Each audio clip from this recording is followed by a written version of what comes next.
Good morning and welcome to PBS News Live special coverage of the inauguration of Donald Trump as the 47th President of the United States. I'm Jeff Bennett. And I'm Amna Nawaz. It is a frigid morning in Washington, D.C. as Donald Trump is set to make history, returning to the White House after 4 years out of office.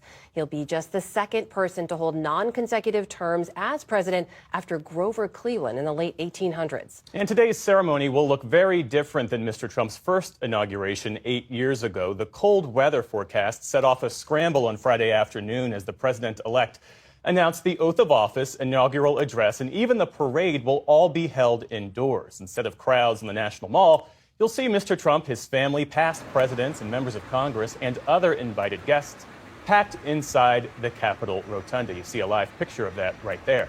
Thousands of others will be watching from an arena about a mile away, and many more of the 250,000 tickets that were distributed are now just commemorative. Not since President Ronald Reagan's second inauguration 40 years ago have we seen a president take the oath underneath the Capitol dome. It was just 7 degrees that day, and while today isn't quite that cold, winds are also a factor, making it feel around 15 degrees here. Our congressional correspondent Lisa Desjardins is up on Capitol Hill.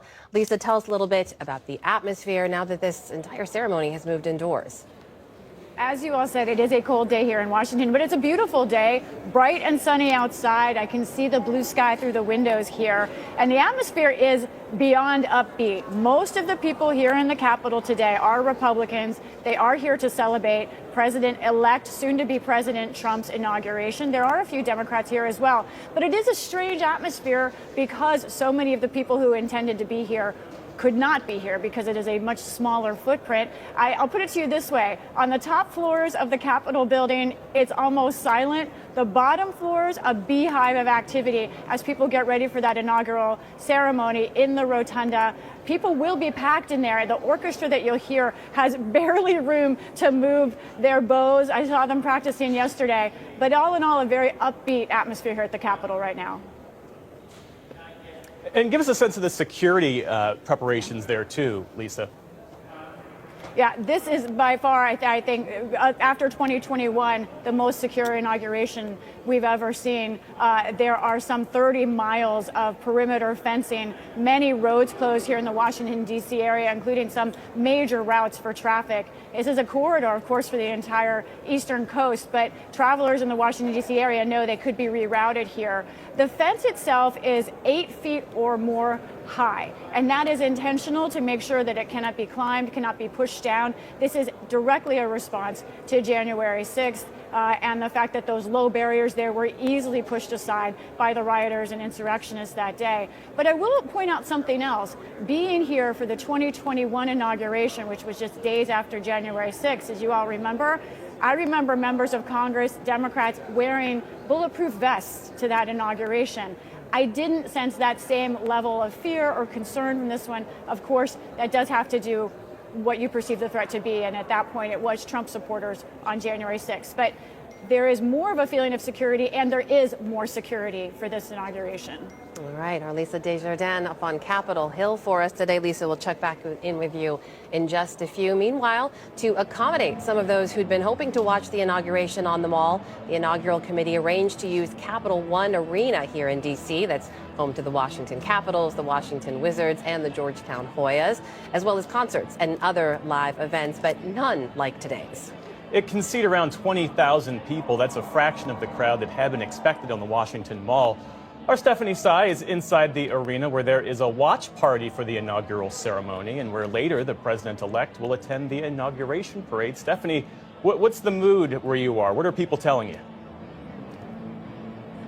Well, Jeff and Amna, we were speaking to folks that arrived here early this morning, and these are the lucky ones. They waited in line for hours, some of them as early as 10 p.m. last night in those frigid temperatures to get in here. So despite the fact that the inauguration was moved. They are just grateful to be here, but they are fatigued and tired. They are also very determined.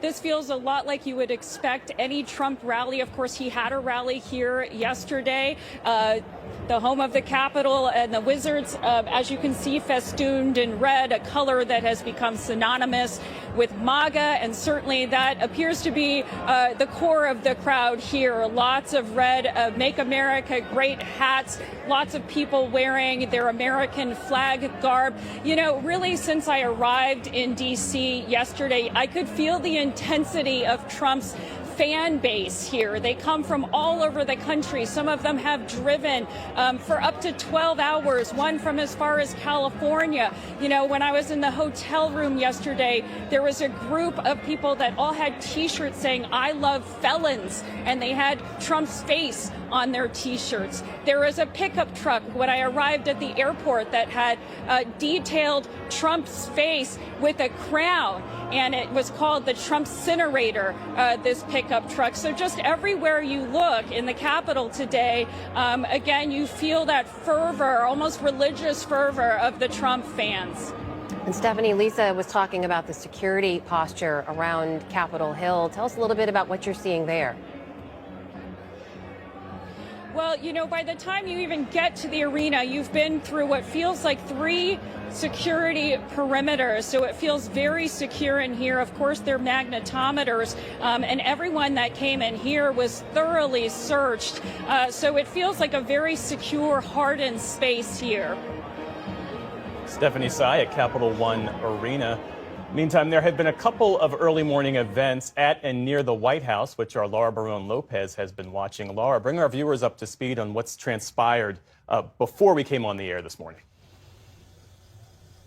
Morning, Jeff. Yeah, so earlier this morning, President-elect Donald Trump arrived for tea with the Bidens after he went to service at St. John's Episcopal Church. And when he arrived for tea with President Biden and the First Lady, President Biden said to Trump, "Welcome home." And so they will be having tea with the Bidens, and then as soon as that is over, they are expected to head to the Capitol all together. And we do know that President Biden is leaving a letter for President-elect Trump, as is tradition. That's something that President Trump did as well last time around, despite 4 years ago President Trump not going to Biden's inauguration, whereas this year President Biden and the First Lady will be attending Trump's inauguration. Laura, we know you've been talking to folks on the incoming Trump team. They have been signaling for a while, the president-elect himself, that there would be a flurry of activity on this day one in the way of executive action. What should we expect? There's going to be a lot of executive actions today, Amna, and specifically on border and the immigration. We were told this morning by White House officials that there will be 10 total border immigration related executive orders. That includes declaring a national emergency at the southern border, which they say will allow President-elect Trump to be able to deploy military to the southern border. So far, they say they are only going to be having armed forces at the southern border, not necessarily within the actual United States. They also said that they will end catch and release, that they are going to designate criminal cartels as foreign terrorist organizations. And they also said that one of the executive orders is going to end asylum. So allowing for the immediate removal of migrants that are crossing the border, not allowing them to claim asylum. They didn't specify whether or not that was going to be that they were going to be doing that by reinstating Title 42, which requires a public health emergency declaration. And they also said that they are going to be ending birthright citizenship. That's expected to obviously, Amna, draw a number of challenges, given that that is protected under the 14th Amendment. But they say that there is language in the 14th Amendment that would allow the president to reinterpret that amendment and essentially decide that and end automatic birthright citizenship for children who were born to undocumented migrants. And there's a number of other executive actions that the president-elect is expected to take including on DEI initiatives and ending federal funds to what they say promotes gender ideology, Amna. We're seeing live picture there as the motorcade carries President Biden and President-elect Trump to the Capitol. Meanwhile, that's Laura Barone-Lopez at the White House for us. Thank you, Laura. And as we keep our eye here on the motorcade as it makes its way to the Capitol, let's bring in our panel. With us in the studio this morning are Amy Walter of the Cook Political Report with Amy Walter, Republican strategist Kevin Madden, and Tiffany Smiley, a Republican from Washington State who ran for Congress last year. Also with us is David Brooks, columnist for the New York Times, Jonathan Capehart, associate editor of the Washington Post, and of course our very own Judy Woodruff. Thanks to you all for being here today. Judy, you heard what Laura had to say there about this flurry of executive action we're expecting today. That sets quite a tone, quite a message from day one from this incoming president. That things are going to be different. And what we all know is that he comes into office the second time in much stronger shape than 8 years ago. He inherits a great economy. Jamie Dimon told me last summer it was the greatest economy in the world that the world had ever seen, he said. The IMF yesterday said it was the strongest in the world. Frankly, global developments are moving in a good direction, especially in the Middle East. He comes back into office with Congress that is Republican in both houses, but this time the leadership is loyal to Donald Trump. They were conservative Republicans the last time, this time Donald Trump. And again, his cabinet, this time we know this cabinet was chosen because of its loyalty to him. What about that, Kevin Madden? President Trump is coming into office with this intentionally audacious show of force. It's also true that he is now term limited, and he has slim majorities in the House and Senate. So the idea is if he's able to enact any part of his agenda, he has to move fairly quickly. This is beyond what he's trying to spell out in his executive orders. Yeah, I mean, I think the high level of determination that the president has, as well as his political allies and political activists that support the president around the country, is driven by the fact that he feels like he has this enormous mandate, this decisive victory that he won in November, as well as an advantage and I think a very clear mandate on the issues that he believes sent him here to Washington, which is to the economy, to address inflation, to get people feeling more confident about the direction of the country and the economy, and then to secure the border, to address issues like immigration.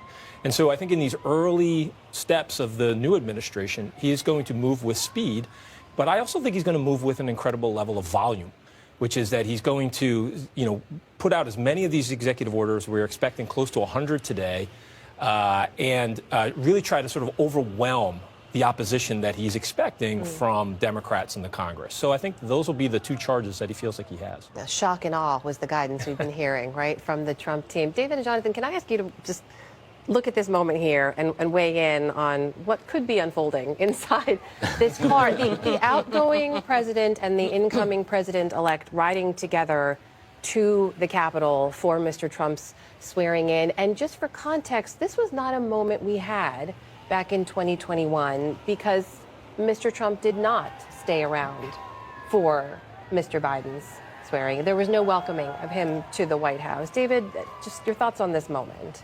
Yeah, I don't know what they're talking about. Geritol, prune juice. I think, though, on the one hand, people have public hatreds and feuds and contempt, but they're professionals. And I tend to find when politicians get together, they are in the same business. I found that covering the Middle East, that the Israeli and the Palestinian negotiators, they hated each other, but they were in the peace process business. And these guys are in the same business right now. And so I'm sure it's shop talk.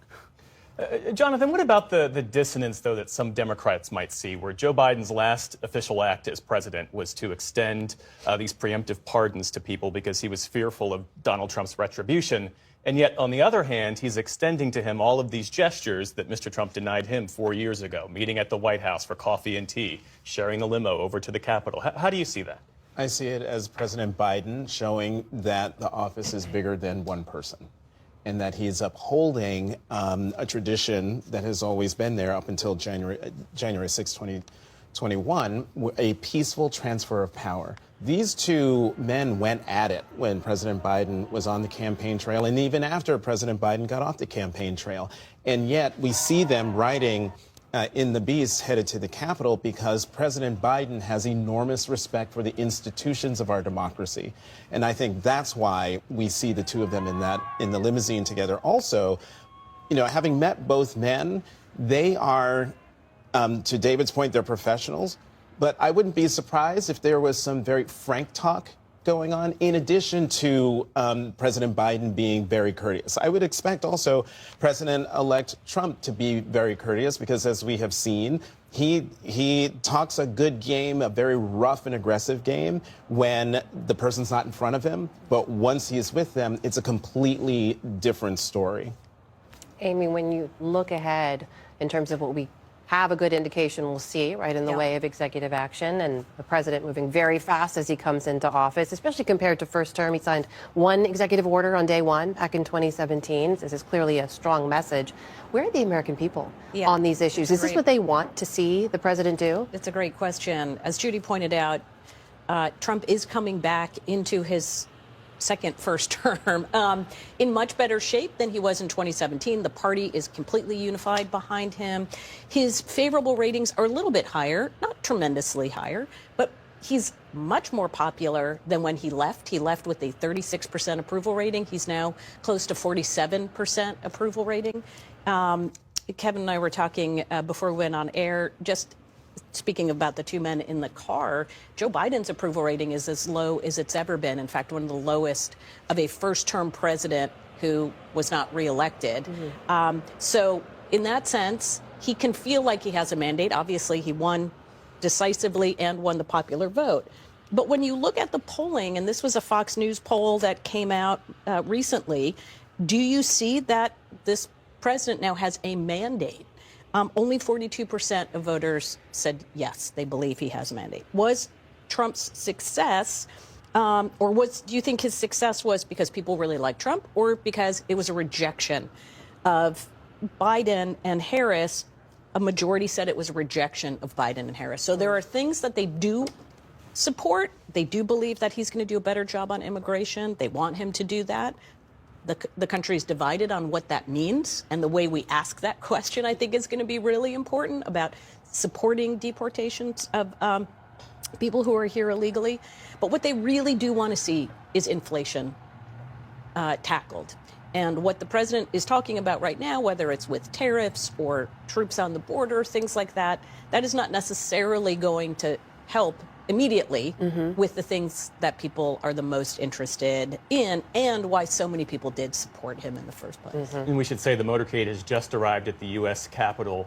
I'm not entirely sure of the camera position there. We may not see President-elect Trump and President Biden get out of the vehicle and make their way into the Capitol. But Tiffany, we heard Amy Walter say that Donald Trump is far more popular than he was 8 years ago. He's also way more prepared for the presidency. Help us understand how he's better positioned to not just articulate, but also enact his really ambitious agenda. Well, I was at the inauguration in 2017, and it was an amazing day. Honored to be able to experience that. But you're right, Donald Trump was coming in, and everything was new to him. Now he has his cabinet picks, he has his nominees, he's in a strong position, and he understands the mandate that was sent down, that the American people want him to get to work. I believe in these next 100 days, we will start to see his approval ratings rise as he starts to deliver results.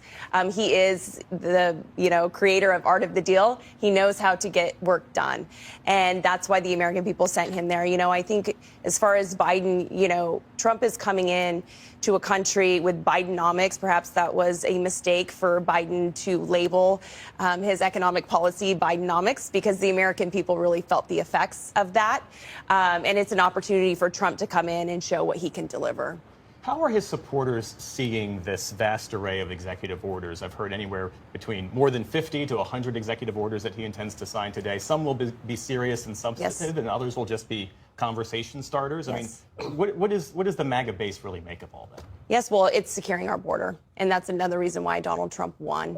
We have an open border. Every state is a border state in this country, and so obviously securing our border, protecting Americans first, and not only that, when you look at the economy, Trump also will deregulate so small businesses can run and flourish.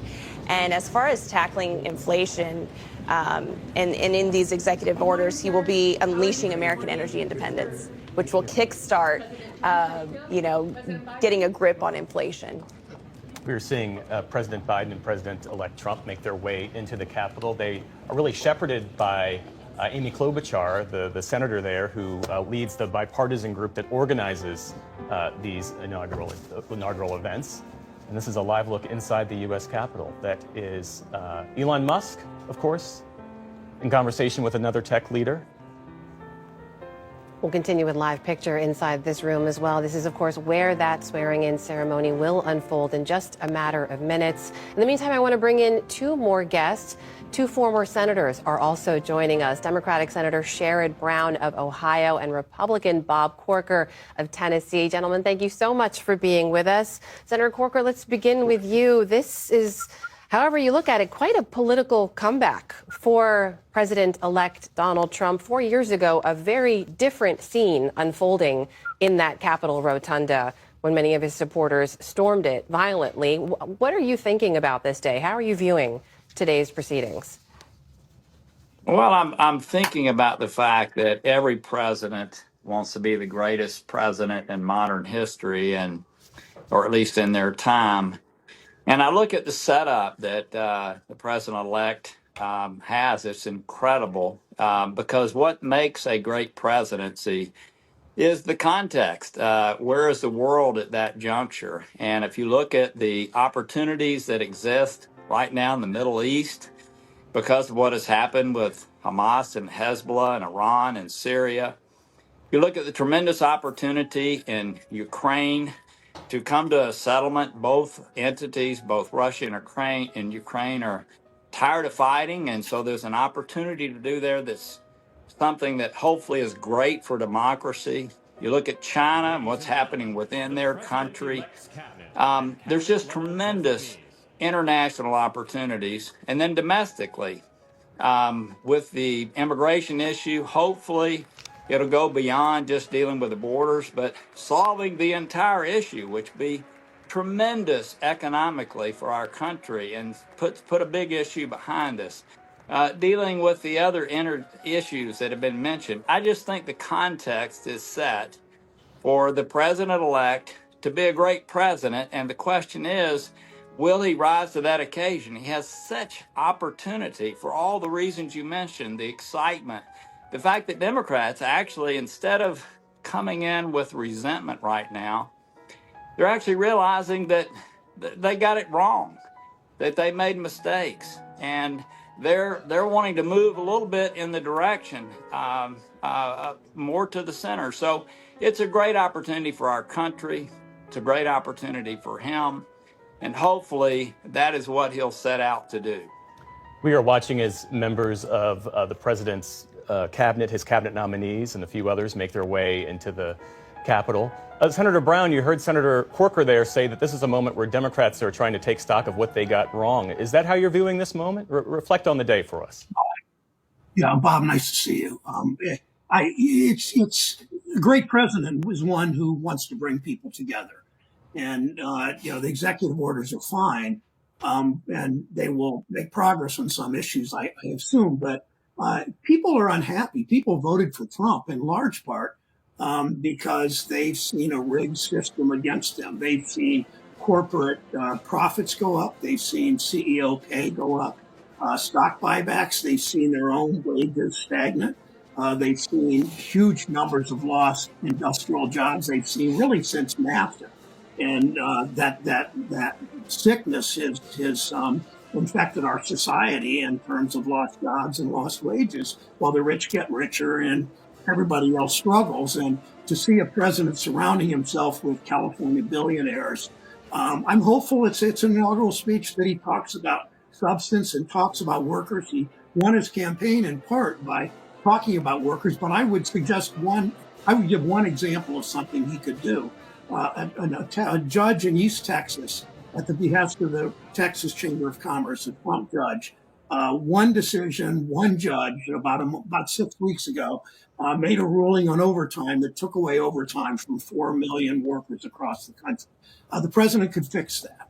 And if he really, politics isn't left to right. I don't think it's a middle matter of Democrats moving to the center, whatever. It's who's siding on. And I want to see a president who just doesn't talk that game, but actually walks that walk and stands up for workers in making their lives better. We're continuing with live picture inside the Capitol here. Gentlemen, thank you so much for staying with us. Judy, this idea that President Biden on his way out was warning about this tech oligarchy. Inside the room here, you see the CEO of Google, you see Elon Musk, who has taken on a very prominent role for this incoming administration as well. There's sort of a lot of ideas bumping up against each other in this moment. No question. And I think, as we've been hearing, the question will be not just what will President Trump say in his inaugural address today about that? Will he address any of these contradictions, or will he we assume he's going to focus on the positive? But, as Tiffany was saying, these first 100 days are an opportunity for him to make a difference. But squaring the circle when it comes to coming to a hard, solid agreement on government spending, that's a tough one. Coming to the details of immigration, these are hard questions that Republican leaders, Republican members are going to be dealing with. And today we're about celebrating, we're about appreciating, but the hard work starts tomorrow. Former Vice President Mike Pence in attendance. Tiffany, help us understand the significance of that, because the two men, Pence and Trump, had not spoken directly, had not interacted since the funeral a few weeks ago for the late President Jimmy Carter. Mm-hmm. Well, I think it's significant that he is there and just showing support and solidarity. As a country, we are the United States of America. We're the best country in the world because of our people. And so he is showing that he is there in support of President Trump and moving forward. And look, grateful for Vice President Pence's service and everything that he has given and served our country, with dignity and honor. But it's also time to move forward. And President Trump is, ready to do that. He's made that very clear. But it's significant, and I think it shows just the unity of the party and the opportunity going forward. We see a live picture there. Seated in front of President-elect Trump's nominees for his cabinet, there are Mark Zuckerberg, Jeff Bezos, Sundar Pichai, and Elon Musk. I understand Lisa Desjardins, who's reporting for us on Capitol Hill right now, has a little bit more to share in terms of the logistics of how this is all going to play out. Lisa?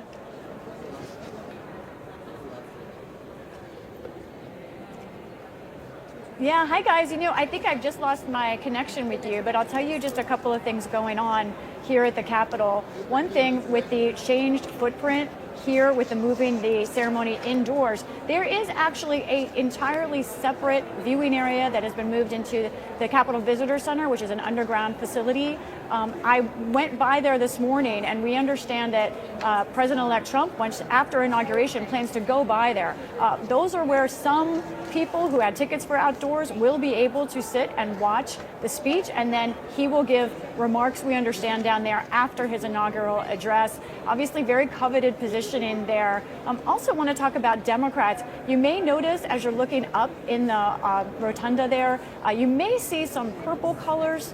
Democrats tell me that several of them are wearing those colors because it is the color that Hillary Clinton wore when she conceded, that Kamala Harris wore a kind of purple shade when she conceded. And to them, they say it's a color of both bipartisanship, and one frankly told me it's the color of mourning. Republicans were looking for those red colors. The Trump red is very well known up there. But one other note, this is a working building. We do expect some business today. We do expect votes in committee on two Trump nominees, Pete Hegseth as Department of Defense and Marco Rubio for Secretary of State. The Rubio vote may actually get through the entire Senate today. That is the hope for Republicans, that there will be a Secretary of State confirmed today as well. And one last note, that rotunda is such an incredible space. It is hallowed ground for anyone that's ever been there. And, I looked this up. It was finished in 1824, so just about the 200th anniversary for this occasion. And you'll notice the presidents around President-elect Trump as he is sworn in. Lisa Desjardins. Lisa, thanks so much. David Brooks, one of the things I'm struck by watching all of this unfold in that beautiful space is, as Lisa rightly notes, is Donald Trump's resilience. I think most people, if you were to ask them at the end of the day on January 6th, 2021, would Donald Trump be reelected? I think most people would have said no. Here are former President Bill Clinton, Secretary of State Hillary Clinton making their way in.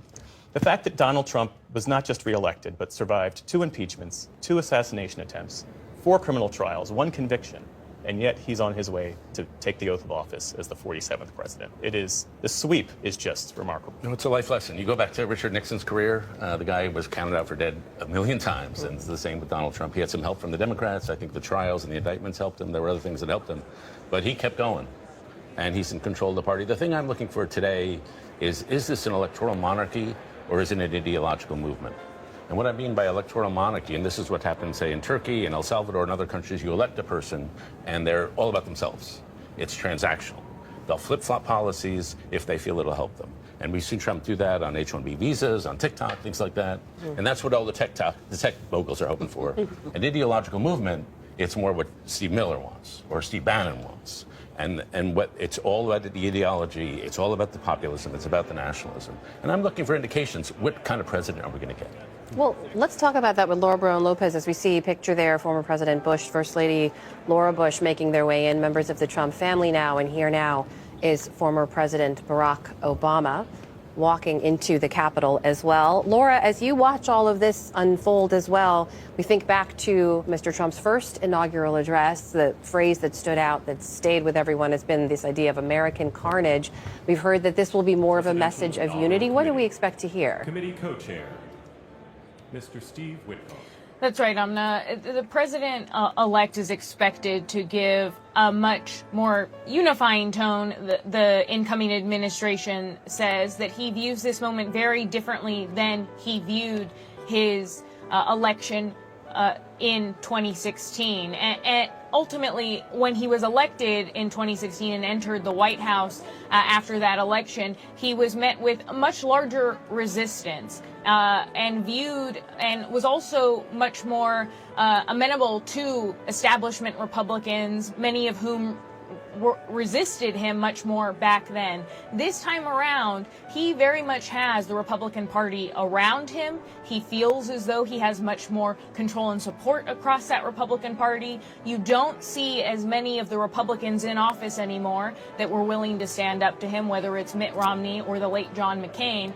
And so this is a very different moment for the incoming President Trump, who really considers himself to have a mandate, despite the fact that there is some polling recently from AP that shows that voters don't necessarily support mass deportations. They support the deportations of immigrants who have committed violent crimes, who have committed crimes, but going beyond into wider deportations, which we expect the president-elect to do because they have forecasted that, and so has his border czar, Tom Homan. That may be something that the wider American public doesn't necessarily support according to polling.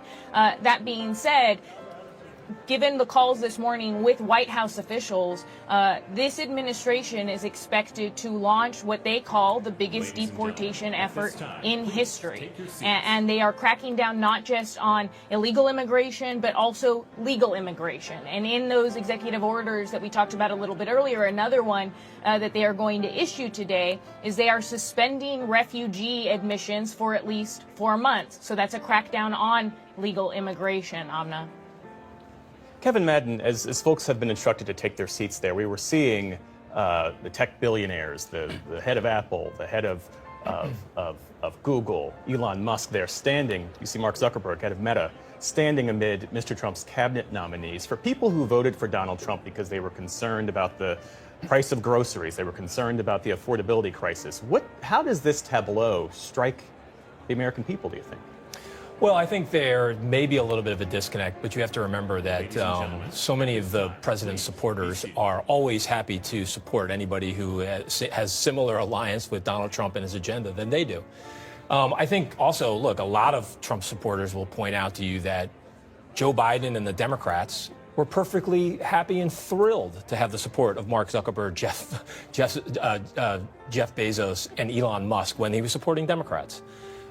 So I think, that hypocrisy, I think, will be something that fuels a lot of the president's supporters, as well as his allies on Capitol Hill. And I think they're much more focused now on, again, the determination is to put this mandate that they believe that they got and that they received in the fall of 2024 into action on the first day, and then really use that momentum to get big things done. What Trump supporters want more than anything is a reversal of what they saw over the last 4 years from Joe Biden.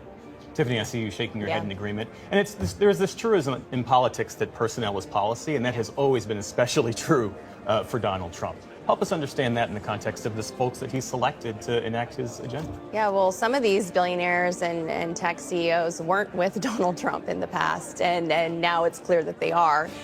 They know that it's a net positive when you are partnered with Trump. And I think it also speaks to the movement that is going on in this country, that President Trump is able to bring in people from all walks of life to solve the complex problems that are facing our country. We see the Supreme Court justices making their way into the rotunda right now. Of course, Chief Justice John Roberts will be administering the oath to President-elect Trump. Behind him, Justice Brett Kavanaugh, we understand, will be administering the oath to Vice President-elect J.D. Vance. I believe Senators Corker and Brown are still with us. Gentlemen, I'd love to get I believe Senator Corker is still with us. If you've been following along here, Senator Corker, let us know your thoughts on this moment in terms of what you expect and what you'd like to hear from President-elect Trump in this inaugural address in terms of the tone he sets for the next 4 years. Well, look, this is a very different entrance than in 2016, no question. And he should be feeling very confident. I know he's feeling very confident, and I would hope that, as Senator Brown alluded to just a few minutes ago, I would hope that this is all about bringing people together. He was able to give a political talk yesterday in an arena. Hopefully this one is very different. As I mentioned, I don't think any president in a long time has come on the stage with more big challenges and opportunities to do great things for our country and to do great things for our world. But in order to do that, you do need Congress.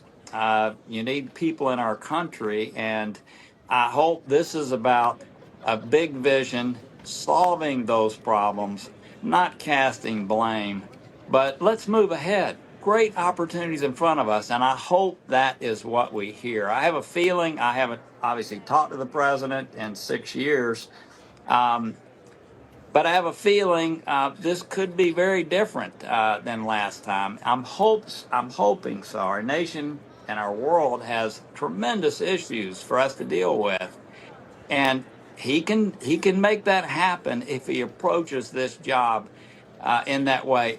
Let me say one other thing. I hope the people around him and in himself will focus on those things, those big things that our country needs to focus on, and not be diverted into some of the petty disruption for disruption's sake, going after people. I hope it'll be about moving ahead. And if so, what an opportunity he has.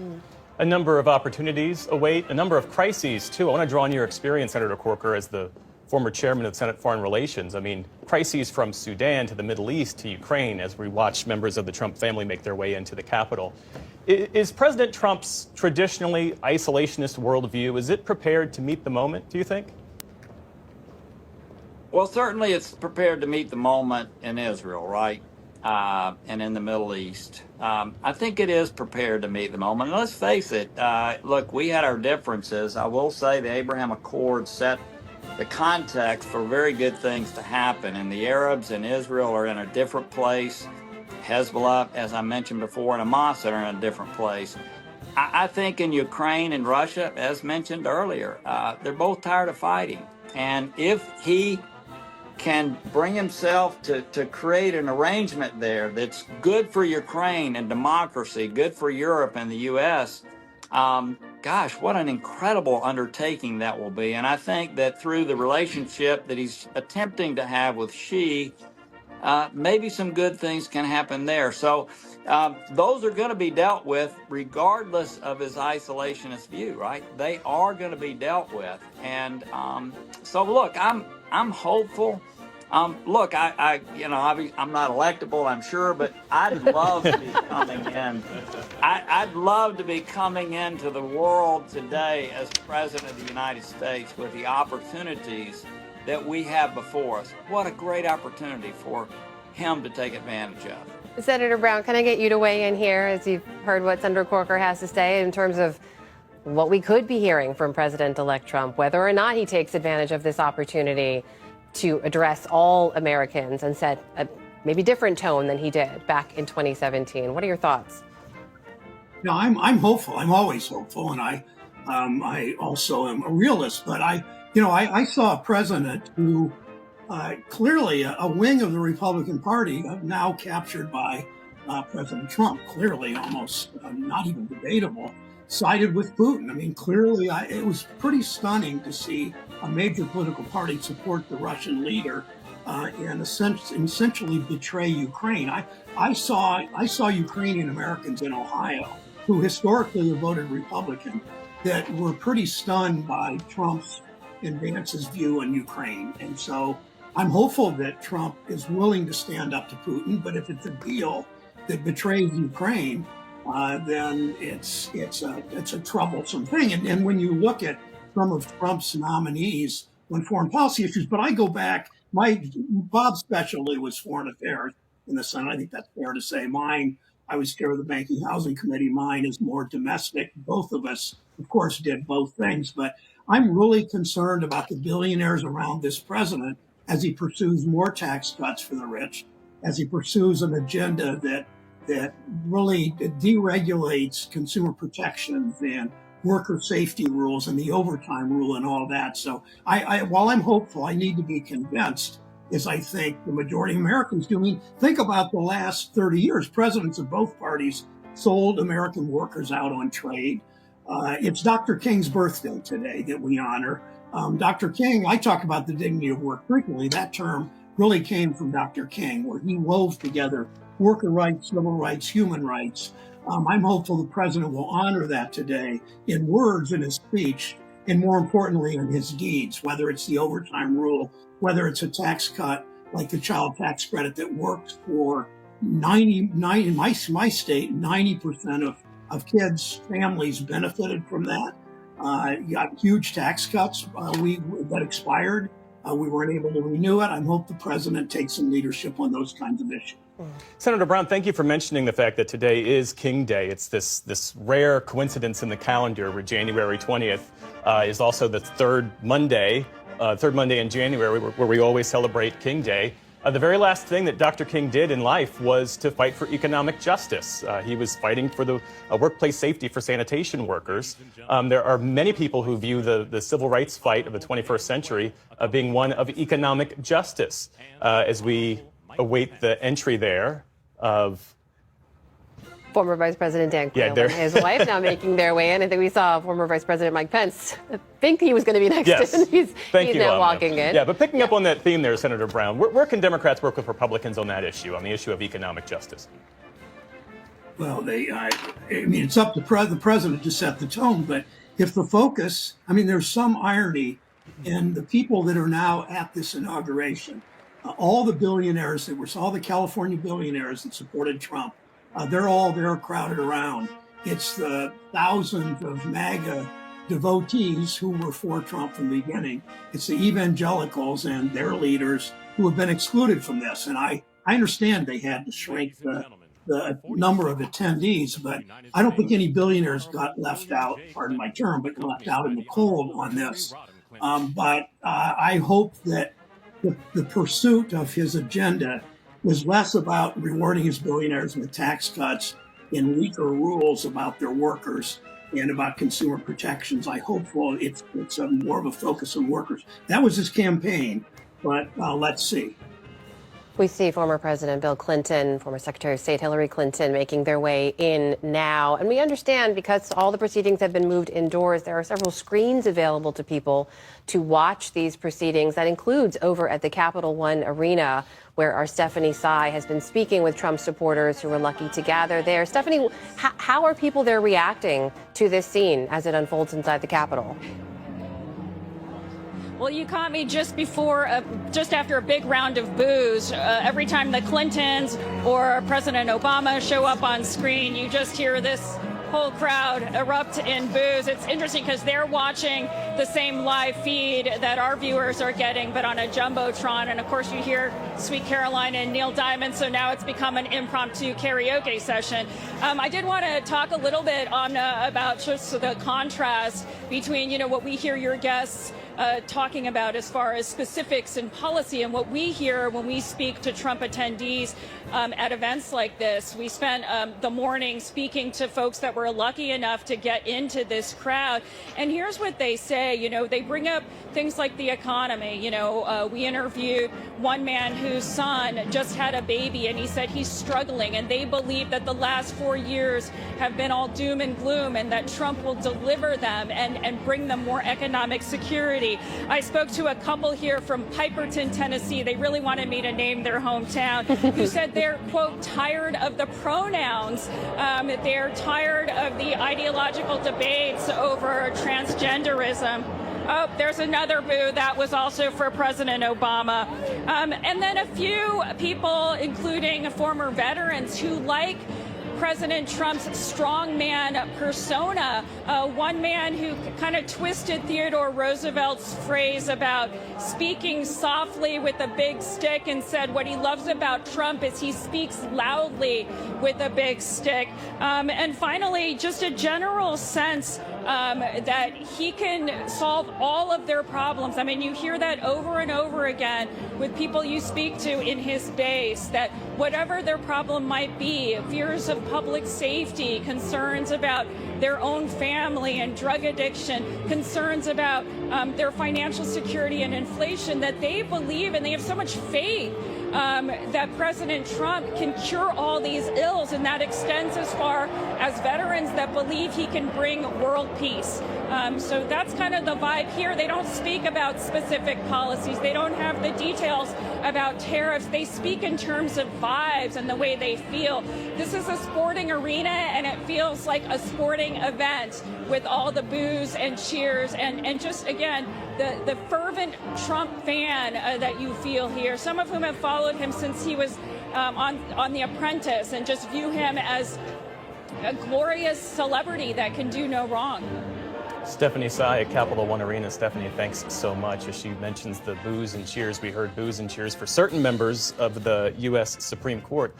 Jonathan Capehart, this moment, 8 years ago, the election of Donald Trump was greeted by resistance among Democrats. There were the million people, the women who turned out on the National Mall with the knit pink hats. This time around, it seems like there's less resistance and more resignation. How are Democrats viewing this moment? Or maybe a mix of both. I think maybe people are taking the day off. It is a holiday, and they're going to pick and choose their battles.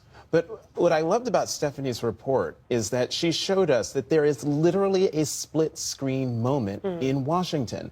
At the U.S. Capitol, we have been watching polite applause and greetings between, former presidents, members of the cabinet, the Supreme Court justices, very cordial, very in the spirit of upholding the traditions and customs of the peaceful transfer of power.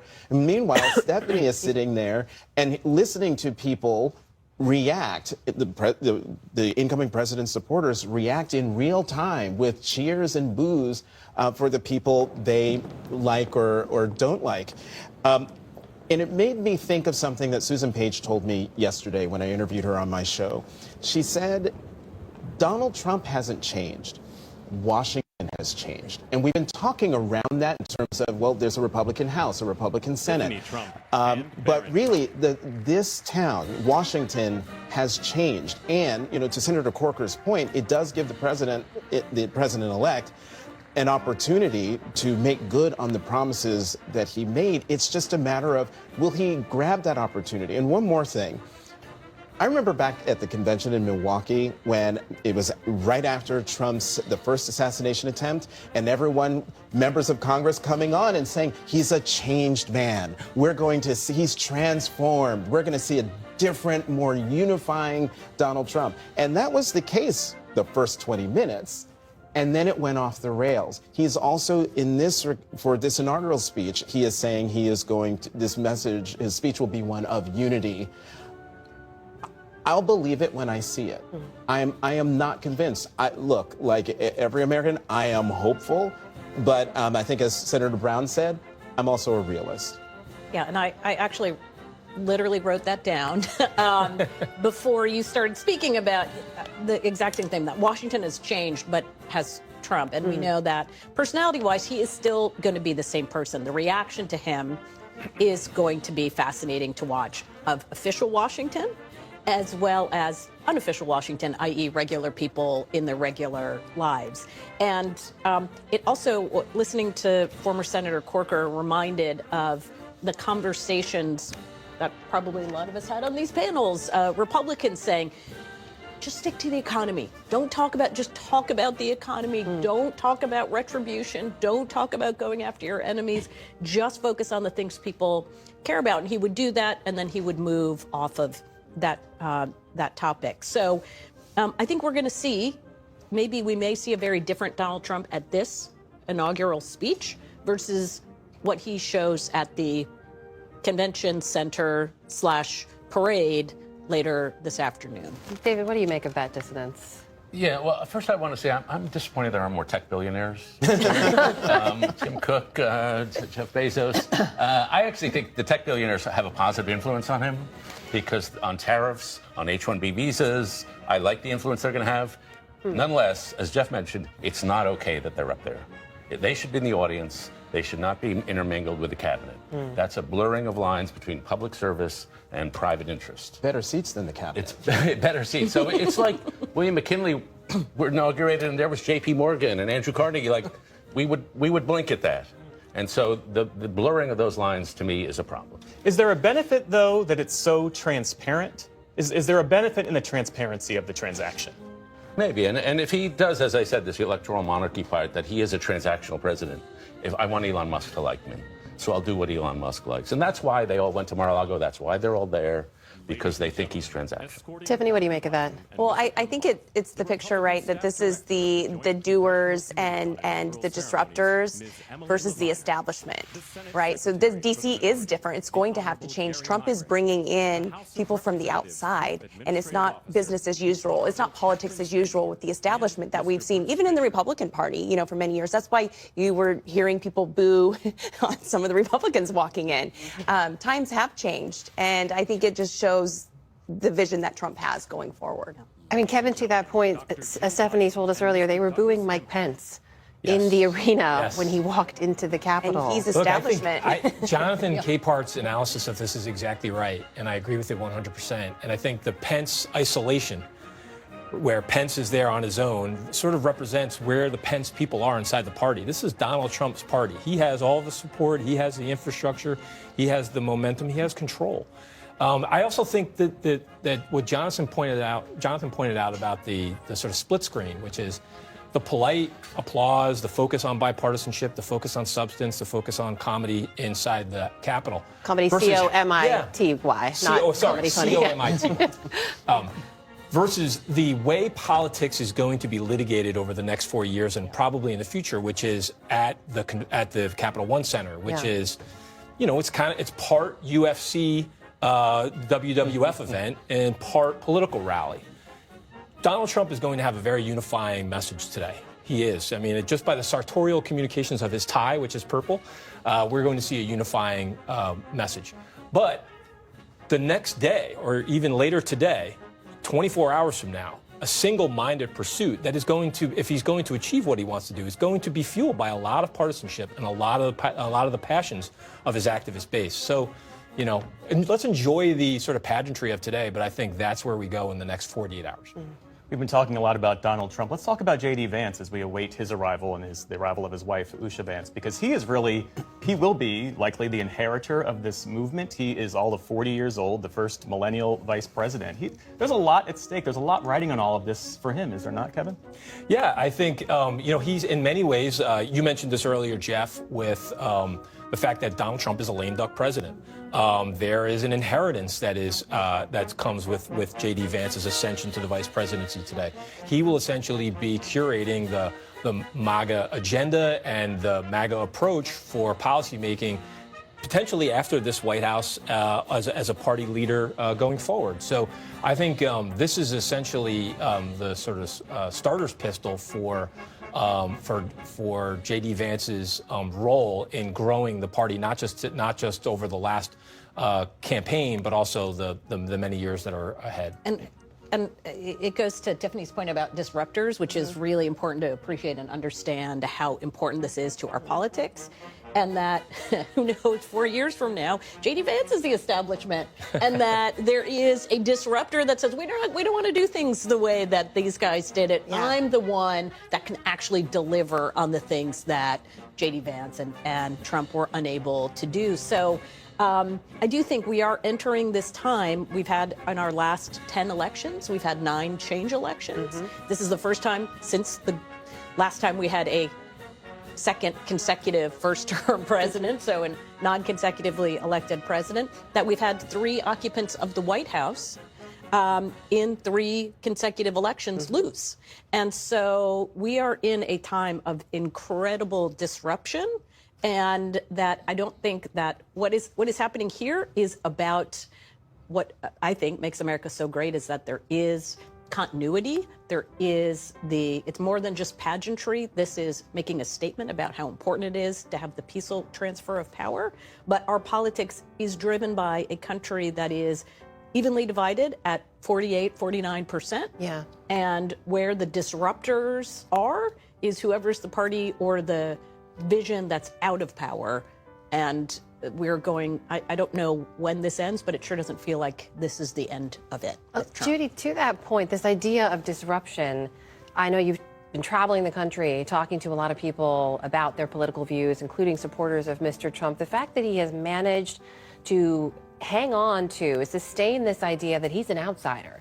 As a former president who now has complete control over one of our 2 major political parties, that idea is central to his popularity among his supporters, right? It is, and you have to give him credit for pulling off the feat of winning re-election after losing, although he didn't acknowledge that he lost in 2020. But to Amy's point, I mean, this was a close election. Donald Trump won less than 50% of the vote. I think the final number is 49.8 to Kamala Harris's 48.4. So 1.5% difference in the total. Yes, he won the swing states, but we are a very divided country.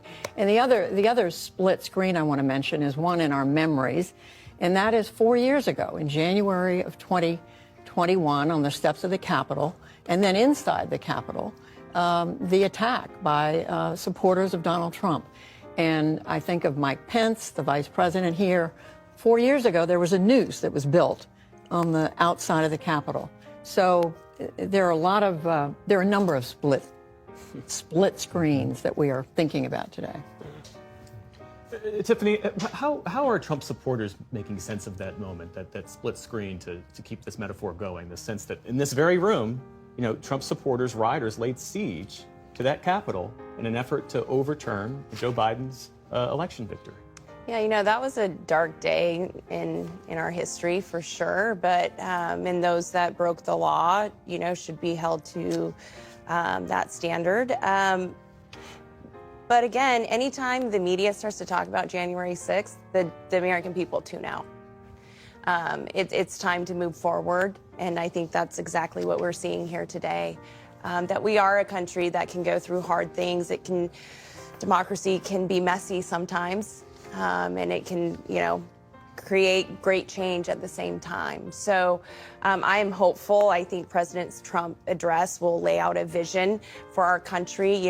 Leading up to the election, I believe it was about 78% of Americans actually felt that their children's future wouldn't be any better than theirs.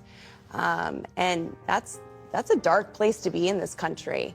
So I think it's about moving forward, and Donald Trump will lay out a vision for this country to give parents, hardworking, working-class Americans hope for the future, and that's where the focus is. As we watch this live picture unfold inside the Capitol Rotunda, of course, senior members of Congress, former presidents, their spouses, Supreme Court justices all gathered in this space. Very different from the tableau we would have expected had it been held outside, with some 250,000 people receiving tickets. And there we see Usha Vance, wife of Vice President-elect J.D. Vance, making her way in, and, of course, First Lady-elect Melania Trump as well. Jonathan, this idea that as we welcome in a new administration, we're saying goodbye to another, among the many actions we expect President-elect Trump to take today will really be an undoing of much of what President Biden put into place as well. How do Democrats view that in terms of the places they do want to be able to work together with Republicans moving forward? Yeah, as we have seen over the last few elections, the incoming president tries mightily to undo the legacy of his predecessor. We saw that with Trump when it came to Obama. And I think we're going to see this now with Trump when it comes to President Biden. But again, I go back to what I said earlier, which is this is a different time than it was in 2017. And that Democrats, if they're the grown-up party, they're the party that cares about governing. And so they're going to have to pick and choose their battles. They can't have hair on fire over every tweet, every utterance. They have to pay attention to what soon-to-be President Trump says, what his cabinet officials have to say, and then what they try to do in the Congress, and figure out where they should push back, where they should work together. But my hunch is there won't be many places where they can work together. David, also, it strikes me this time, President-elect Trump has a very different relationship with Congress than he did last time. In the previous term, it was really a reliance upon Mike Pence as his conduit to Congress. He has his own relationship with Speaker Johnson now, his own relationship with senior members of the Senate. To the extent he is a lame duck president and that he can't run again, for these first 2 years, what does that mean for how quickly and effectively he's able to actually have an impact? It's obviously extremely small minorities. And the one thing I would say is that all the executive orders that he's reversing today, that's a problem with the dysfunction of our democracy. Mm-hmm. We're supposed to pass laws in Congress and the president signs it into bill. As that is broken down, executive orders have taken over governance to the extent where Donald Trump sometimes doesn't seem to understand the distinction. And so the TikTok was a law passed by Congress and signed by the president. Mm-hmm. And Donald Trump seems to think that he can issue an executive order to overturn a law passed by Congress and signed by the president. Mm-hmm. That's against the rules. And so that's part of the decay of our democracy. Let's dip into this and listen to tenor Christopher Macchio perform "Oh, America." I will keep you in my keeping till there'll be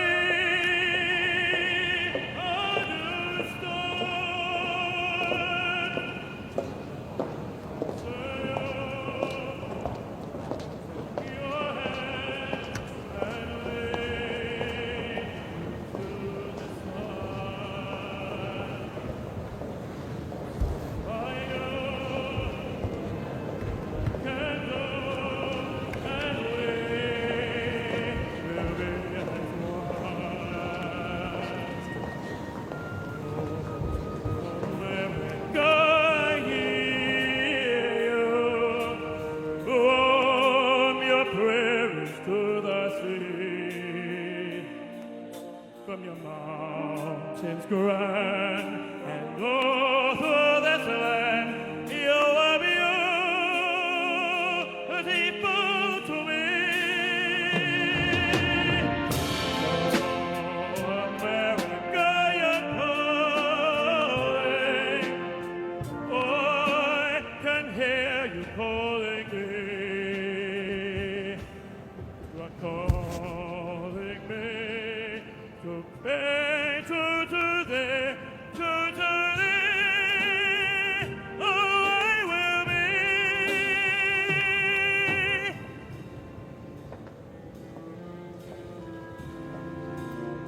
Vice President-elect J.D. Vance making his way into the Capitol. We expect President-elect Trump to be entering shortly as well.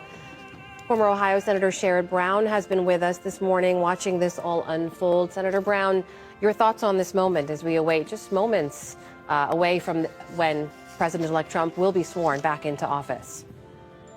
Yeah, I find this sort of theme of a couple of speakers. I can't see them on the screen, but I think it was a Trump spokesperson talking about disrupting that it's no longer corporate interest and no longer the people who ran the Republican Party.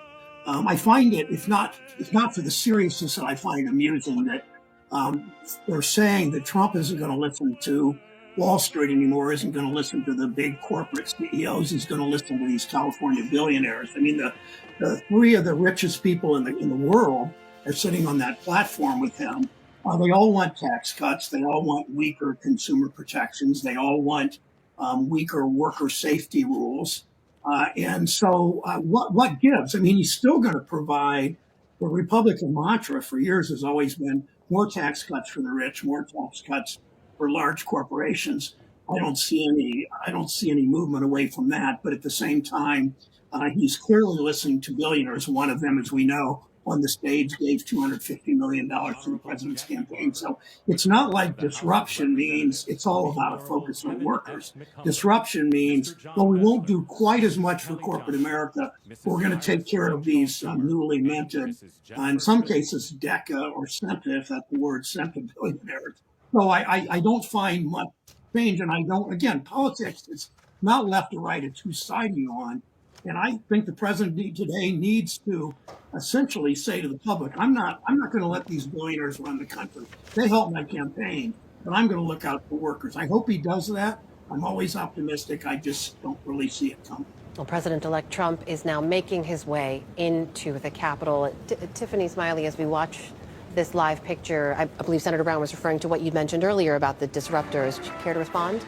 Yeah, I mean, look, these people worked with Biden as well, but they also know that President Trump will deliver. So unfortunately, over the last 4 years, the economy, it hasn't worked for the working class. It hasn't worked for an average American who has lost nearly $33,000 over the last 4 years under Bidenomics. So I think Trump is just painting a picture. Trump is Trump, and he will always do what he wants to do. And he will always do what's best for America and the American people. I think he's just showing like, hey, look, I'm bringing people from all walks of life. This isn't just D.C. This isn't just the establishment, and we are going to solve these problems that are facing the American people.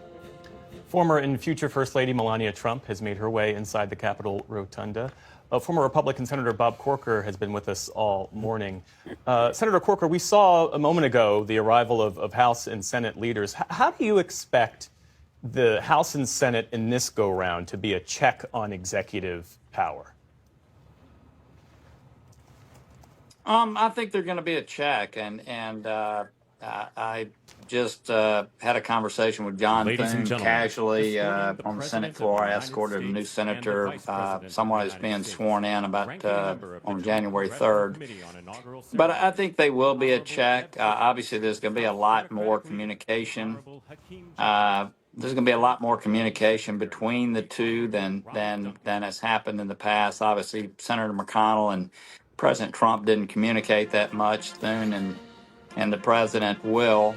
And then, look, in the House, you've got some independent Republicans over there. Obviously, the Democratic side is going to be a check. I think that people this time, though, are going to pick and choose.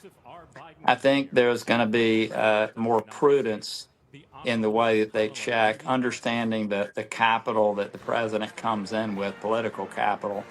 I do want to say one other thing. I enjoyed being on with Senator Brown, and I think what both of us are doing today in our different ways with a different focus is we're trying to be aspirational, meaning that we're hopeful that Senator Brown is hopeful that the president is going to focus on workers and their needs, an issue that he's always talked about. We came in together in 2007, elected in 2006.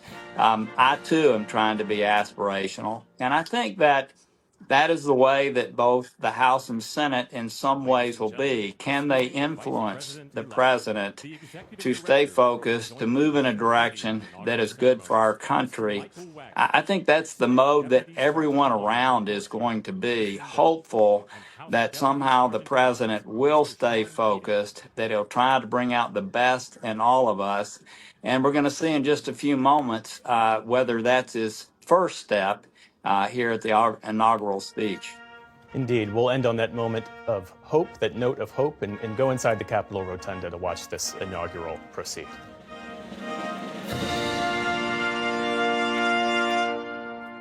Ladies and gentlemen, the Vice President-elect of the United States, the Honorable J.D. Vance.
Ladies and gentlemen, escorting the President-elect, the Staff Director for the Joint Congressional Committee on Inaugural Ceremonies, Elizabeth Farah, House Sergeant-at-Arms, the Honorable William P. McFarland, Senate Sergeant-at-Arms and Doorkeeper, the Honorable Jennifer A. Hemingway, Senate Majority Leader, the Honorable John Thune, and the Joint Congressional Committee on Inaugural Ceremonies, House Democratic Leader, the Honorable Hakeem Jeffries, House Majority Leader, the Honorable Steve Scalise, Speaker of the House of Representatives, the Honorable Mike Johnson, Senate Democratic Leader, the Honorable Charles E. Schumer, Ranking Member of the Joint Congressional Committee on Inaugural Ceremonies, the Honorable Deb Fischer, and Chairwoman of the Joint Congressional Committee on Inaugural Ceremonies, the Honorable Amy Klobuchar.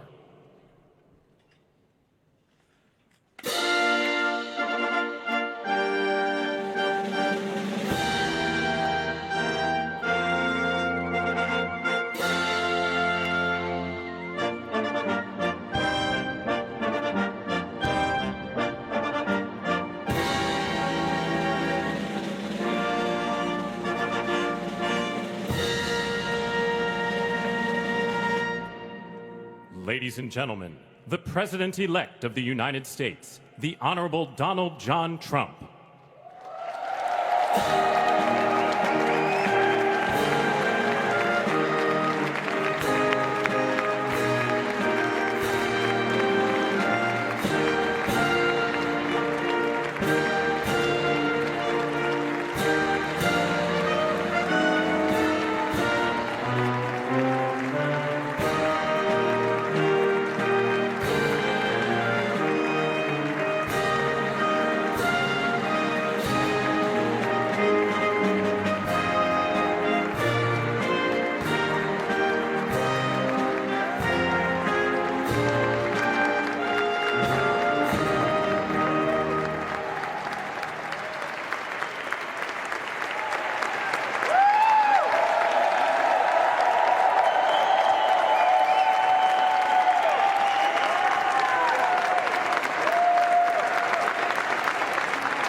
Ladies and gentlemen, please be seated.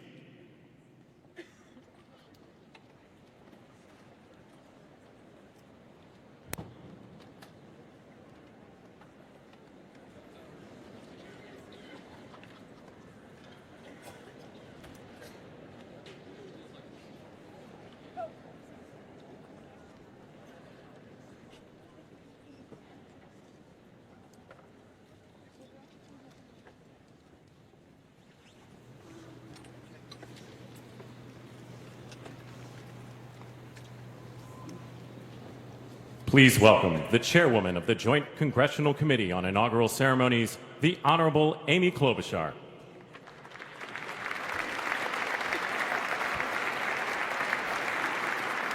Good morning, everyone. Welcome to the 60th presidential inauguration. Today, President-elect Trump and Vice President-elect Vance will take their oaths of office, and we will witness the peaceful transfer of power at the heart of our democracy.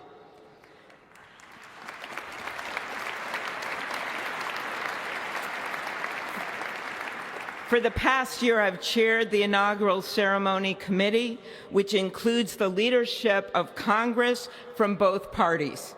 We thank the committee and Capitol staff and law enforcement who worked so hard over the last year, and especially the last 3 days. You've done a beautiful job, and you have shown grace under pressure.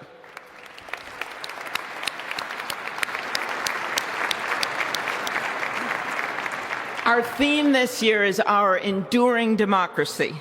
The presence of so many presidents and vice presidents here today is truly a testament to that endurance. We welcome President Biden and Dr. Biden. We welcome Vice President Harris and Doug Emhoff, President Obama, President Clinton and Secretary Clinton, President Bush and Laura Bush, Vice President Pence, Vice President Quayle and Marilyn Quayle. The justices of the United States Supreme Court are with us, all 9 of them I counted, and of course the Trump and Vance families.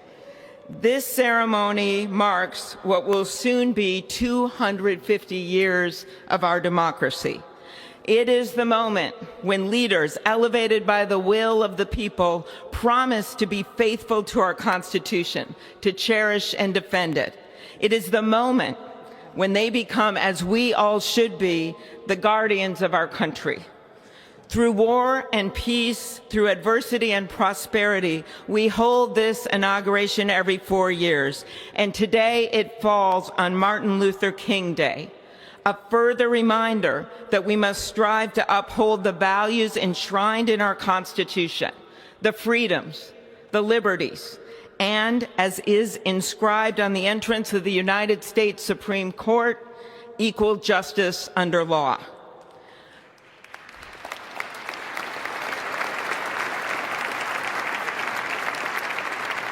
But what makes this moment more than a passing ceremony is all who are watching it across the country, the people of this nation, the ordinary people doing extraordinary things.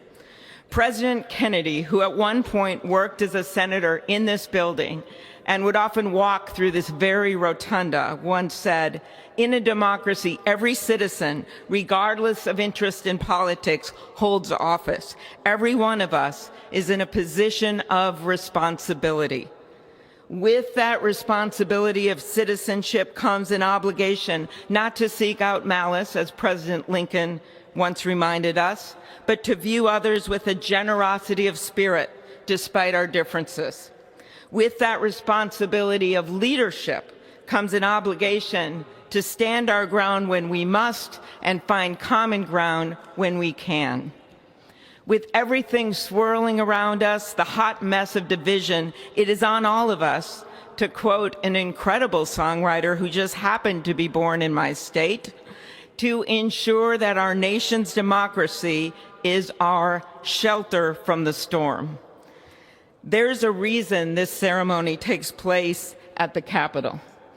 In other countries, it might be in a presidential palace or a gilded executive office building. Here it is traditionally held at the Capitol, the People's House. It is a fitting reminder of the system of checks and balances that is the very foundation of our government, 3 equal branches of government. That is how, for nearly 250 years, our great American experiment, grounded in the rule of law, has endured. So, as we inaugurate a new president and vice president, let us remember that the power of those in this room comes from the people. the construction workers who build our country, the teachers and healthcare workers who nurture us, the troops defending our freedoms, and yes, the firefighters in Los Angeles putting themselves on the line for us.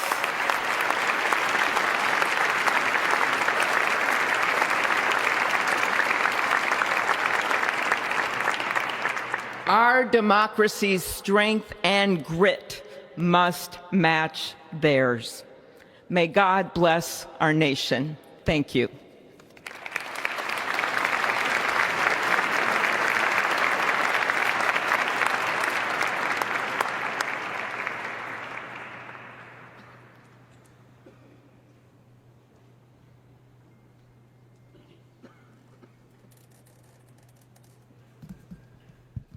Good afternoon. Endurance through the years is the ultimate test. To persevere through time is the truest measure of an idea, an institution, and a nation. Our founders wrote the Constitution so that America could withstand all the twists and turns of time. They wrote it to guide us and to preserve forever our right of life, liberty, and the pursuit of happiness. But as much as the truths and principles enshrined in our Constitution remain the same, our democracy promises the American people the power to change, to chart their own destiny. That's the beauty. That is the importance of democracy. It allows the endurance, the permanence of a nation through change. It allows nations like our United States both to avoid the obstacles and to seize the opportunities God has placed before us, all while staying true to our founding principles. Today is our country's 60th inauguration ceremony. Like all the others before it, it is a celebration of our right to set our uniquely American course. The past several years have been trying at times for many, many Americans, and also for the nations of the free world that we humbly strive to lead. In November, Americans chose again to steer this nation towards greatness, the secure, safe, and prosperous future that our founders envisioned for all of us. And today, we celebrate not only their decision to do so, but also the simple right and wisdom of a free people to make their own choice so that their nation might endure. And now, allow me to welcome Archbishop Timothy Dolan and Reverend Franklin Graham, who will deliver our invocation. Please rise.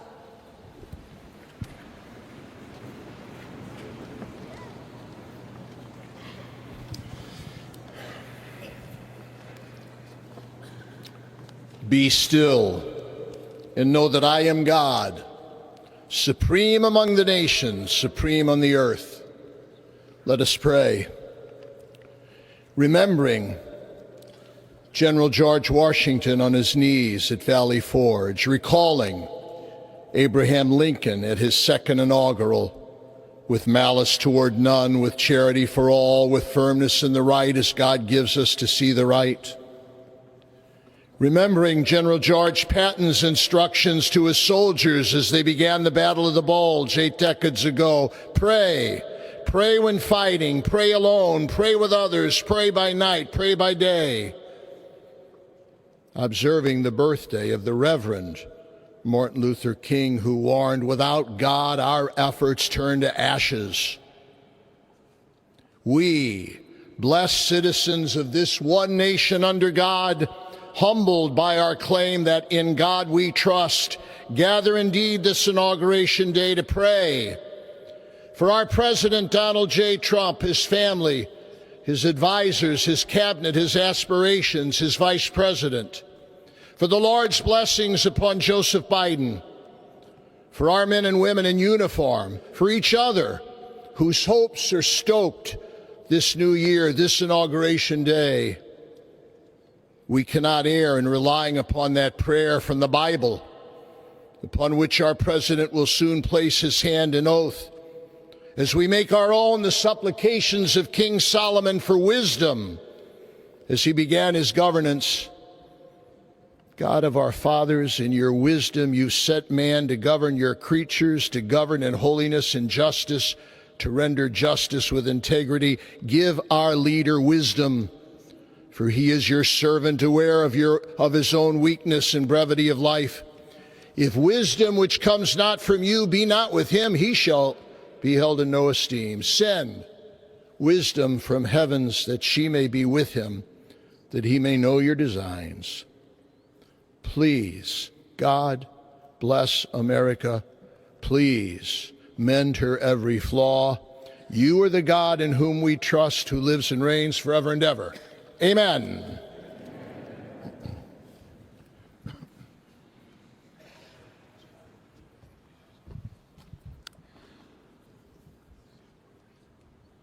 Mr. President, the last 4 years, there are times I'm sure you thought it was pretty dark. But look what God has done. We praise him and give him glory.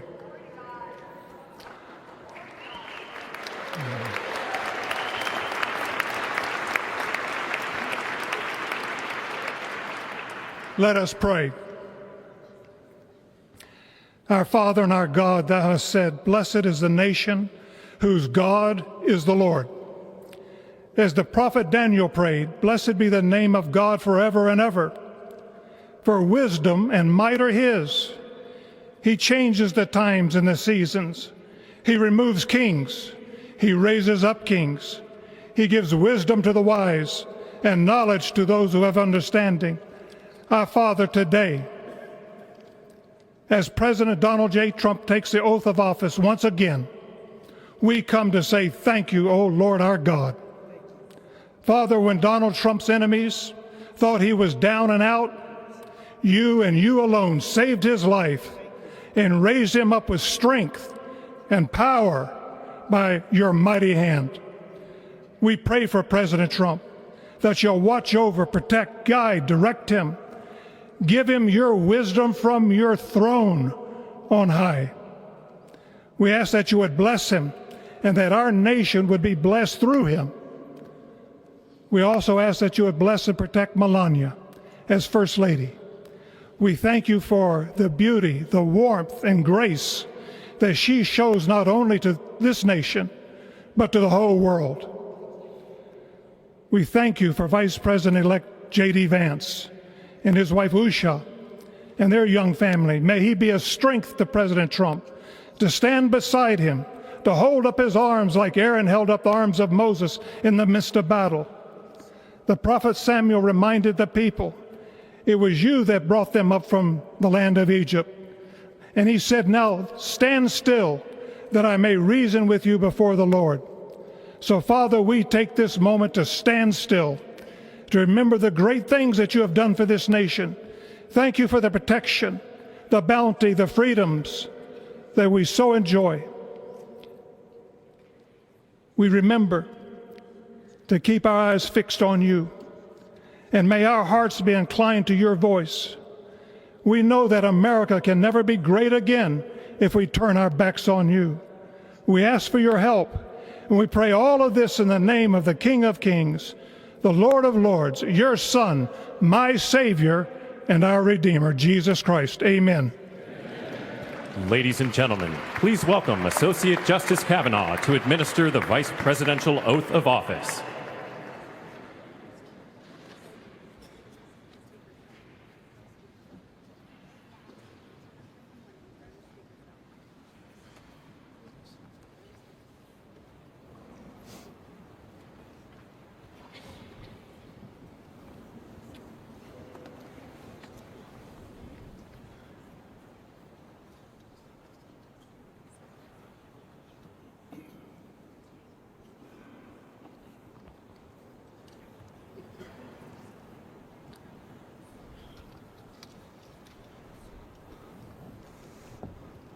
Please raise your right hand and repeat after me.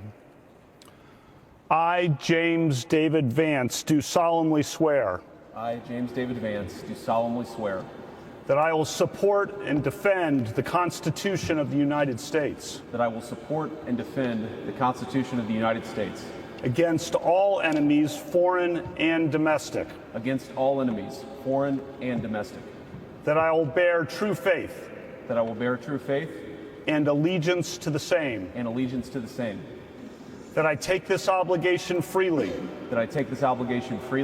without any mental reservation, or purpose of evasion, and that I will well and faithfully discharge, the duties of the office, on which I am about to enter. So help me God. Congratulations, Mr. Vice President.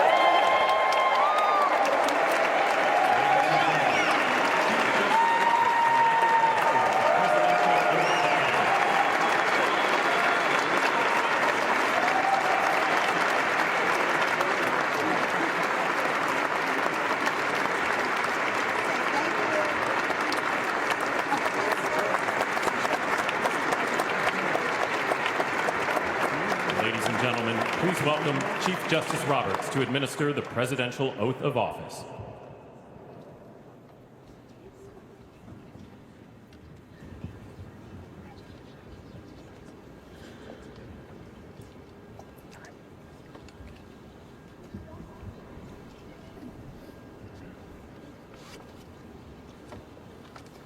Please raise your right hand and repeat after me. I, Donald John Trump, do solemnly swear. I, Donald John Trump, do solemnly swear. That I will faithfully execute.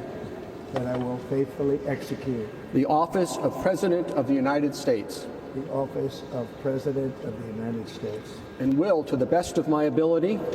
And will, to the best of my ability. Preserve, protect, and defend. Preserve, protect, and defend. The Constitution of the United States. The Constitution of the United States. So help me God. So help me God. Congratulations, Mr. President.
it is my honor and pleasure to introduce to you the 45th and the 47th President of the United States of America, Donald J. Trump.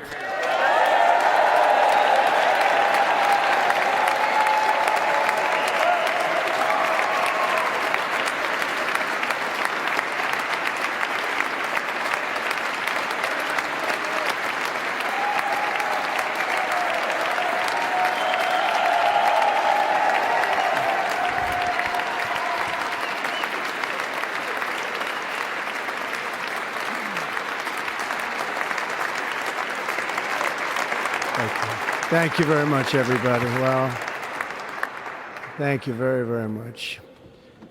Vice President Vance, Speaker Johnson, Senator Thune, Chief Justice Roberts, Justices of the United States Supreme Court, President Clinton, President Bush, President Obama, President Biden, Vice President Harris, and my fellow citizens.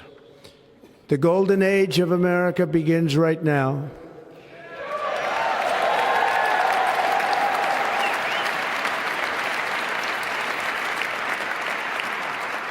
From this day forward, our country will flourish and be respected again all over the world. We will be the envy of every nation, and we will not allow ourselves to be taken advantage of any longer. During every single day of the Trump administration, I will very simply put America first.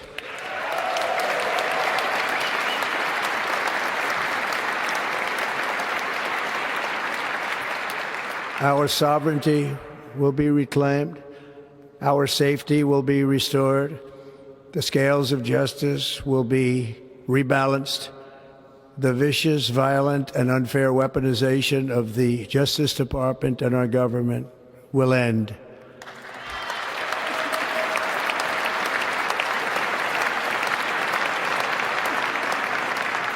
And our top priority will be to create a nation that is proud, prosperous, and free.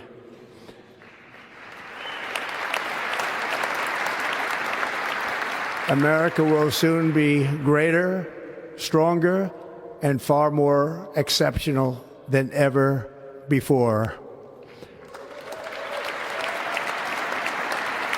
I return to the presidency confident and optimistic that we are at the start of a thrilling new era of national success.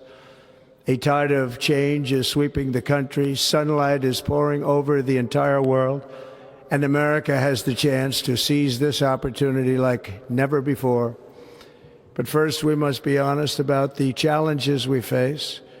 While they are plentiful, they will be annihilated by this great momentum that the world is now witnessing in the United States of America. As we gather today, our government confronts a crisis of trust. For many years, a radical and corrupt establishment has extracted power and wealth from our citizens while the pillars of our society lay broken and seemingly in complete disrepair. We now have a government that cannot manage even a simple crisis at home, while at the same time stumbling into a continuing catalog of catastrophic events abroad.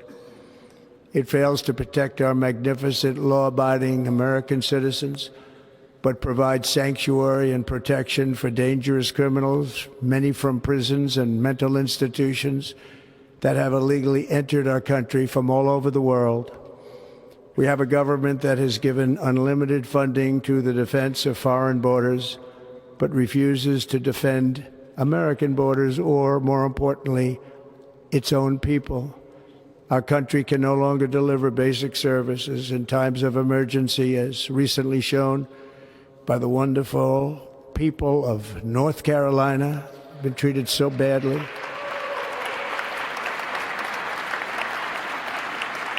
And other states who are still suffering from a hurricane that took place many months ago.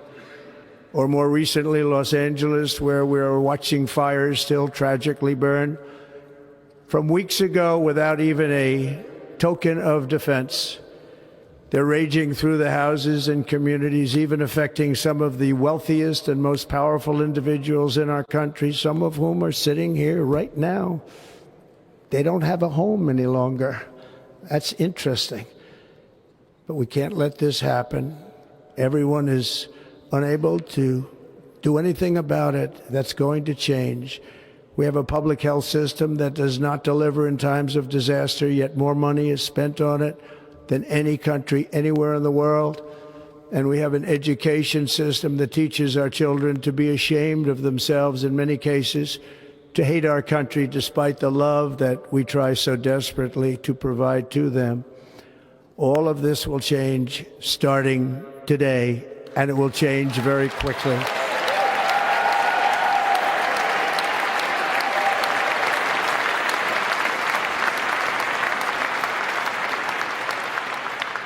My recent election is a mandate to completely and totally reverse a horrible betrayal and all of these many betrayals that have taken place, and to give the people back their faith, their wealth, their democracy, and indeed their freedom. From this moment on, America's decline is over.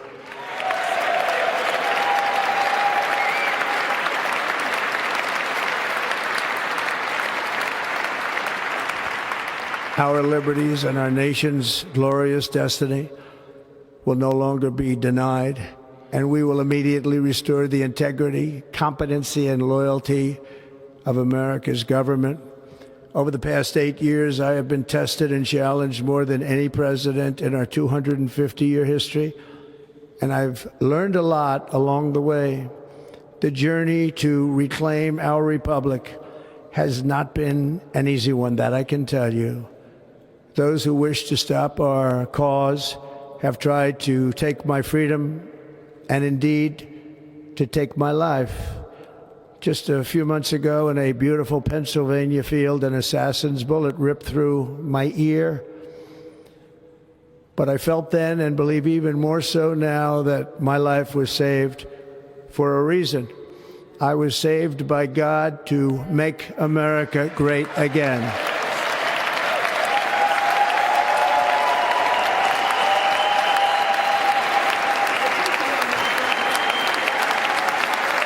Thank you. Thank you.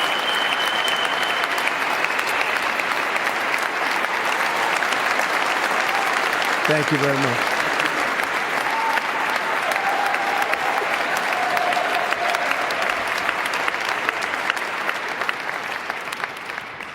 That is why each day under our administration of American patriots, we will be working to meet every crisis with dignity and power and strength. We will move with purpose and speed to bring back hope, prosperity, safety, and peace for citizens of every race, religion, color, and creed. For American citizens, January 20th, 2025 is Liberation Day.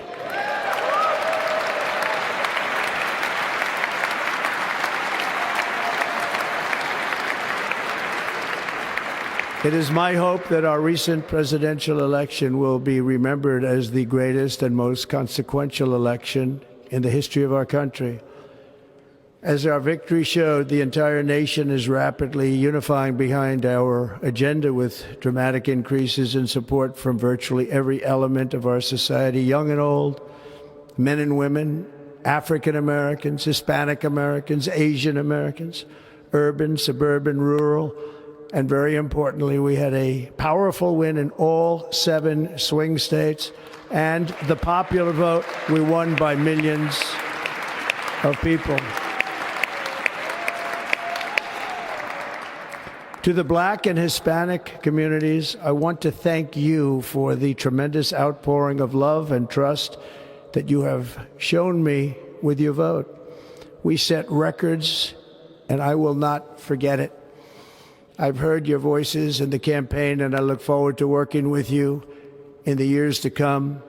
Today is Martin Luther King Day, and his honor, this will be a great honor, but in his honor we will strive together to make his dream a reality. We will make his dream come true.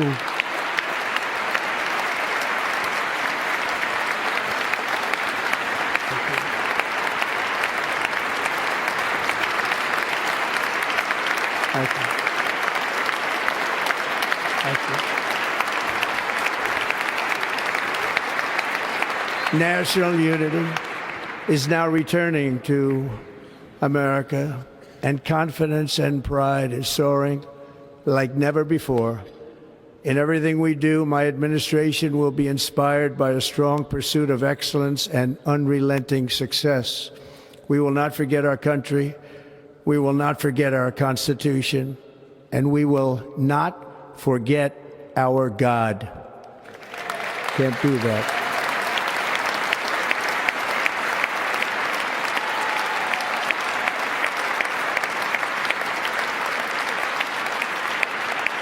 Today, I will sign a series of historic executive orders.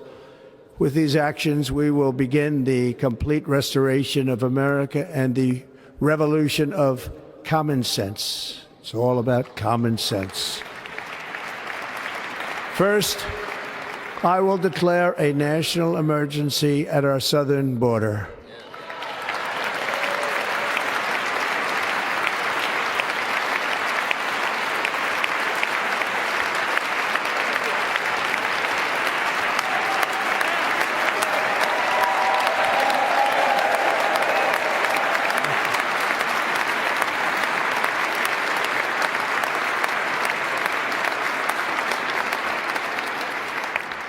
All illegal entry will immediately be halted, and we will begin the process of returning millions and millions of criminal aliens back to the places from which they came. We will reinstate my Remain in Mexico policy.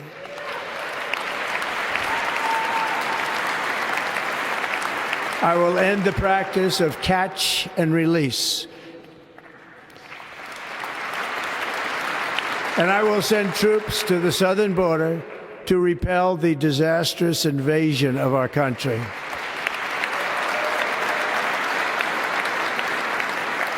Under the orders I signed today, we will also be designating the cartels as foreign terrorist organizations.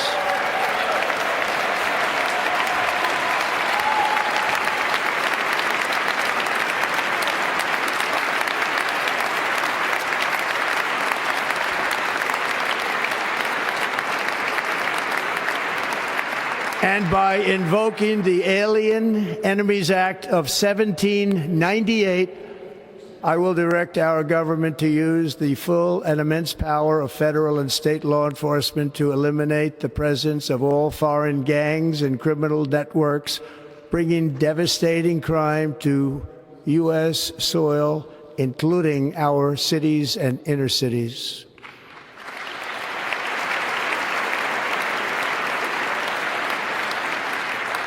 As Commander-in-Chief, I have no higher responsibility than to defend our country from threats and invasions, and that is exactly what I am going to do. We will do it at a level that nobody's ever seen before.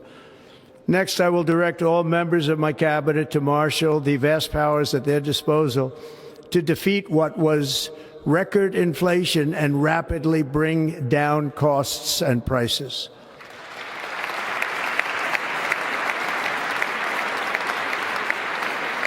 The inflation crisis was caused by massive overspending and escalating energy prices, and that is why today I will also declare a national energy emergency. We will drill, baby, drill.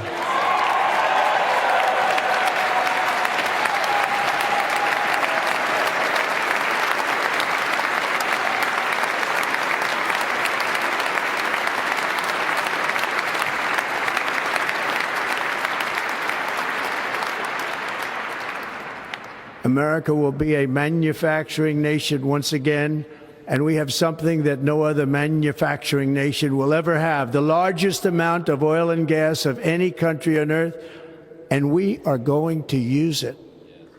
We're going to use it. We will bring prices down, fill our strategic reserves up again, right to the top, and export American energy all over the world. We will be a rich nation again, and it is that liquid gold under our feet that will help to do it. With my actions today, we will end the Green New Deal and we will revoke the electric vehicle mandate, saving our auto industry and keeping my sacred pledge to our great American auto workers.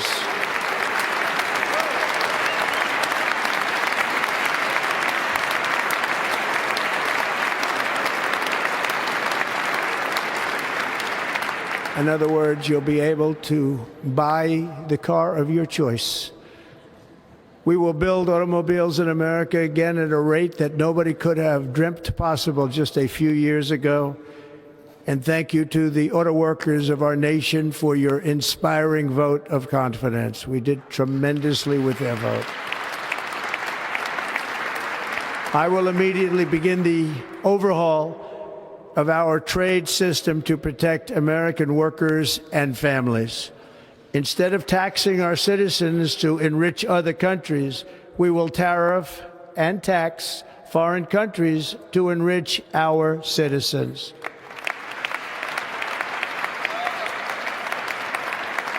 For this purpose, we are establishing the External Revenue Service to collect all tariffs, duties, and revenues. It will be massive amounts of money pouring into our treasury, coming from foreign sources.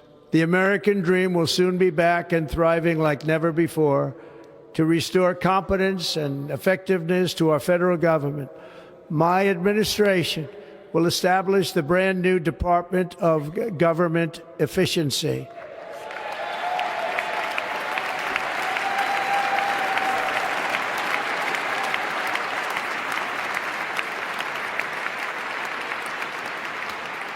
After years and years of illegal and unconstitutional federal efforts to restrict free expression, I will also sign an executive order to immediately stop all government censorship and bring back free speech to America.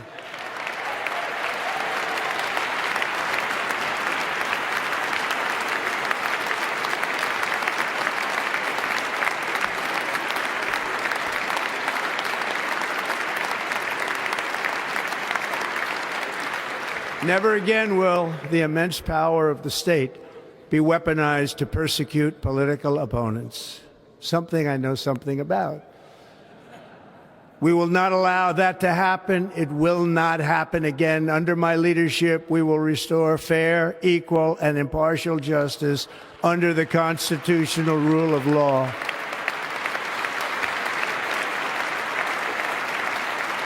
And we are going to bring law and order back to our cities. This week, I will also end the government policy of trying to socially engineer race and gender into every aspect of public and private life.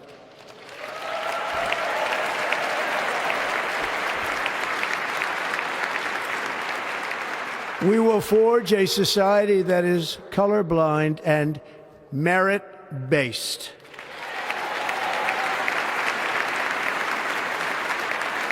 As of today, it will henceforth be the official policy of the United States government that there are only two genders, male and female.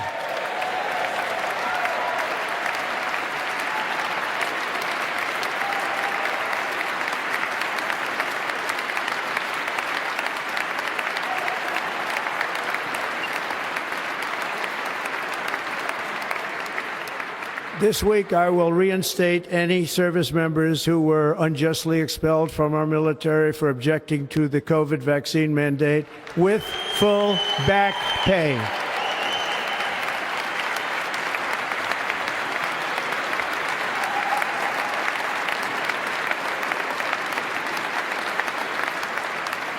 And I will sign an order to stop our warriors from being subjected to radical political theories and social experiments while on duty.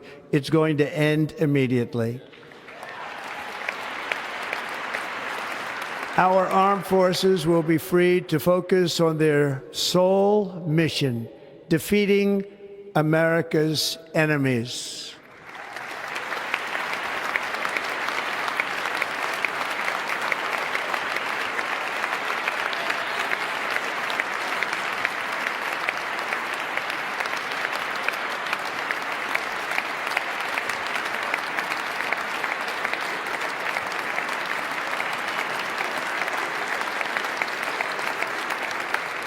Like in 2017, we will again build the strongest military the world has ever seen.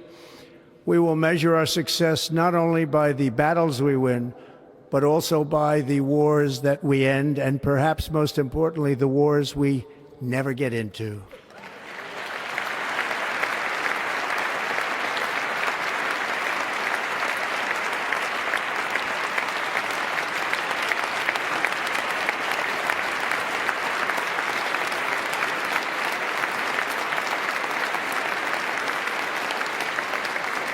My proudest legacy will be that of a peacemaker and unifier. That's what I want to be, a peacemaker and a unifier. I'm pleased to say that as of yesterday, one day before I assumed office, the hostages in the Middle East are coming back home to their families.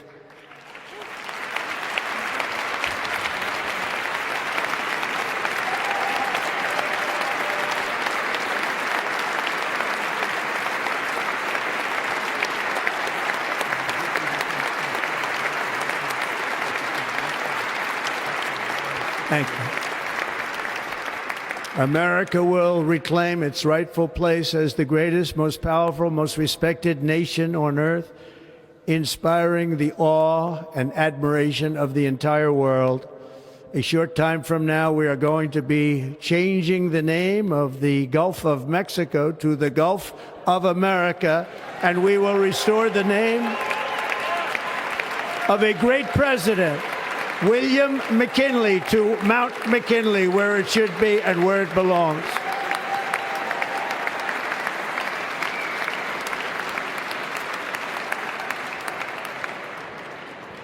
President McKinley made our country very rich through tariffs and through talent.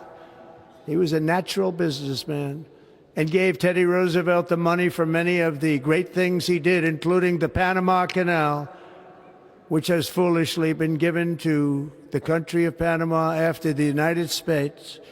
The United States, I mean, think of this, spent more money than ever spent on a project before and lost 38,000 lives in the building of the Panama Canal.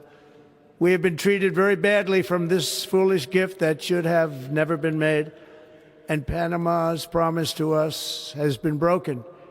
The purpose of our deal and the spirit of our treaty has been totally violated. American ships are being severely overcharged and not treated fairly in any way, shape, or form, and that includes the United States Navy. And above all, China is operating the Panama Canal, and we didn't give it to China, we gave it to Panama, and we're taking it back.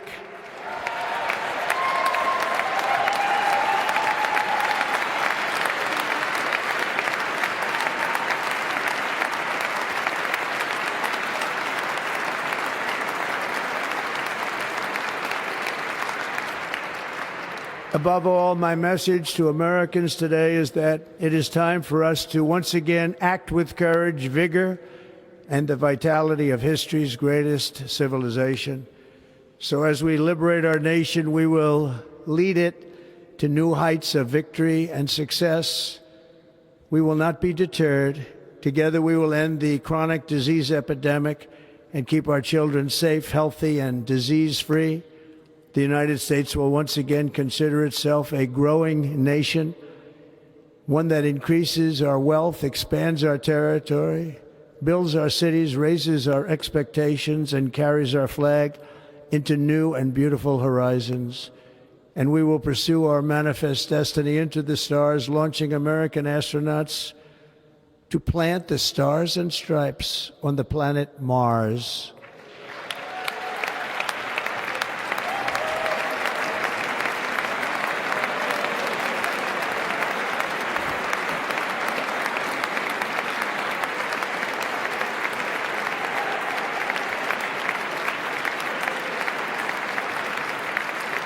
Ambition is the lifeblood of a great nation. And right now, our nation is more ambitious than any other. There's no nation like our nation. Americans are explorers, builders, innovators, entrepreneurs, and pioneers. The spirit of the frontier is written into our hearts. The call of the next great adventure resounds from within our souls. Our American ancestors turned a small group of colonies on the edge of a vast continent into a mighty republic of the most extraordinary citizens on earth. No one comes close. Americans pushed thousands of miles through a rugged land of untamed wilderness. They crossed deserts, scaled mountains, braved untold dangers, won the Wild West, ended slavery, rescued millions from tyranny, lifted billions from poverty, harnessed electricity, split the atom, launched mankind into the heavens, and put the universe of human knowledge into the palm of the human hand. If we work together, there is nothing we cannot do and no dream we cannot achieve. Many people thought it was impossible for me to stage such a historic political comeback. But as you see today, here I am. The American people have spoken.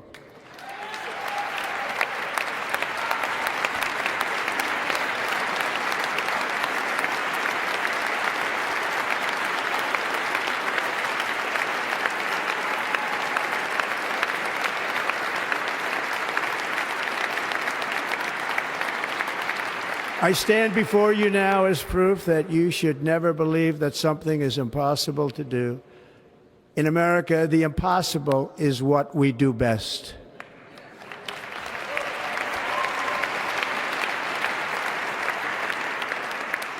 From New York to Los Angeles, from Philadelphia to Phoenix, from Chicago to Miami, from Houston to right here in Washington, D.C., our country was forged and built by the generations of patriots who gave everything they had for our rights and for our freedom. They were farmers and soldiers, cowboys and factory workers, steel workers and coal miners, police officers and pioneers who pushed onward, marched forward, and let no obstacle defeat their spirit or their pride. Together they laid down the railroads, raised up the skyscrapers, built great highways, won 2 world wars, defeated fascism and communism, and triumphed over every single challenge that they faced. After all we have been through together, we stand on the verge of the 4 greatest years in American history. With your help, we will restore America, promise, and we will rebuild the nation that we love, and we love it so much. We are one people, one family, and one glorious nation under God. So to every parent who dreams for their child, and every child who dreams for their future, I am with you, I will fight for you, and I will win for you. We are going to win like never before.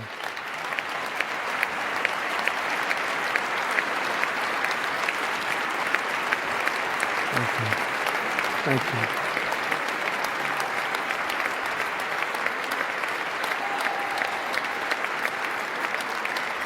Thank you. Thank you. In recent years, our nation has suffered greatly, but we are going to bring it back and make it great again, greater than ever before. We will be a nation like no other, full of compassion, courage, and exceptionalism. Our power will stop all wars and bring a new spirit of unity to a world that has been angry, violent, and totally unpredictable. America will be respected again and admired again. including by people of religion, faith, and goodwill. We will be prosperous. We will be proud. We will be strong, and we will win like never before.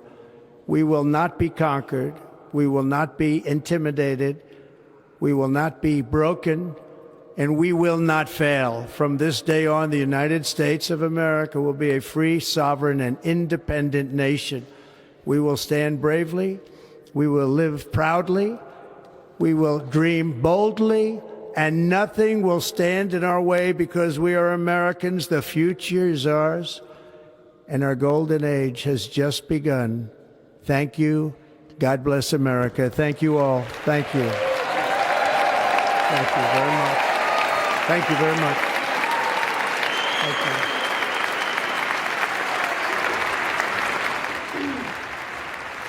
As newly sworn in, now President Trump speaking to the American people for the first time as the 47th President of the United States, promising what he called a golden age of America beginning today, and repeating many of the messages he often says in his rally speeches and campaign remarks along the way over the last couple of years. Also noting this is, for himself, a remarkable political comeback and promising a new age for America ahead. We're waiting now for, I believe, Carrie Underwood to make her way to the podium to perform America the Beautiful.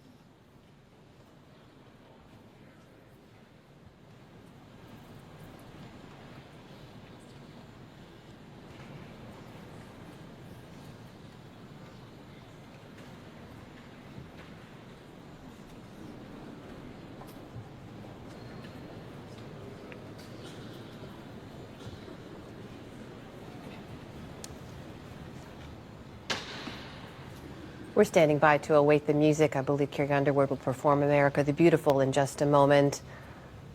Until then, Judy, I apologize if we need to cut you off, but your reaction to what we just heard from President Trump. Well, it was, as you said, Amna, it was a reprise of much of what we heard during his campaign, and frankly, a reprise in many respects of what he said 8 years ago when he talked about, he didn't use the term carnage, which he did, but he did describe a dark time in America where American citizens have been failed by their government, where the borders have been overrun, crime, pretty much the darkest picture you can imagine. But he said all that is going to change. It's going to be drill, baby, drill. The golden age has begun. You know the words, help me out here. That's how I would sum it up. Let's listen in now. For spacious skies, for amber waves of grain, for purple mountain majesties above the fruited plain. America,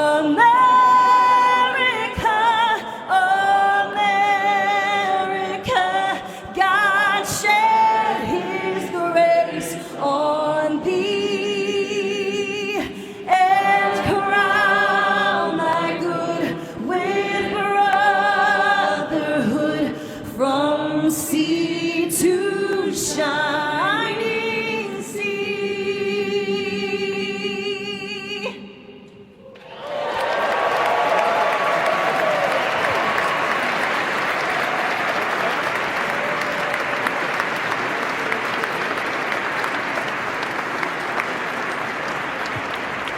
Carrie Underwood, the pro that she is, with an impromptu a cappella version of America the Beautiful after there seemed to be an issue with the musical accompaniment. Tiffany, when you heard President Trump there say that this Ladies and gentlemen, Senator Fisher will now introduce the benediction clergy. this is now the golden age of America. The golden age of America begins right now. How did that strike you? Berman, Pastor Lorenzo I took it as a call for and all Reverend American Frank citizens to be actively engaged in this, new golden era that we have coming up on us, that Donald Trump is leading, that we're the innovators and the builders and the creators, and that's what makes this country beautiful. Kevin? Well, I think a lot of Donald Trump's speeches, there were like 4 speeches in this, and I think he's wanted to frame it as aspirational, and he truly does believe this is a golden age. But I think probably the most important term he used was the term liberation. He believes this is a pivot point and a cultural tipping point that is in favor of the MAGA view of how Washington should work. And bless its inhabitants with the Hebrew words, Baruch HaGever Asher Yiftach BaHashem. Blessed is the one who trusts in God. Thousands of years later, this great nation, which adopted these words as its motto, "In God we trust," stands at a moment of historic opportunity. Americans are searching for meaning. Our merciful Father, help us rise to meet this moment. Bless President Donald J. Trump and Vice President J.D. Vance with the strength and courage to choose the right and the good. Unite us around our foundational biblical values of life and liberty, of service and sacrifice, and especially of faith and morality, which George Washington called the indispensable supports of American prosperity. Guide our schools and college campuses, which have been experiencing such unrest, to inspire the next generation, to pair progress with purpose, knowledge with wisdom, and truth with virtue. Hear the cry of the hostages, both American and Israeli, whose pain our president so acutely feels. We are so thankful for the 3 young women who yesterday returned home, and pray that the next 4 years brings peace to Israel and throughout the Middle East. Almighty God, grant all Americans the opportunity to realize our shared dream of a life filled with peace and plenty, health and happiness, compassion and contribution. Stir within us the confidence to rise to this moment.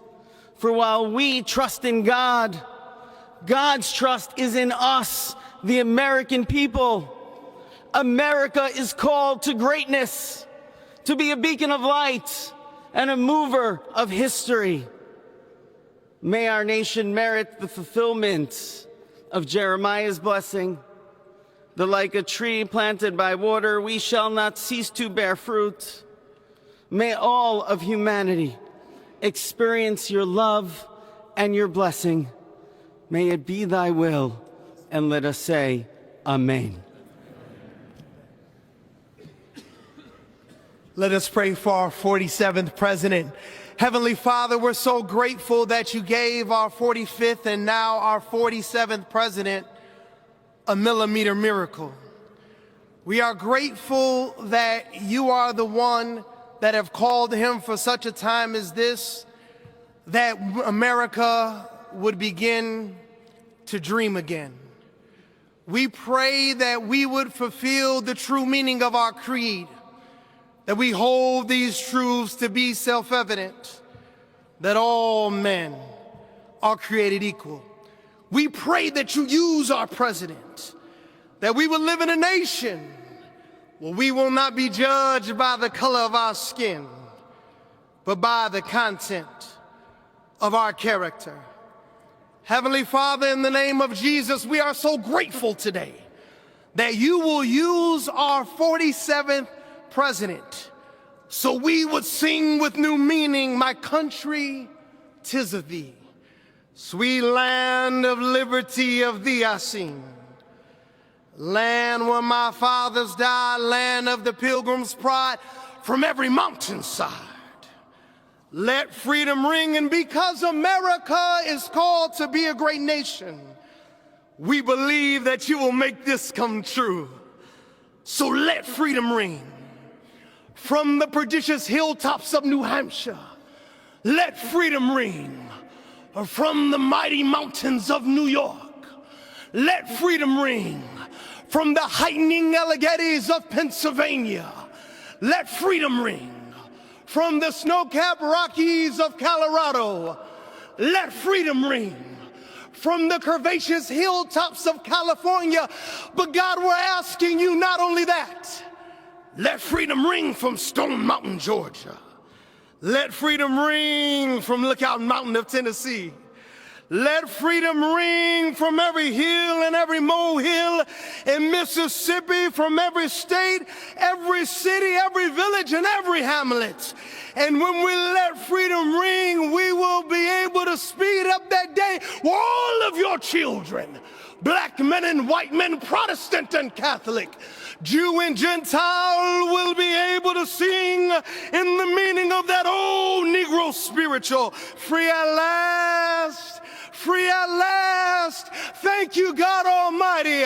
We are free at last. If you believe where the Spirit of the Lord is, there is liberty. Come on, put your hands together and give your great God great glory.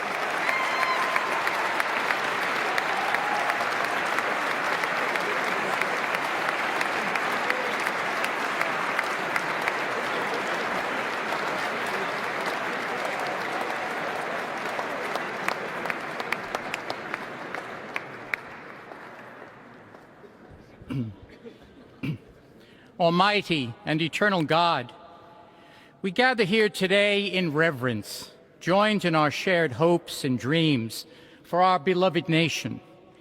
In this sacred moment of the inauguration of President Donald J. Trump and Vice President J.D. Vance, we turn our hearts to you, seeking your divine assistance and abundant blessings upon this pivotal moment in history. We come before you with profound gratitude for the many gifts you have bestowed upon our land. Thank you for the freedoms we cherish, for the strength of our communities, and for the resilience of our spirit. As our President and Vice President embrace their newly appointed roles, we humbly implore that your everlasting love and wisdom will envelop them. Grant them the clarity of mind to navigate the challenges that lie ahead and the compassion to serve all citizens with fairness and integrity. May their hearts be filled with a giving spirit and sincere understanding for those whom they represent. May they be beacons of hope in times of uncertainty and prophetic voices in defending the dignity of all created life. We pray for a spirit of collaboration to flourish in our government and across our nation, fostering an environment where dialogue and heartfelt listening will prevail over division or discord. May each decision made by our President and Vice President reflect the values of justice and peace. As we embark on this new chapter, we also seek your comfort, O God, for those who feel lost or disheartened. In this time of transition, may your light shine upon them, reaffirming their belief in a brighter tomorrow. May we all strive to lift one another, supporting our fellow citizens with kindness and empathy, recognizing that together we can overcome any adversity. Grant us the strength to endure, the courage to face our fears, and the clarity to see the light that remains, even when clouds of uncertainty may gather. Inspire our new leaders to be champions for the vulnerable and advocates for those whose voices are often silenced. May they pursue policies that promote the well-being of all, seeking to build bridges that will foster unity and belonging. As we stand witness to this inauguration, we hold fast to our faith in the goodness of each of us and the possibility of change. We trust that with your guidance, O God, our nation can move forward to a future filled with promise, prosperity, and understanding. And finally, we lift our hearts in gratitude for the beloved parents of President Trump. Without Mary and Fred Trump, this day would never be the miracle that has just begun. From their place in heaven, may they shield their son from all harm by their loving protection, and give him the strength to guide our nation along the path that will make America great again. Let us go forth now with these words of President Trump's emblazoned on our hearts. As long as we have pride in our beliefs, courage in our convictions, and faith in our God, then we will not fail. We stand tall, we stand proud, because we are Americans, and Americans kneel to God, and to God alone. Amen. Ladies and gentlemen, please remain standing for our national anthem.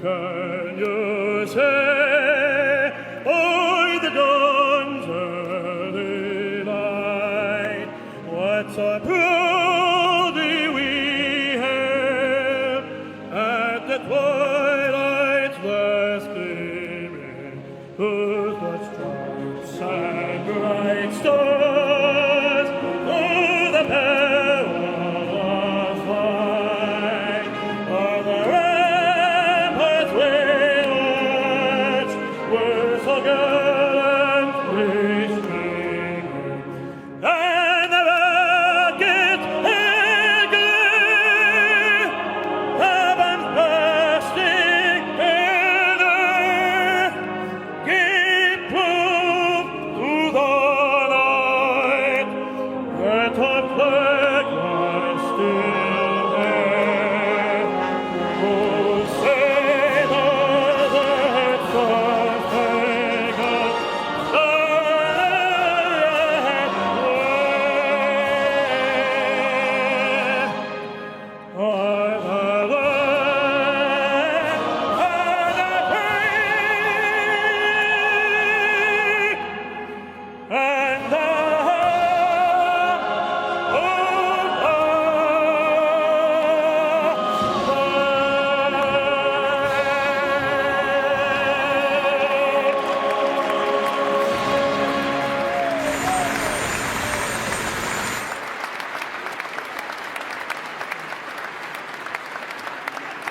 Ladies and gentlemen, please be seated.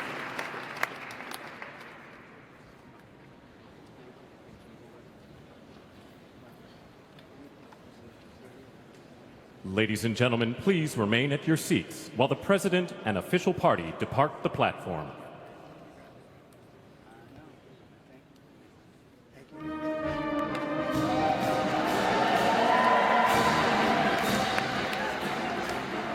Donald Trump, now the nation's 47th president. The end of his inaugural here as he and other members of the new administration make their way out. David Brooks, inaugural addresses are typically heavy on poetry, light on prose. This one was fairly heavy on prose. I mean, specifics about just the series of actions he intends to take. It almost had the sense of a preemptive State of the Union address in many ways. What do you make of it? Took the words from my mouth. It was the most State of the Union-y inauguration address. You think of pay any price, bear any burden. That's usually the kind of stuff we hear. Instead, I've got 6 executive orders on protecting the southern border. Not stupid. Not a stupid strategy. Americans are distrustful. I think they may be fed up with lofty words, and a lot of the policies are more popular than Donald Trump is. And so if you're facing a distrustful country, giving them concrete things that they can applaud at, that's probably the right thing to do. I would say when he did get lofty, it was a little 19th century-ish. Manifest Destiny, railroad, settling the frontier, William McKinley gets a name check. Like, that's a lot of 19th century. But that's a little Donald Trump's mentality. That was the years we became a big superpower. Those were the years we were not yet global. It was also, I would point out to Donald Trump, the year of massive immigration that made this country what it was. The final thing I'll say is that the one word that was not mentioned, which could be what this whole administration turns out to be about, is China. That right today, DeepSeek, the Chinese AI company, released a model that's apparently as good as the American models. If they win the AI race, that's a big, big deal. China's getting more aggressive in the Philippines. I really think that whether Taiwan gets invaded or not in the next 4 years really sets the tenor for the American trajectory over the next 4 years. And that part, the foreign policy part, I think Donald Trump doesn't want to be that kind of president, but I think he's going to be that kind of president. Jonathan, he mentioned the government facing a crisis of trust. He's not wrong, right? American institutions have long seen a decline in public trust. What did you make of the rest of his speech in terms of the context of what we were all expecting to hear as well? Well, he said this was going to be a message, this was going to be a speech of unity. I didn't hear the word unity. I would say that most of his speech, maybe 70-30, was centered around him. I'm used to inaugural addresses in these moments where you're bringing together a country. In this case, half the country did not vote for you. And so this is where the unity message would have been great. And I looked for moments of unity to see if it was coming through. And you find those moments when you get the presidents from former presidents from both parties applauding. And yet George W. Bush did not clap in key places where his fellow Republicans were standing up in ovation. President Trump missed an opportunity to, at least in one moment, show the unity he said he was talking about. And that was when he talked about the ceasefire deal. And he said, days before I became president, that would have been the perfect opportunity to give a nod to then the former president who worked his butt off into the very last hours of his presidency to help get it done. Yes, with help from the now president and people on his team, but that would have been the opportunity to show the unity he said he was going to deliver today. Indeed, lots to unpack in that speech, and we should say that our partners at PolitiFact have a live fact check on our website, pbs.org/newshour, for anyone who wants to go back and see how the many things that President Trump outlined in his speech, how it comports with the facts. Amy Walter, there was a Wall Street Journal poll that showed that Americans support what the Journal, how they characterized it as MAGA light. So, for instance, that yes, they do support his immigration stance, for instance, but they don't necessarily support the mass deportation of millions of undocumented immigrants in this country. For an American public that might hold that view, what would they make of the speech that we heard this morning? Well, I don't know that there were the exact specifics on what this mass deportation would look like. I think he talks a lot about, and his administration talks a lot about, criminal elements. And I think if it is really limited to people who are here, who have committed violent crimes, and they are deported, I think he would have overwhelming support for doing that. It's certainly true in the polls. Once you start getting into the more sort of vague territory of what is considered a violent crime or who's considered to be somebody that is a risk in this country, I think that's where you might see the challenges. The thing that really stuck out to me, too, is where we talk about a crisis. Amna noted the crisis of trust. And the reality is, no matter how great of a speech you give or what we hear from his first State of the Union, a president is tested by crisis, and it was the crisis of COVID that ultimately was Donald Trump's undoing. That the frustration with how the administration handled that really brought Joe Biden to where he was today. Joe Biden's reaction in many ways to Donald Trump sowed the seeds of his undoing all of the immigration orders really on day one, and the frustration and the realities that came from that, of the influx of migrants, as well as the legislation to pump a ton of money into the economy, which brought us which was certainly a reason for increased inflation. And so you, as a president, can control only so much. The crisis is really, and if it is what David says, where the crisis is overseas, that it's China, that is going to define this presidency. George W. Bush knows that probably better than anybody else sitting on that stage. Kevin, it strikes me, if you're not going to hear the message of unity in a tightly scripted inaugural address, will we ever hear it from a president who's not been prone to that kind of language or remarks in the past? I mean, this was, as Jonathan pointed out, an opportunity maybe to give a nod to the outgoing administration on the ceasefire deal, maybe to point to the fact that the country is divided. He wants to serve all Americans. We didn't hear that today. So in terms of this address setting a tone for this presidency, what did you hear? Well, I think all of Donald Trump's speeches have a certain level of complexity that are almost a sort of microcosm of how he approaches politics, in the sense of the pageantry of the moment.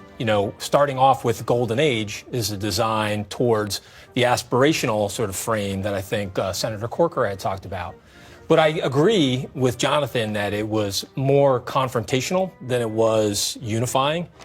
And I think a lot of that has to do with just the interpretation of what they believe, of what Trump and his allies believe is the mandate that they have from the American people to do big things on the big issues that they care about. And so, when you have a administration that is now framed its charge as reversing the last 4 years and feeling this sense of liberation going forward, I believe that they believe that they had to have those that type of approach in order to get the big things done that they want to get done. And so I think it'll be a hallmark of this administration. They're going to move fast. They're going to move, again, with a lot of volume. They are not going to play along with a lot of the customs and traditions of, of how they deal with Congress. They're going to be much more focused on driving a sense of momentum around their agenda and hope and expecting their allies on Congress to come along. And I would say one last thing. I think that it was by design to be somewhat of a repudiation of Biden and Harris, who were only sitting feet away. And I think that is probably the tone that I would expect over the next 4 years. Yeah. Do we have time for one, just to add on to that? I think this is a theme we've been seeing for years now, that an administration comes in, they've got control of Congress, they know they basically have a year and a half to get big things done for the people essentially who voted for them. They do that many times through legislation, through reconciliation, which we're likely to see here. 2 years later, that party gets voted out of power in the midterms. And so you kind of have a system of government now where in a 49 country, when you get your chance to be in charge, you got to take that. And you push as much as you can through the pipeline, knowing that there's likely to be a backlash 2 years later. And that, I think, is just a reality of where we sit in our that's what his speech, I think, laid out, is a vision of hope and the future going forward. He touched, obviously, on the last 4 years, which, you can start with the failed departure out of Afghanistan that emboldened the evils of this world, that put us in the position we're in now, that he's going to have to confront China and all these evil actors. We know that China is operating in the Panama Canal. He addressed that as well, and the need to, the deal was for Panama to control it, not Chinese businesses on both ends of the port. That's massive national security implications for our country. So he addressed that. But more so, he was just laying out how bad it has been for Americans over the last 4 years, with inflation, with global wars, with an open, porous border, drugs, crime coming into every community in America. This is exactly what the American people want. And I was encouraged. It was a call to action to all citizens, Democrat or Republican, that this is our country. This isn't Washington, D.C.'s country. This is our country, and we can have an active role in it in the golden age going forward. I would just say, add to that, I'd say Trump's interpretation of what bipartisanship is if you think about how he's approached immigration and border security, inflation, even things like confronting, woke corporate policies, he believes he has a 70-30 support of the American public on those issues. And that is a bipartisan agenda that he is intent on moving towards on. We were about to watch the Bidens make their way to Marine One as they depart the U.S. Capitol. As we keep our eye on that live picture there, I want to bring back our two former senators who are joining us, Democratic Senator Sherrod Brown of Ohio and former Republican Senator Bob Corker of Tennessee. Senator Brown, what struck me about this inaugural address in comparison to the first one was that we heard the then President Trump in 2017 paint a picture of America in decline. This address really painted a picture of an American establishment in decline. And he said he had a mandate to completely and totally reverse the horrible betrayal, as he put it. What do you make of that assertion, and how do you think that'll play politically? Well, I made of it what I said an hour ago, 2 hours ago, before the speech, was that he talks about blowing up the establishment, but he's surrounded on stage with all these California billionaires. And you can bet, he didn't talk about this, but the main theme of this presidency, he'll talk about immigration, he'll do some things, but the main theme is tax cuts for rich people, to do that tax bill again that he did 7 or 8 years ago, to probably to make it bigger, to make sure the California billionaires get their share, if you will, but no mention of the child tax credit, no mention of the bill that he should renew where 90% of the tax benefit, where the tax benefits went to 90% of the public, 60 million children, 2 million children in my state alone, their families. Those were significant tax breaks. He didn't talk about that. He didn't talk about workers in the overtime rule. And he did what Jonathan said. Essentially, this was a speech about his own grievances, about the judicial system attacking him, about his pain, and about not about the country. And it's, again, you've seen a lot of speeches for inaugural speeches, and this one about grievance, and this one about his own election. How many times he bragged about how much he won by. Reagan didn't do that. Clinton didn't do that. Bush didn't do that.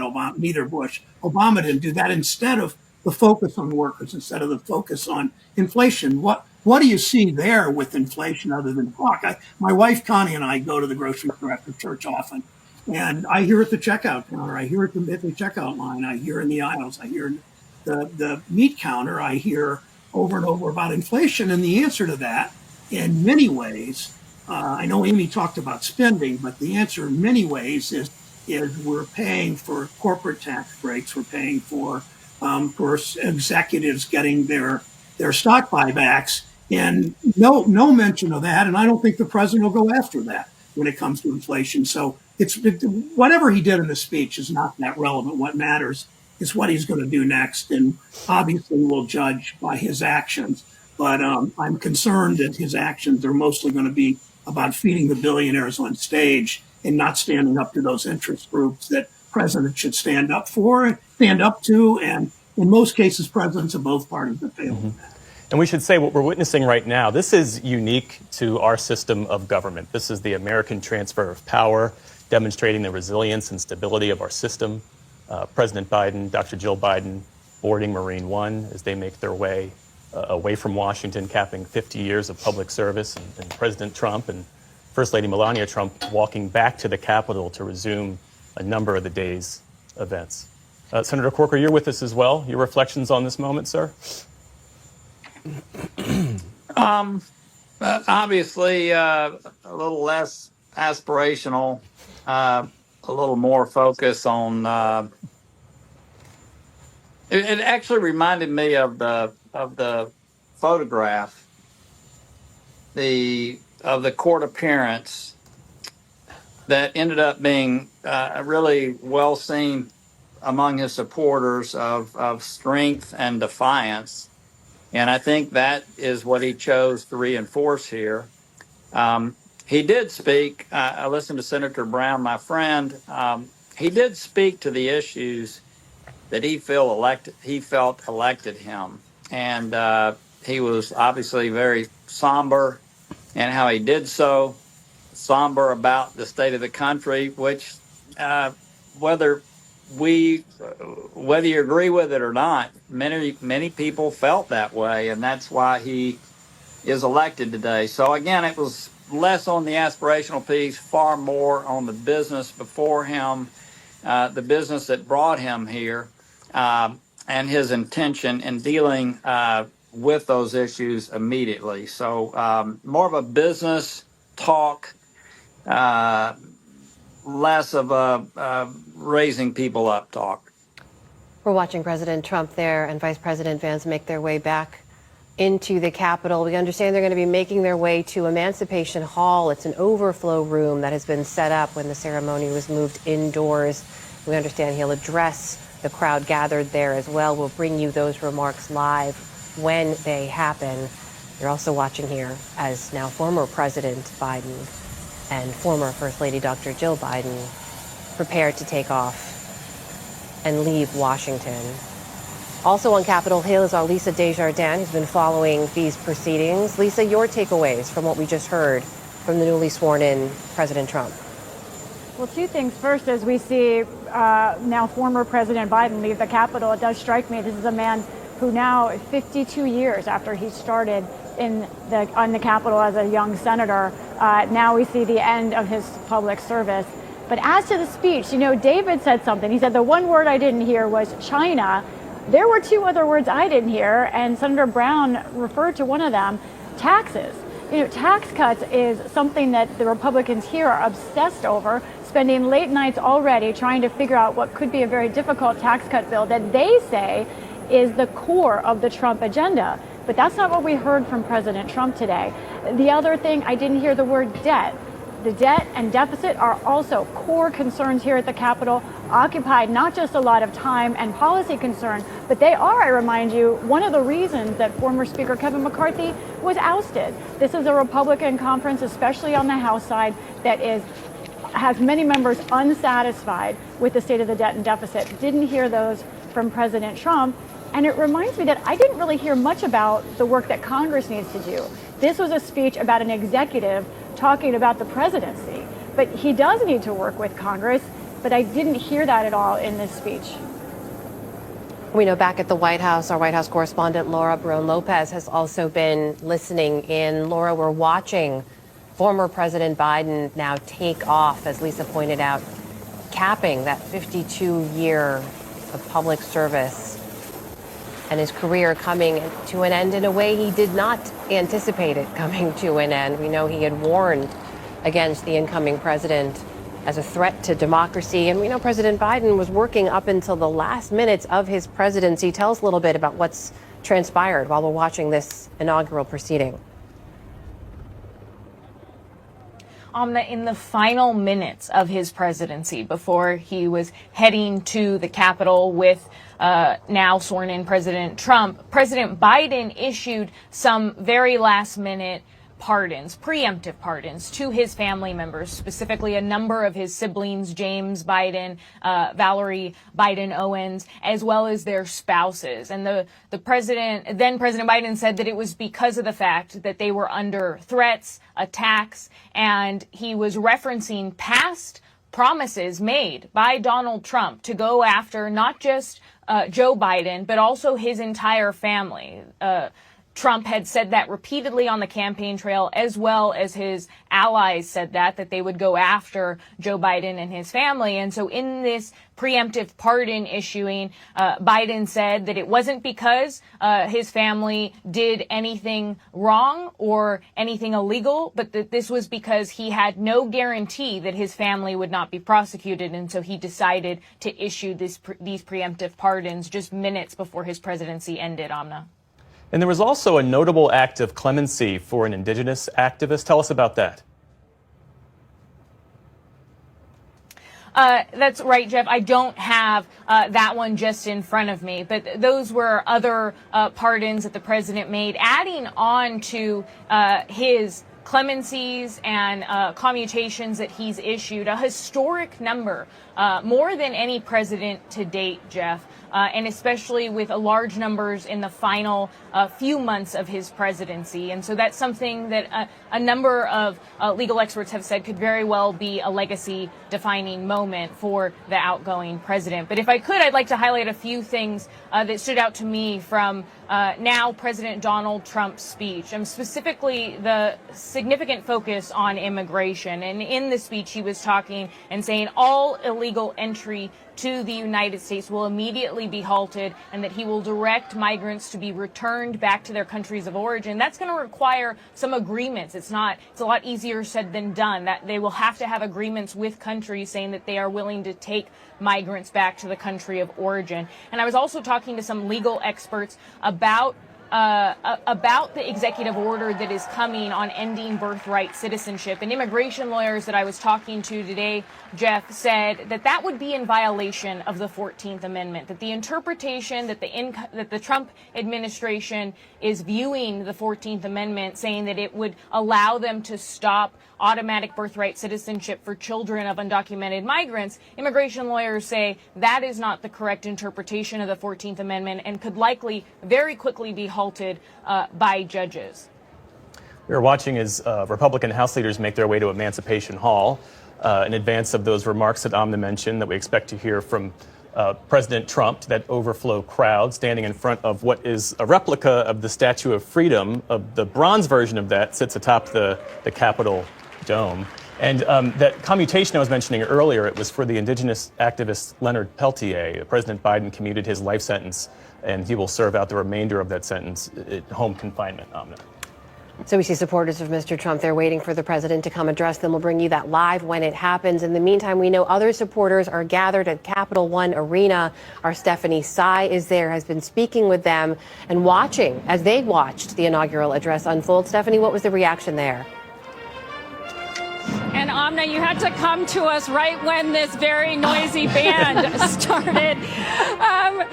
But yes, 20,000, I would say, supporters. Capital One Arena is completely packed. And I have to tell you, as they were watching that live feed of the inauguration speech, it was as if President Trump were in the room, because this is the crowd that he was clearly speaking to. And at times it felt like a WWE match, and at other times it felt like we were at a mega church. I would say the biggest applause lines were so varied in their content. He received loud cheers, for example, when he said, "America's decline is over." He received really loud cheers in the crowd when he talked about the assassination attempt against him and how he was saved by God. When he talked about Liberation Day, when he said, "Drill, baby, drill," and ending the Green New Deal. And really big cheers when Elon Musk appeared on the screen and gave a thumbs up when President Trump talked about going to Mars. And here's my observation after speaking to some dozen supporters of Trump here. They largely follow what his agenda is. He decides, in a way, how they prioritize policy. And I think that is why you also saw really loud cheers in the room for him saying the U.S. should retake control of the Panama Canal, an issue that certainly hasn't been at the forefront of American politics as far as I can remember. So, you know, they really follow him with so much fidelity, and that's what we heard over and over again.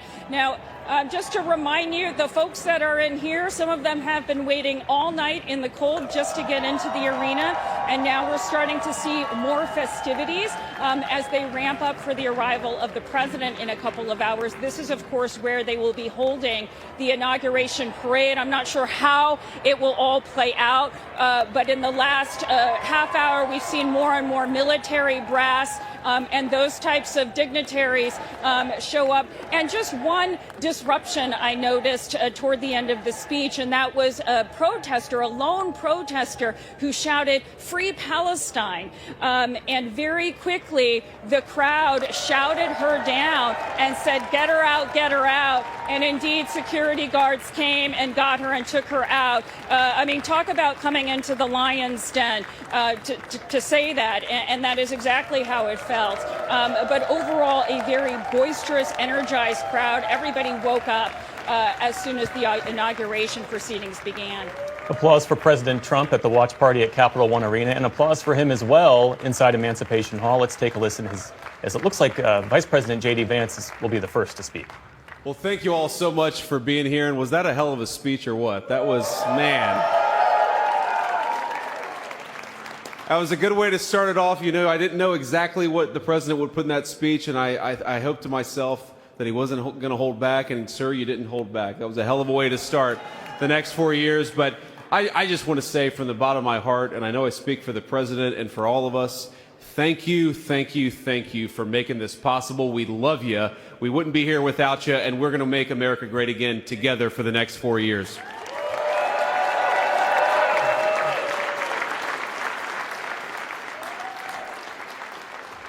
And the last thing I'll say is, you know, having stood outside for about 5 minutes to wave goodbye to the Bidens, thank God we moved that thing indoors, because it was a beautiful ceremony and it was cold as hell outside. So, sir, the 45th and 47th President of the United States, Donald J. Trump.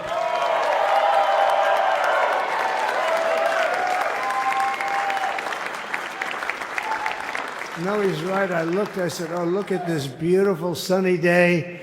We blew it. And then I went outside and we were freezing. You would have been very unhappy.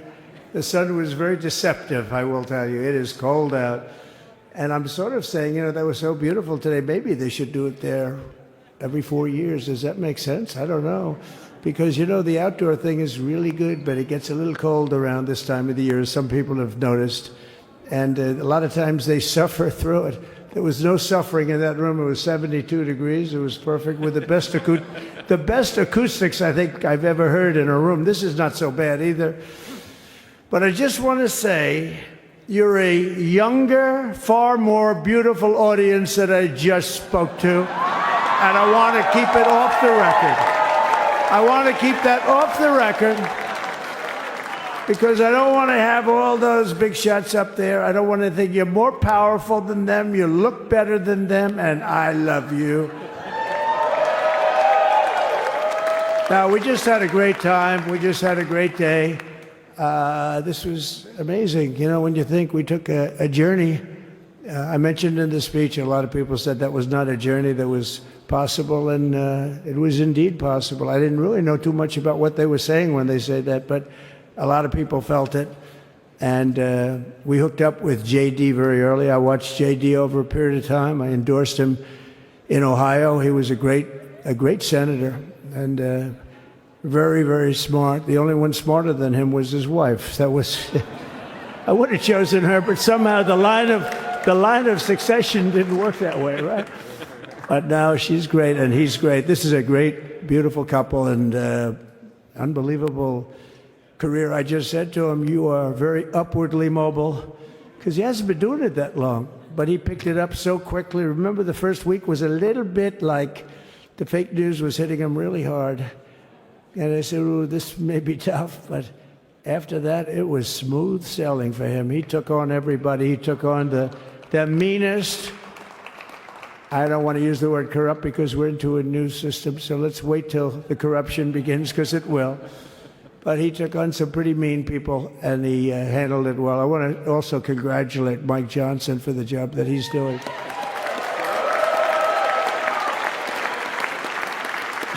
Steve, we gave him a majority of almost nothing, and then I said, to make it tougher on him, let me take 2 or 3 of the people, right? I said, he'll only have to suffer with that for about 3 months. How are they doing, by the way? Are they? Is that moving along? Totally unified. I said, do you mind if I take this one, that one, and a couple of others? He didn't mind. He can handle it. No, he's a man that's liked by everybody. I've never met a man like this. You've got how many is it, 219 or 220 or something? 220. And of the 220, 219 really like him. I noticed he got 1 negative vote once about 2 weeks ago. But I think even 220 like him, if you want to know the truth. And that's very unusual. I know a lot of nice guys in Congress, and they have 35 people that hate him. So if you have 35 people that hate you and you only have 1 or 2 or 3 votes, you'll have 5, I think. But that's going to be like, the good news is when we get to that 5 number, it's going to feel like a massive majority. You could be really nasty to a couple of them at least, So it's going to feel like hitting your head on the wall and stopping. It feels so good to stop. But he's done a fantastic job. And Steve Scalise he's our hero because, I was with him. You talk about being shot. I was with him. He got some bad ones, and his incredible wife, and she really loves him. You never know about that. I've been with other people. They were doing poorly, and the wife is like looking at her watch. She can't get out of the hospital fast enough. How's he doing? Oh, I don't know. He's all right. That woman was a mess. She was crying and crying. No, they're going to take him. They're going to take him. I told Steve when he finally woke up, it was a while, too. The doctor told me it was the most blood they've ever transfused in any patient. They've never done anything like it. And here he is, the picture of strength, right? And he's been a great friend of mine, right? With a family, because of a family. And what a job you did. It worked out pretty much better than we even thought, right? And I did have a couple of things, to say that were extremely controversial.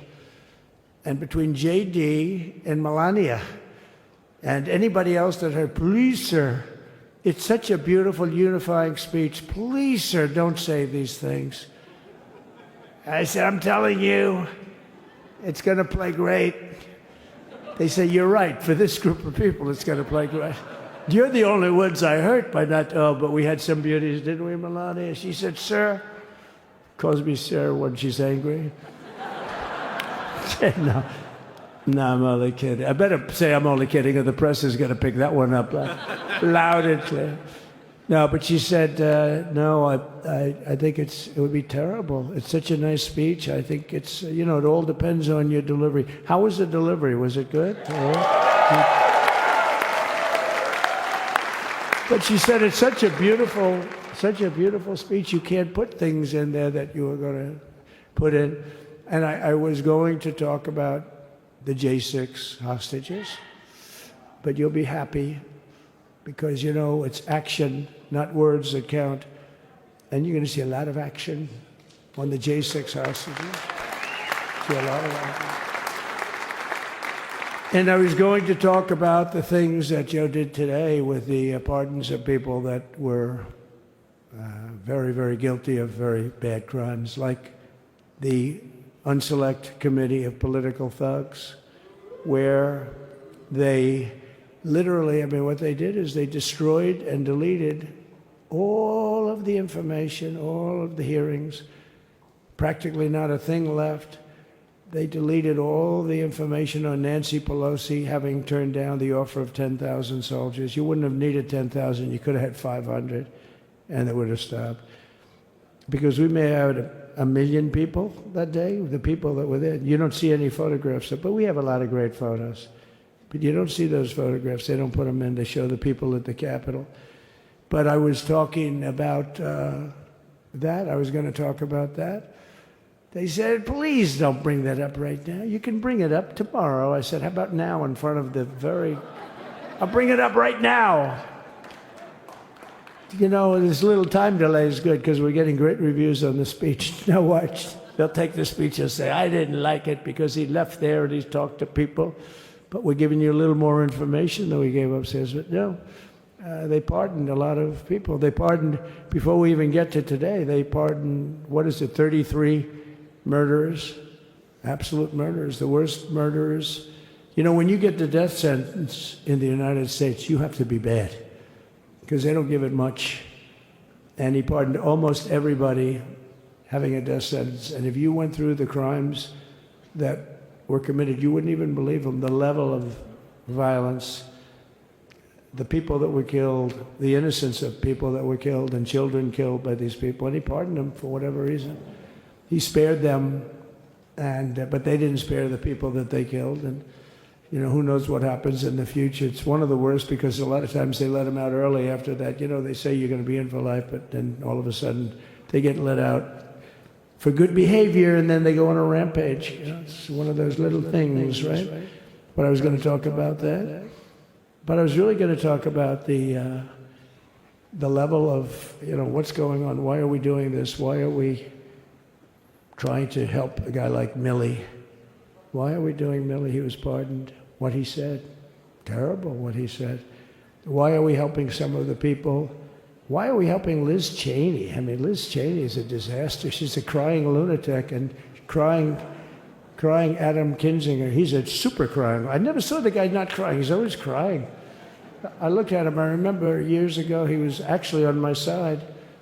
And then one day, you know, when you don't want to kill people in wars, they turn against you. Liz Cheney hated the concept of not going to war with everybody. Let's kill everybody. Let's spend a lot of money on military equipment, you know, where her father works, right? And but what she did was incredible. Think of it. They destroyed and deleted all of that information that went on for almost 2 years against Trump. And the reason they did, because it was all false. Like the person that said, I tried to strangle a Secret Service agent. That's one of the toughest human beings I think I've ever seen. I actually had a friend saying, please don't change that, sir. You are the coolest sucker in history. Remember, she said, I put my hands around his neck because he wouldn't go to the Capitol. Made up fiction. And I was rebuffed. And the guy on the right is a massive weightlifter, probably stronger than me. Do you think he's stronger than me, honey? You know who I'm talking. Possibly stronger than me. Slightly younger than me, like, I won't say how many years because I don't want to talk about that, but a lot of years. But I had a friend that said, why are you disputing that story? That's the coolest story I've ever heard. That I would attack a karate champion, get slightly rebuffed, and then throw my arms around a guy with a neck about this big. Even though there are bars, you know, there are bars, you can't really do that anyway. So I wanted to talk about that. But all of that stuff got deleted. And the reason it got deleted is they were all caught in lies. You know, Secret Service testified, and they said it didn't happen. Actually, the two guys were very embarrassed. They're suffering because their friends are saying, did Trump really do that to you? But they gained a whole new respect for me. But it was just make-believe stuff, and there were a lot of make-believe stories made up. So rather than suffer the wrath, like the story with Nancy Pelosi, I offered her 10,000 soldiers. She knows it. She admitted it on tape that her daughter made. She's a videographer or whatever you call her, which I'm glad she is. Oh, she can't be in good stead with Nancy. But Nancy said it was my responsibility as she's leaving the Capitol. She said it was, and it was. She's in charge of security at the Capitol. But I offered them up to 10,000 soldiers, even more. One time I said more, as many as you need. But you needed 400 or 500. If 4 or 5, you 10,000, that would be more than the number of people there by lot. But we offered her 10,000. Think of it, 10,000 soldiers. In other words, J6 wouldn't be J6. There would have been no J6. But she rebuffed them. She didn't like it. No, she didn't like it. Maybe she wanted that to happen. But she's guilty as hell. And now we would have to go through the process because they destroyed all evidence. They deleted everything. There's virtually nothing left. The other fake story and so many other fake stories. And many people came out on our side. And those people now, we've got to find them. There's nothing left. So that's a criminal offense. If that were a civil case, it would be a criminal President Trump offense. is delivering unscripted remarks there in Emancipation Hall to a number of his supporters. At the same time, former President Biden is delivering brief departure remarks at Joint Base Andrews. We're going to dip in quickly just to listen in to former President Biden. Thank you for the sacrifices you made. I mean it. For being part of this journey. Every day, I'm deeply moved by all we all did for this country. I really mean it. History's going to mark down just what you did. You know, but the point I want to make today is to make clear in my farewell address, as we all do have we have a lot more to do. We heard the inaugural address today. You know, we got a lot more to do.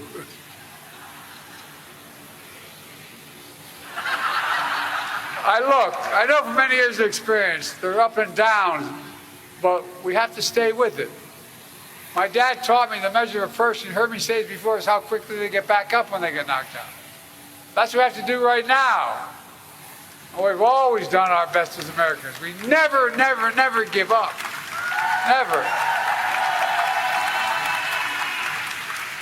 We're leaving office, but we're not leaving the fight. You're smart, you're skilled, you're passionate. The country needs you again. So all of you can, stay engaged in all the ways you can, whether it's in public service, or the private sector, or philanthropy. Former President Biden addressing supporters before he and former First Lady Dr. Jill Biden leave Washington for California. Meantime, President Trump is still addressing supporters inside Emancipation Hall. These are unscripted remarks. We're going to go back now to President Trump. This has been there's never been anything like it. There's never been anything like it. This has been a movement like no movement ever in history for probably any country, let alone this country.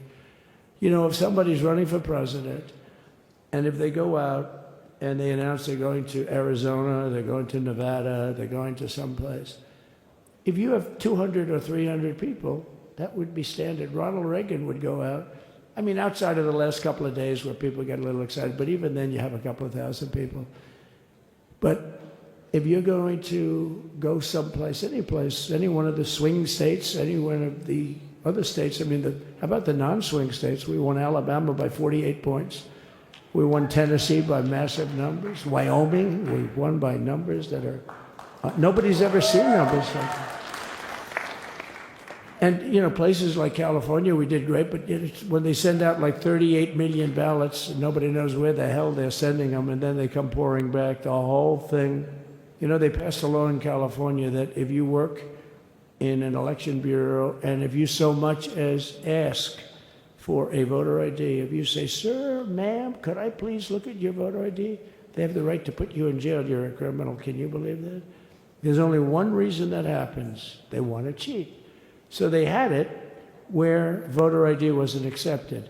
But now if you even ask for it, this is seriously a bill that was just signed, passed in their legislature, and it was signed. And I think when we get things cleaned up and we get back to a little bit of normalcy, I'm going to ask the Speaker to really get involved, because I think we would have won the state of California, because, you know, if you look at my numbers with Hispanic, we're at 56%. And we won the Texas border that had never been won. As the governor said, he's doing a good job, the governor, by the way, of Texas. But as the governor said, it hasn't, oh, did I get lucky? Did I get lucky? Supposing I said, you know, he's not here, but the governor of Texas has done a terrible job. Wow, look at you. You mean we couldn't get you up in the front row? I tell you. Supposing I said, JD, the governor of Texas, he's not doing his job. You heard what I said. See, I didn't know you were there. I said he's doing a great job. He's doing a phenomenal job. But now you're going to have a partner that's going to work with you, because you didn't have, not only didn't he have a partner, he had people selling the wall, right? We have a fence structure that we worked on, the governor worked on with me. And I didn't love it, to be honest with you. I wanted a nice precast concrete, you know, 40, 50 feet high, like a beautiful, could have been a T-shape, Y-shape. I love construction. I wanted that sucker to go up maybe 50, 60 feet. It would have looked beautiful, a nice Y shape. And they said, the problem is, sir, they climbed that like a rabbit. I said, what do you mean? No way. And they brought some of these guys out. They climbed it like... And the other thing is you hit it with acid and the thing will disintegrate. You know, they have things for concrete. So they needed very hardened steel, very special steel. And then they needed 7,000-pound concrete inside that steel, inside that steel. And then they have a rebar that's the toughest steel made. Very hard to cut. So this is why very little is cut. I mean, it's right. And then they put a anti-climb panel on top. I hated it. I said, it's so unattractive. And I said, why would that work? I don't believe it works. And I went to watch the Border Patrol, gave a display. We had actually two sets of climbers. The guys that climb up walls with drugs on their back. I mean, they got like 60, 70 pounds of drug, and they go as fast as you can walk. They go bip, bip, bip. Or we have Mount Everest-type climbers. And honestly, the drug guys were much better. I couldn't believe it. The drug guys blew them away, right? But it's true, the anti-climb panel, they couldn't get around it. They just couldn't. You didn't have it. So sometimes you sacrifice beauty for efficiency. And we did. So we built this wall, and we built over 500 miles of wall. That's why we had such good numbers. The famous chart that came down, very thankfully, the chart that came down on my right, Governor. Had I not looked over there, I'm not speaking right now. You might be speaking here. You want to know the truth? You, JD, we've got a lot of great people in this party, but I got very lucky, but we had the best numbers we've ever had. But I bought, what happens is when you fill it up, it's like water. You fill it up. Now we have 571 miles of wall. And they would always say, when we renovated a wall, so there'd be like a piece of plywood sitting there for 60 years, or a 2x4 sitting for 60 years on the ground and rotting. Because, and they'll say, you didn't build a new wall. Here we're building 50 feet up in the air, 30 feet sections, 50-foot sections, all steel, all concrete, all everything. And all, by the way, they don't even want me to say this, but what the hell, doesn't take that long time. They're all wired for all of the equipment. We put wires in everything so they can easily wire for all the different types of equipment. And if there's a doubt, we have a wire. Whenever we just look, you just find the wires all over the place up top, so we can just hook it up. We don't have to have wires on the outside, which wouldn't do too well, right?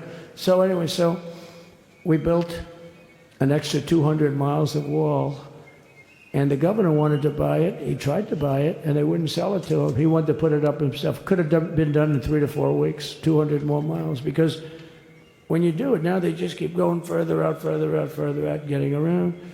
So we did an extra 200 miles, and it was all bought, and they announced that they're not going to put it up. And that's when I realized they wanted open borders, and that's when I realized that people are going to come pouring through the wall like nobody's ever seen before, but you've seen it. A lot of you are here because of that. I made it my number one issue. They all said inflation was the number one issue. I said I disagree. I think people coming into our country from prisons and from mental institutions is a bigger issue for the people that I know. And I made it my number one. I talked about inflation too, but how many times can you say that an apple has doubled in cost?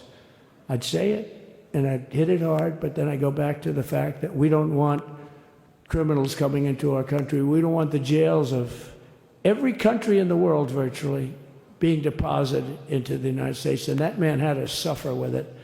And he did an unbelievable job. I'll tell you, he was a very popular governor, but now he's like an unbeatable governor because of your border policies. He was fantastic. And he really was. So. Governor Abbott he's a great man, a great leader. And but it did make him did you do it? You didn't do that for politics. You did it because you wanted to do the right thing. But I'll tell you, it sure as hell worked for politics too. It's self-preservation, that's right. But no, because the people are demanding it. The people of Texas are demanding it. The people are demanding it all over. So anyway, so we built it, and they wouldn't let us use it. They wouldn't let the governor use it. And other governors, they wouldn't let him use it. But he was the leader of the pack and did a great job. And then we heard about a month ago that not only wouldn't they let us use it, they were selling it. They were going to sell it for 5 cents on the dollar. Now, 5 cents on the dollar then, but today it would cost more than twice as much to build because we bought it like 6 years ago. And it was just sitting on the ground, and that does not do well for the whole thing. But it was just sitting on the ground, and I heard about it, and I called the governor, and I called a lot of people, your attorney general. And here's the story. They were going to buy it, and these are great business people. They were going to buy it for 5 cents on the dollar or less. And they were calling us up, we'll sell it to you for 200 cents on the dollar. In other words, it will cost you twice as much, so it's 200 cents on the dollar. I said, can somebody explain that to a judge? I mean, how corrupt is that? You'd think they'd say, maybe we'll sell it to you for 20 cents, 30 cents, but not 200 cents. So they were going to buy something for 5 cents and they were going to sell it to us for a fortune. They were going to make it would be, they'd have it down that in Fortune magazine, they'd put it of the deal of the year, okay? You buy something like that. But it was so corrupt and so horrible. And when we told that to the administration, they didn't care. They just kept going forward. They couldn't care less. And they kept going forward. They knew that they were trying to sell it back to us. They would have sold it back to us. You would have ended up buying it. You would have paid probably 50, 60 cents, who knows. But they were going to use it for scrap metal, but then they made a much better deal. They could just buy it and sell it to us for 15, 20 times what they paid. 20 times, think of it, like 20 times what they paid. And we wouldn't let it happen. And the governor with his attorney general, Ken Paxton, they made a fantastic, they're a good lawyer. He's pushed around pretty good by people, right? I said, you got a great attorney general. They should leave him alone. He was with me. But Ken and the governor went to court, and a judge actually became incensed and actually called for an investigation. How could a thing like this happen? So he stopped it. So we're waiting to put that wall up. And now that you have a new president, that wall will go up so fast. The governor will complain, sir. This is Greg Abbott, sir. Please, the wall is going up too fast. Please don't do that. You know the story about winning. No, we're going to win too much. We're winning too much. Please, let's stop. People always love that one. We'll do this with the wall. Governor Abbott calls, sir, the wall is going up too fast. We can't take it. We just can't take it. No, I think you'll be very happy if the wall goes up too fast, right? But we'll get that done and we'll work with you on that. But it was a great decision by a great Texas judge, right? And it was beautiful, beautiful to watch. He stopped them right in their track. I mean, they were literally loading this stuff onto trucks. It was terrible. Honestly, it was terrible. And he wouldn't take it. So I'm so glad I mentioned that they have a really good governor in Texas. And I swear, I didn't know he was here. I swear to you, it sounds like a setup. I didn't know you would end. Did I get lucky? I said the right thing. Because there have been moments when I wasn't so happy with him, you know? But not too many, I can tell you that. So anyway, it's good to see you too, Governor. Great. But I just want to thank everybody. You've been incredible. I recognize so many of you. It's so crazy. But this has been a long journey. This was a journey that started in 2015, probably started 20 years before that. People used to say, you're going to run for president? You're going to run? And I always said, no, I don't want. And then one day I said, let's give it a shot. And what I talked about then was the border, too. I think it probably was the number one issue for me. Back in 2015, 2016, I talked about the border. And now I talked about the border, but this border is much worse. We fixed the border. It was totally fixed. There was nothing to talk about. 2020, by the way, that election was totally rigged, but that's okay. It was a rigged election. You know the only thing good about it? It showed how bad they are, showed how incompetent, and frankly, historically, this is a much bigger event. If that would have gone like it should have. The bad thing about it is some bad things happen, like a lot of people in our country that wouldn't be in our country right now. So, you know, that's the bad part. But I will say that it started in 2015, and right from the beginning, we went to the top. Day one, they announced Trump, and Trump went to number one and stayed there for the whole primary. And then we took on Hillary. She didn't look too happy today. We took on Hillary.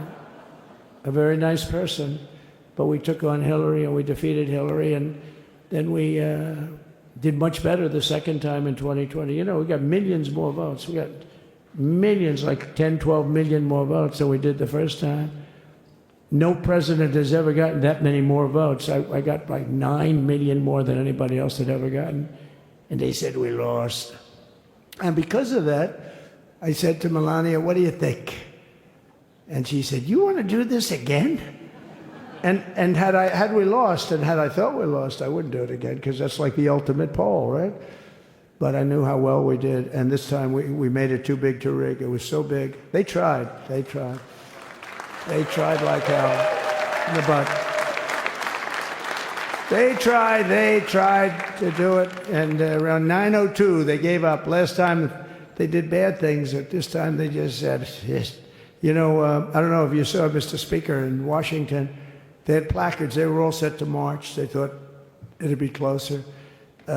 a gentleman asked me, a very respected gentleman asked me yesterday, how come the polls were so wrong?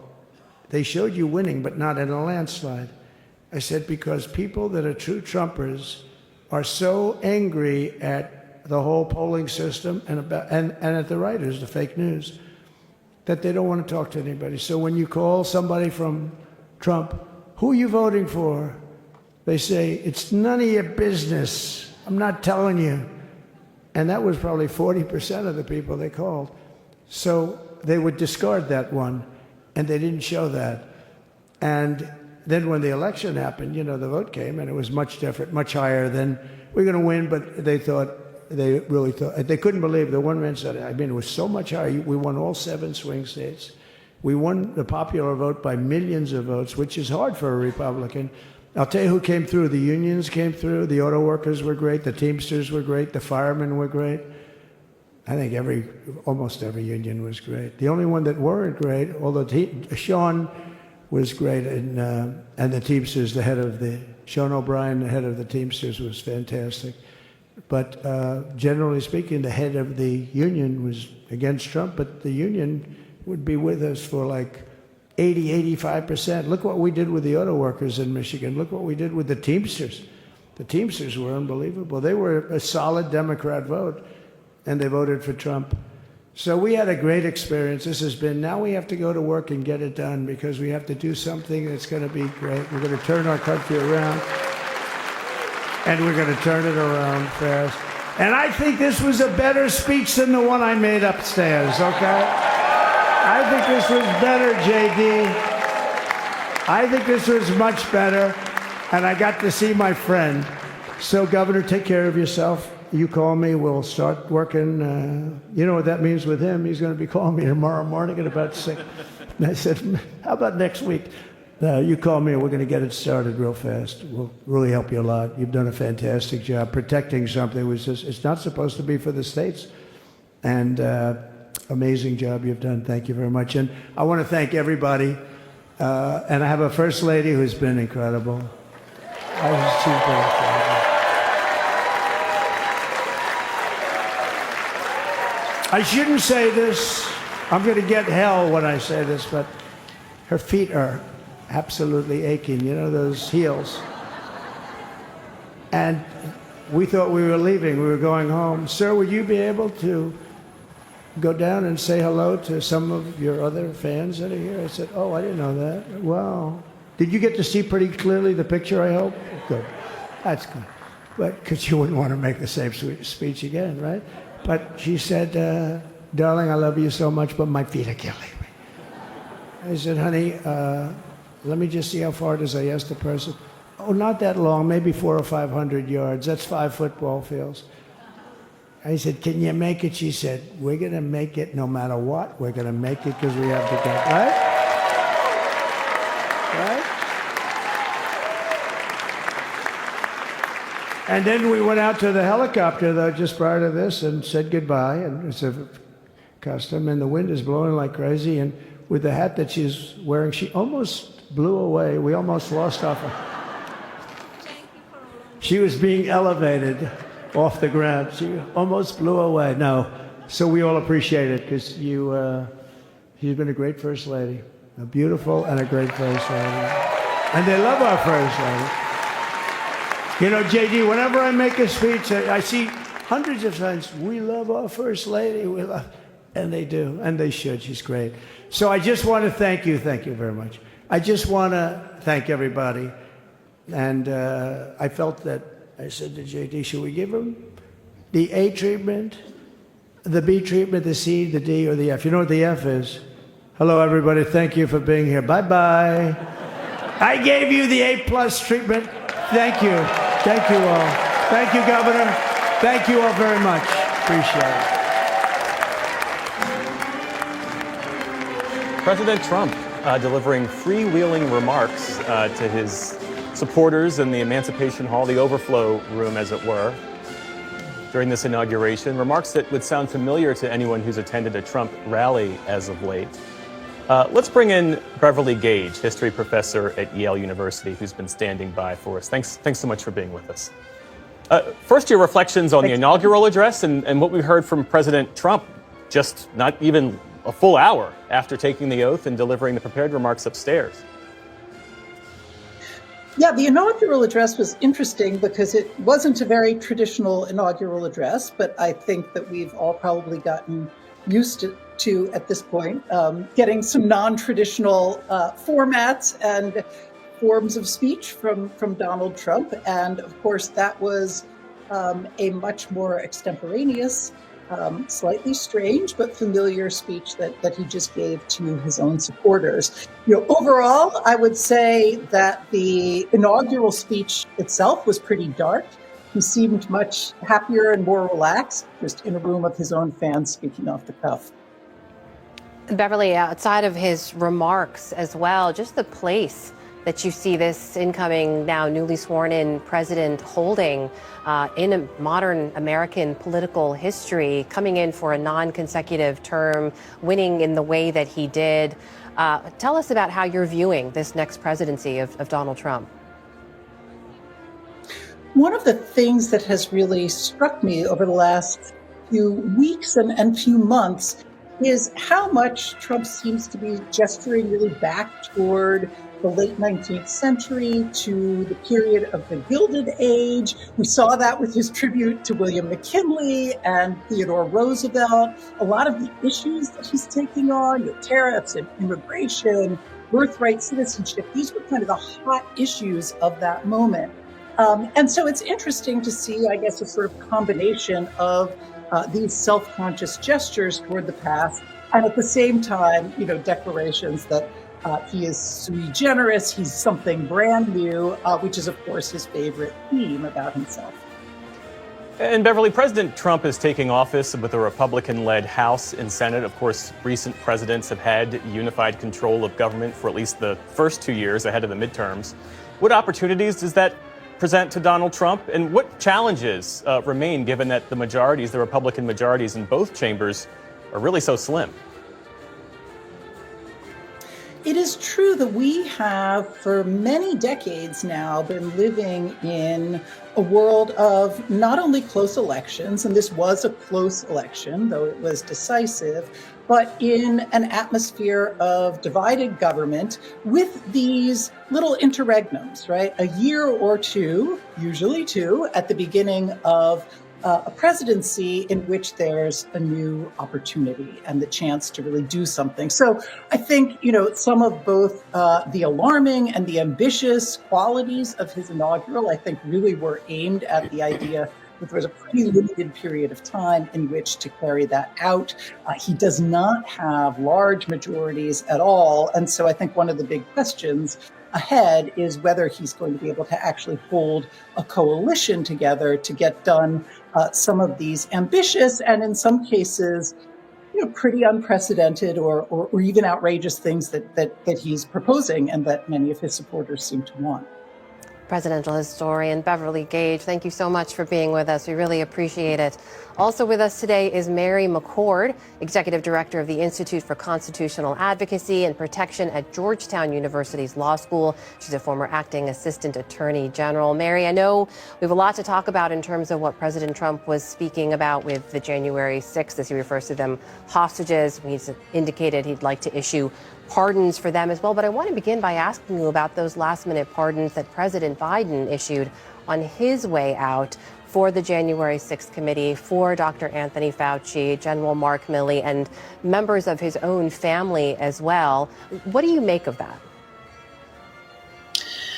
Well, this is something that I know that President Biden has been thinking about for some time, and it's really extraordinary. And he said so in his statement, that it's because of the exceptional circumstances we're in and his concerns that there will be weaponization of the government and the Department of Justice, and there will be retribution, as Donald Trump promised throughout his campaign, and others who are going to be part of his administration or proposed to be part of his administration have also threatened. So I think, Joe Biden, we can have varying views about whether this was a good or bad idea, but I think President Biden felt like he needed to extend some sort of protection against retribution, against unfounded investigations and prosecutions. And he made clear in his statement that his giving these pardons was not an indication that there was any facts that would support any crimes being committed by any of those being pardoned, and that an acceptance of a pardon also should not convey any indication that someone is admitting any type of guilt. And a process question, Mary. If someone does accept one of these preemptive pardons, do they then waive their Fifth Amendment rights? I mean, could they be hauled before Congress and have to testify at end about what they may know or what role they might have played in the administration? I mean, it certainly would raise questions about that. It's a good point. I think there's a lot of questions raised about prospective pardons, including what does a person have to do to accept them? Because to your point, unless and until a person is investigated or prosecuted, they really wouldn't need to say whether they're accepting a pardon or not. So I think there's just a lot of unanswered questions about the mechanics of this. And as we know from sort of blanket pardons after the Vietnam War, there are still people who can actually claim the protection of that pardon. And there are lots of unanswered questions, of course, about the pardons that President Trump might extend to those people who have January 6th related convictions. We heard him say in his remarks to that overflow crowd that he wanted to mention it in the speech. He was dissuaded from doing that, but he said that actions count more than words and people will be very pleased. We don't yet know how this will play out, if he'll extend clemency to people who have violent convictions, people who were convicted of seditious conspiracy. What will you be watching for? Well, just that very point, right? You know, he has never said definitively that he would issue blanket pardons for everyone who has been indicted, charged, prosecuted, or convicted related to January 6th. He said they would consider them. So what will that consideration be? Will he draw the line between nonviolent and violent? Will he draw the line about not pardoning anyone who attacked a law enforcement officer? I'll note that his nominee for Attorney General, Pam Bondi, did say during her confirmation hearing that she, is very supportive of law enforcement and would take very seriously any assaults on law enforcement. And that also, if asked, she would give her opinions about some of these proposed pardons. I think it's also important to remember, and for those who are considering where the lines might be, that if we are talking about a line between nonviolent and violent, or force and use of force, that crimes like seditious conspiracy, that requires that force be used to hinder the execution of U.S. law. And so those guilty verdicts for members of different paramilitary organizations who were charged with and convicted of seditious conspiracy, those are crimes that involve force. And there were some 1,600 convictions in all, is that right, connected to January 6th? Pretty close to 1,600. I believe there's been over 800 who've been found guilty.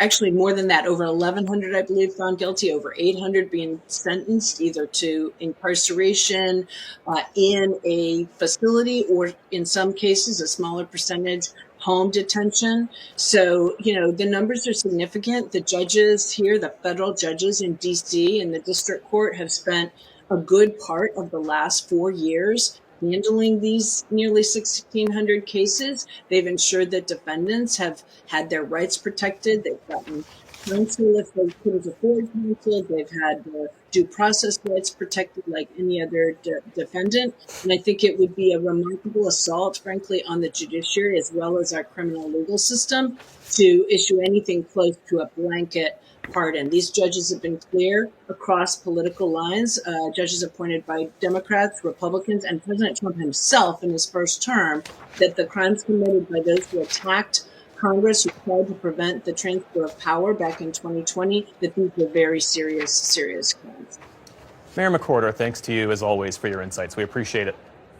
And we're looking now at live picture inside the traditional inaugural luncheon, where the guests have already gathered, and you're seeing what really only happens every few years, really interesting groupings and pairings of people speaking in here. You had an incoming nominee for Interior Secretary speaking with Barron Trump, We had Carrie Underwood speaking with members of Congress as well. We're, of course, awaiting the arrival of President Trump and Vice President Vance. Back here in the panel, though, Tiffany, I need to ask you, because in these last remarks we just heard from President Trump, unscripted, for a crowd of supporters in this overflow room, it was really Trump in his element. This was him speaking off the cuff. You were laughing along as he spoke to them. Tell me what you made of what he was talking about there, and specifically him saying these were the things they didn't want me talking about upstairs. Well, that's why people love Trump, because he says what he wants to say. It's not a scripted political, talk. He's not cagey like typical politicians are.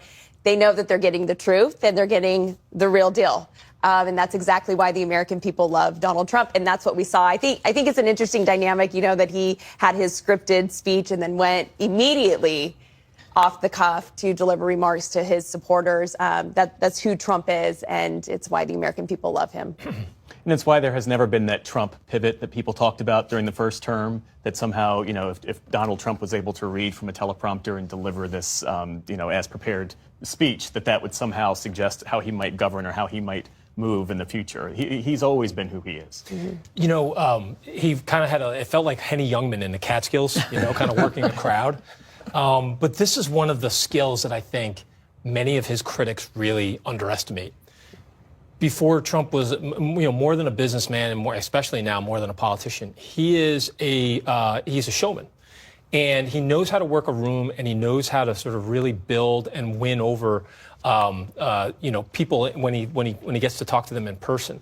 And I think a lot of that support that he gets from inside his party, congressional allies who are willing to do his bidding for him up on Capitol Hill. I think activists that are willing to go out and demonstrate their support and make noise from the outside and try to affect policy inside Washington. Those are going to be huge assets for him as he moves forward. Because, and David mentioned this earlier as well, there's the concept of Trump's presidency, but then there's the reality, which is that he still has a 2-seat majority in a very closely divided country. And that's going to come up, I think, over and over over the next 4 years, just how closely divided this country is and how important his skills as a salesman and as a showman are going to be in marshaling public support for his agenda. And I want to say just real quick, Donald Trump is actually really easy to work with. I have personally worked with him before on policies and issues. He's not your typical politician, which is refreshing. He's actually funny and very easy to get along with and very easy to work with in a business sense. I loved sitting down, talking through problems, and he would just look at his policy writers and say, change it. This is a solution, change it. And that's refreshing in our culture today. Does the focus on grievance, even to this day, after he won the election, when he was delivering those off-the-cuff remarks, he was attacking Mark Milley and Liz Cheney and Nancy Pelosi and still not conceding the 2020 election. Does that get in the way of the sales pitch? You said that he's a great salesman and showman. For the other half of the country that didn't vote for him, that really rubs people the wrong way. When it becomes personal, I think so. I think his worst moments are when he gets too narrowly focused on some of his personal grievances and tries to litigate personal conflicts that he has. But when he is able to, ladder that up and have a broader confrontation of the Washington establishment, politics as usual, and he sort of speaks to a lot of the concerns that everyday Americans have, that's where he has such a strong political alliance and builds up that strong political capital that he needs in order to really mobilize his most active voters, but also those congressional allies that he's going to need if he's going to get things done. Jonathan, David, I'd love for you to weigh in, especially on those last remarks. This was his, Trump in his element, really the true Trump, if you were unscripted and off the cuff. Jonathan, your takes? I didn't hear him say anything I had not heard in every campaign rally that he did in his speech at the convention. I understand he can be charming and he can be funny one-on-one. That he's a showman, which, you know what? Yes, he absolutely is. But it's the words that come out of his mouth that more often than not aren't funny. More often than not give people more concern than they do comfort. And at this time, and especially on this day, when we were promised this was going to be a message of unity, that he would have, that he, at least on just this one day, say something continuously that would make the 48% of the country, or actually more than 50% of the country, you count in the people who voted third party, who did not vote for him and who looked to him as someone to be feared. And, great presidents, the presidents who come into the office and realize that they're there because their supporters put them there, but they're there to be the president of all people.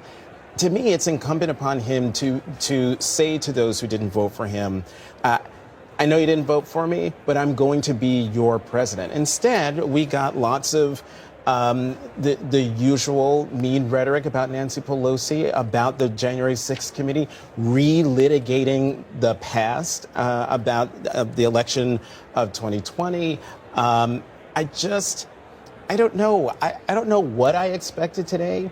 I came into this, I don't know, sort of not even numb, but just I've been here before. I've seen this movie before. But now having seen part two, the beginning of this movie, I don't think I'm as comforted as I thought I would be. Comforted in the sense that, okay, he's been president before, he's in again. Yeah, he's got his plans, and a lot of them are disconcerting. But maybe, the wheels of Washington will work its way so that the hardest edges will be sanded down. I don't know about that now.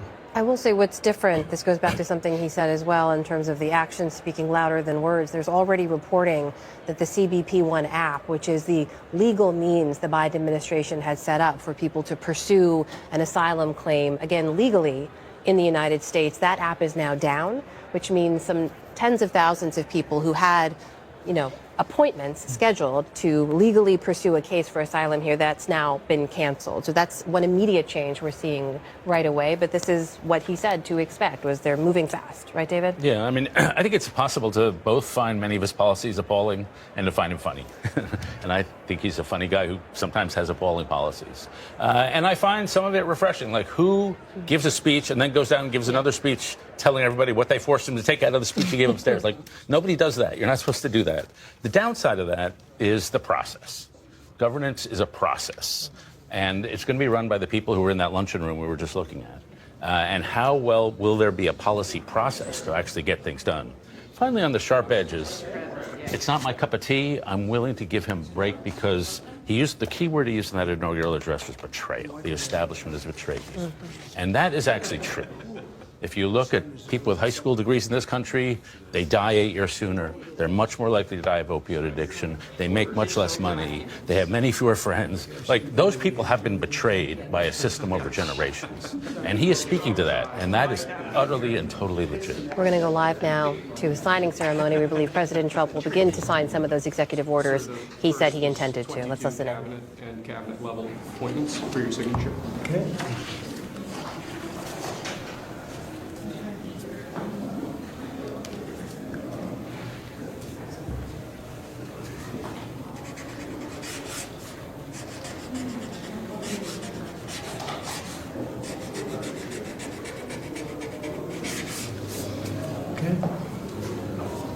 The next one will be,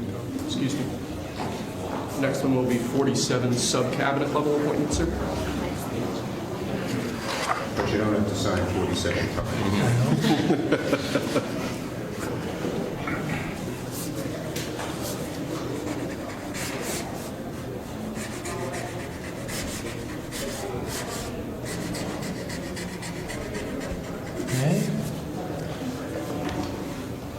Thank you, sir. Now 31 acting designations and appointments to effectively take control of the government. Let's do that.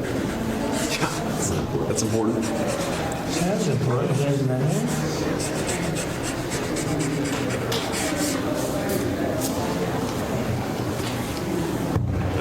We have 15 commission chairman and acting chairman appointments. Send here. Commission chairman and acting chairman.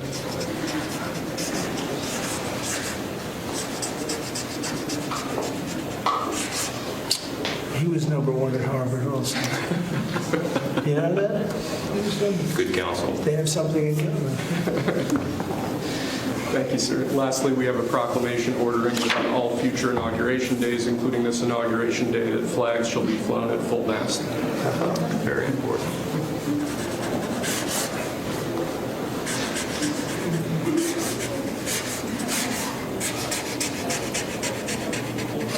It was a beautiful place to have an inauguration tonight. The sound was so good. The temperature was 72 degrees, but the sound was so good. So maybe something to think about. Thank you. Okay. The good acoustics. Yes. All right. Now That's thank it. you. We go to lunch. Great. Very nice to meet you. Thank you very much. There we go. Like that. See you. Thank you, Mr. Thanks, sir. Did you have a good meeting with former President Biden? Very nice. Very nice. It's a beautiful custom. Mr. President, It goes back as long as helicopters. Before that, it was a stagecoach. But I thought it was beautiful. Thank you. Great job. Great job. Thank you. Check. Mr. President, do you have any reaction to the pardons President Biden did at the last minute? Well, I'm not going to discuss it now. I think it was unfortunate that he did that. We won't discuss it now. There's plenty of time to discuss it. Thank you very much, guys. Should we go to lunch? Thank you very much. Okay. Head to lunch. Ready for lunch? Okay. President Trump in the appropriately named President's Room just off the Senate floor there at the U.S. Capitol. Let's bring in our White House, or rather, congressional correspondent, Lisa Desjardins. Lisa, we heard Senator Amy Klobuchar describe these as the official documents to President Trump as he was taking his seat there, set to sign them. They include cabinet appointments, sub-cabinet appointments, and then one where the flag will be flown at full staff at all future inaugurations. Help us understand the importance of that and give us a sense of what's happening where you are.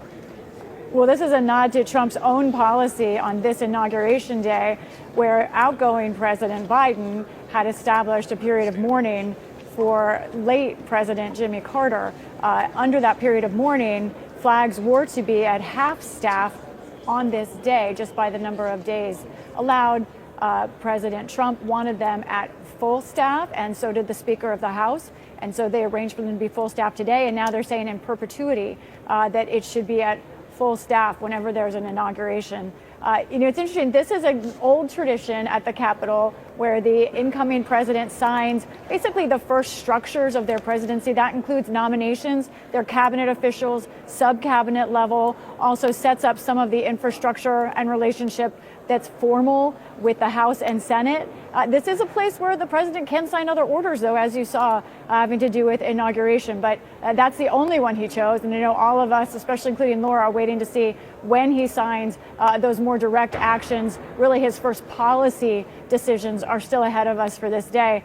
One other note, the luncheon that you've been watching footage of, so interesting to see who's been talking with each other there. That is obviously running late, as President Trump is running late. I'm told they have been holding the lunch there and waiting for him. And I want to make one note. Our viewers spend a lot of time, love art.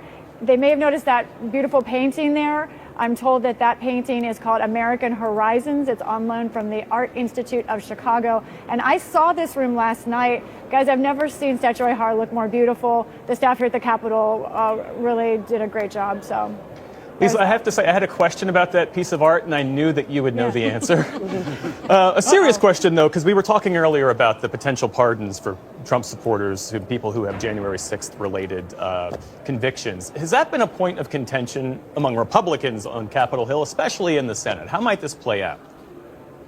You will not hear a lot of public contention about that. There are Republicans who have tried to use, I guess, soft influence with President Trump, Lindsey Graham, for example, to signal, he's been more overt. He said he does not think anyone who has harmed a police officer should be pardoned. There are some who have gone farther. But we even heard from the Attorney General designate Pam Bondi in her confirmation hearing last week, a signal as well, where she said that violence is not acceptable. She didn't go so far as to say that no one on January 6th should be exempt from pardons, but that was the question. So what you see here is those who oppose the idea of a universal pardon for anyone involved in January 6th being very careful about how they frame that with President Trump. We'll see what happens, but there are many Republicans, especially in the Senate side, who would be very unhappy with that, some more openly than others. Lisa Desjardins, thanks so much. Back in our panel, Judy Woodruff, I'd love for you to weigh in at this moment as we take in these live scenes from this inaugural luncheon. You see everyone, Democrats, Republicans alike, and a mix of other folks as well, making small talk, awaiting the arrival of the president. At this moment, what do you expect to happen next? And tell us about, sort of these big moments in American history. As we've been pointing out, these are the tenets of our democracy. These are the institutions that still stand, the traditions we still abide by. They are the institutions that stand. And just seeing a room full of something that just doesn't happen in Washington very much anymore, Republicans and Democrats dining together, sharing a meal, sharing conversation. That didn't used to be so unusual, but it is today, sadly.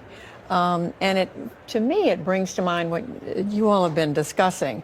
To the extent the incoming president and the people who support him are unhappy with the way policies have been carried out, and to David's point about these underlying issues that are with us, that go back a long time, our isolation as Americans, the inequality in our system, education, to the extent it's failed. Why can't the two parties work together? Why does it have to be my way or the highway? Why does it have to be, okay, now it's my turn, we're going to do it my way, and then when it's your turn, we're going to do it entirely your way. It's a zero-sum game. It's been that way in Washington for a number of years, and I think Americans are right to look at this city where they hear so much fighting so much of the time and ask, why can't we work together and hammer these things out in a way that both sides end up not getting everything they want, but you end up accomplishing something? Amy Walter, Judy's right. That's what the American people say they want. And sometimes they don't vote that way. Well, why not? I think the biggest challenge we have isn't that folks can't get together to solve problems. It's that we disagree about the top problems. So when Democrats come into office, what are the top problems that they see out there? They say it's the environment, climate change, it's racial reckoning. When Republicans come in, as we've seen with this inauguration, it's immigration, it's the border, it's taxes. And so when one side comes in saying, well, this is the number one issue, the other side says, well, how could you possibly say that? You don't understand America. Nobody I talk to thinks that that's critically important. And so on the issues where there is agreement, where everyone agrees this is a top priority, you can see bipartisanship. But if I think this is the top issue in the country and you think it's the 70th most important issue, just the fact that I'm raising it is a problem. The other thing I wanted to talk about there was getting back to on this side of the table talking about Donald Trump and his success at putting this coalition together. And David alluded to this earlier too about what kind of legacy is he going to leave for the Republican Party. What Donald Trump can do is something that no other politician is going to be able to do that follows him, whether that's J.D. Vance or anyone else. He has a unique capacity to do both of these things, to be the showman, to be the guy who's an insider but an outsider.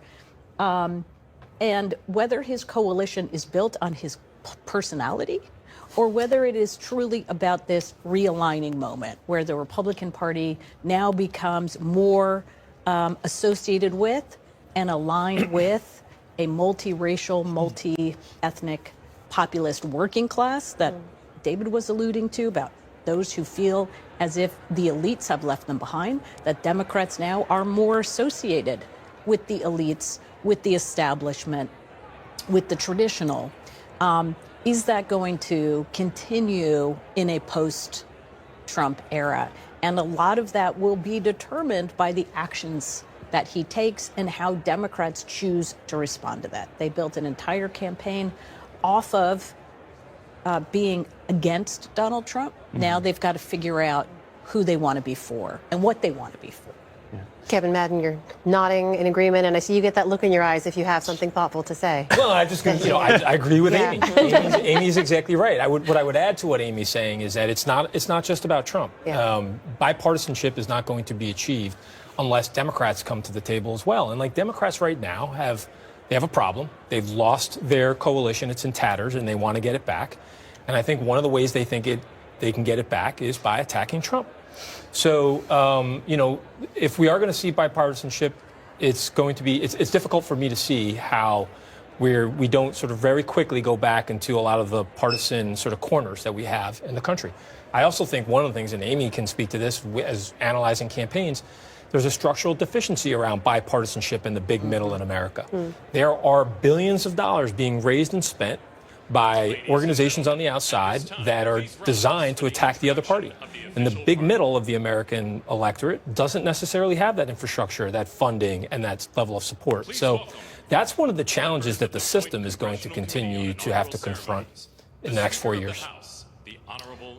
We're keeping our eye on the Statuary Hall there as members of the Joint Inaugural Committee and House and Senate leadership, and I would imagine the Trumps and Vances make their way in. Tiffany, the other thing that makes Donald Trump so unique, Stephanie Sy spoke to this from Capital One Arena. She said that his supporters look to him to set the agenda. So if he says he wants to reclaim the Panama Canal, he says he wants to plant a flag on Mars, people say, sure, fine with me. Joe Biden didn't have that sense of support, that level of support when he was trying to enact his infrastructure plan, for instance. The progressive wing of the party had very defined views on that, and they fought him. Donald Trump doesn't have that sense of resistance within the party. No, right. And I think it's because, his supporters trust him. When he was previously president in 2017 on, he delivered results. The economy was the best that it's ever been. Like, small businesses were thriving. We had safety and security. We had the most substantive peace in the Middle East that I've ever seen in my adult life. And now he's having to stand up and get hostages back for us. So I think they trust him. So when he says something about national security, or he says, these big, great, grand ideas, it makes sense to them. They said, okay, you'll be able to deliver on that. So there's a trust factor, I think, that is built in. And I think this is a real opportunity. I've heard that word over and over today, that this is an opportunity for America. I think where Donald Trump will be able to bring people together is through immigration reform. I would love to see permanent immigration reform. I think that's something that both parties can come together on and stop using it as political talking points to win elections. We're keeping an eye here on the live picture from this luncheon. The Vances have now made their way into the room. We expect President Trump, First Lady Melania Trump, to as well. David, pick up on where Tiffany left off here, that there's an opportunity here for some kind of reform. It's also worth pointing out there was bipartisan effort on the border in the previous administration, and that was a deal negotiated by Republican senators with Democratic senators and was blocked under pressure by then candidate Trump. David, do you see a congressional path forward on immigration reform? Comprehensive? I sort of doubt it, but that's because I've been alive for the last 25 years, and it hasn't happened.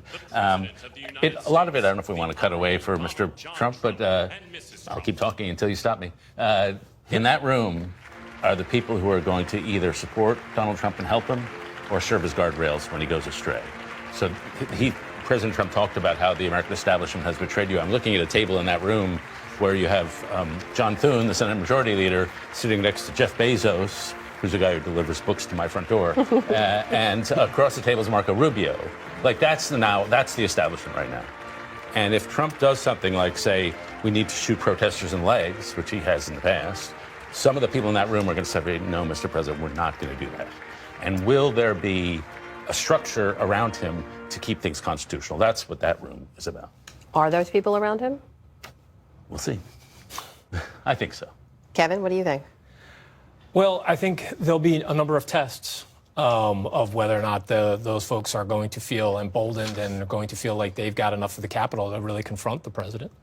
From everything from immigration to the massive tax bill that's going to be making its way through Congress next year, through just the execution of the office as it relates to what he wants to do on immigration. So much of that is going to be a test over the next year with those. Let's listen in now to Senator Amy Klobuchar. Mr. Vice President and Madam Second Lady, my colleague Senator Fisher, distinguished guests including the Speaker, Leader Jeffries, and Senate Leaders Thune and Schumer, on behalf of the United States Congress, welcome to the 60th inaugural lunch. Big surprise, we are featuring Nebraska beef and Minnesota apples for dessert. We are here in Statuary Hall, where these luncheons have taken place since President Reagan's first inauguration in 1981, and where the House of Representatives once met over 150 years ago. That would be before you were born, Mr. Speaker.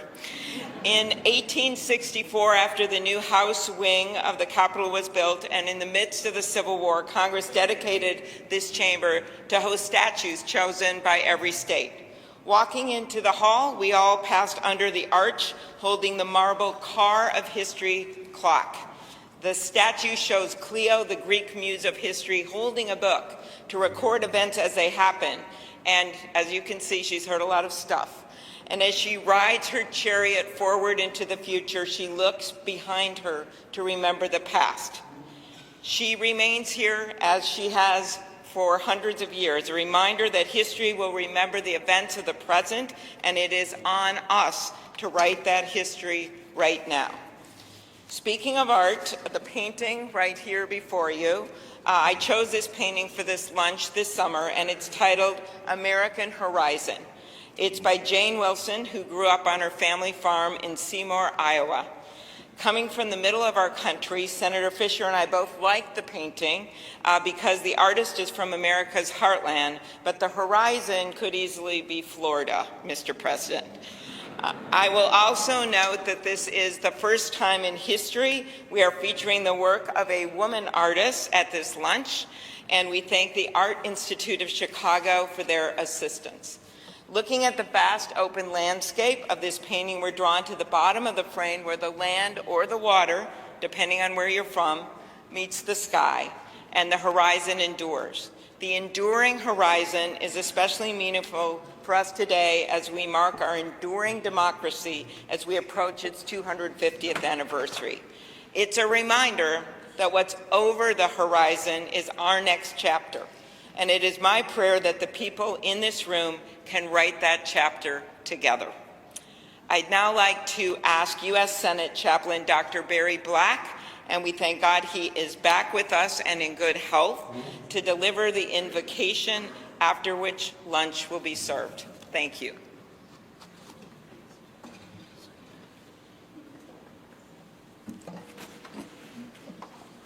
Let us pray. King of kings and Lord of lords, whose kingdom is above all earthly kingdoms, and who judges all lesser sovereignties, look with favor upon President Donald John Trump and Vice President James David Vance. Empower them with the wisdom and courage needed for our times.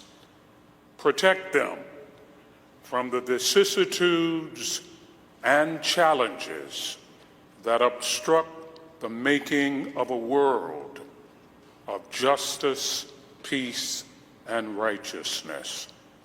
Lord, give them a deep desire to do their best for our country and world, and a determination to act in ways pleasing to you. Preserve their families in health and strength by your grace and power. Bless now this luncheon as each of us finds your grace sufficient for every need. We pray in your sovereign name. Amen.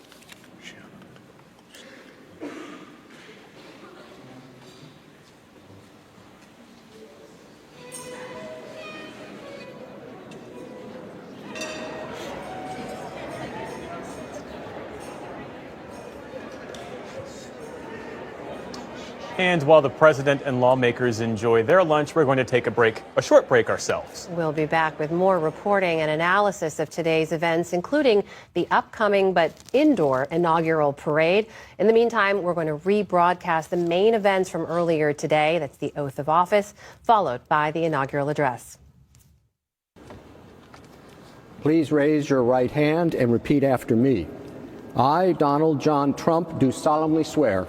I, Donald John Trump, do solemnly swear that I will faithfully execute that I will faithfully execute the office of President of the United States the office of President of the United States and will, to the best of my ability, preserve, protect, and defend the Constitution of the United States. The Constitution of the United States. So help me God. So help me God. Congratulations, Mr. President.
it is my honor and pleasure to introduce to you the 45th and the 47th President of the United States of America, Donald J. Trump.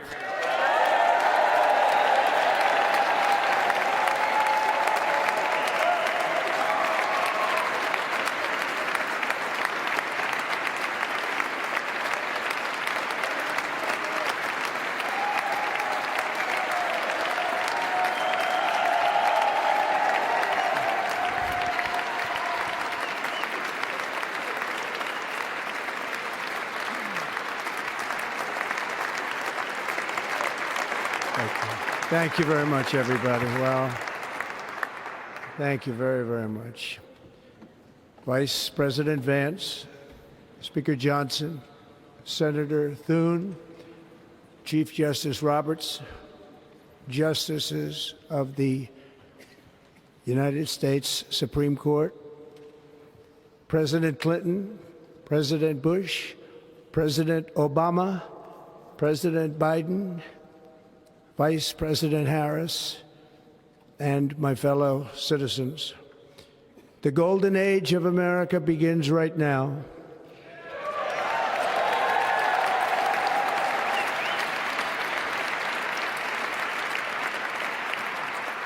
From this day forward, our country will flourish and be respected again all over the world. We will be the envy of every nation, and we will not allow ourselves to be taken advantage of any longer. During every single day of the Trump administration, I will very simply put America first.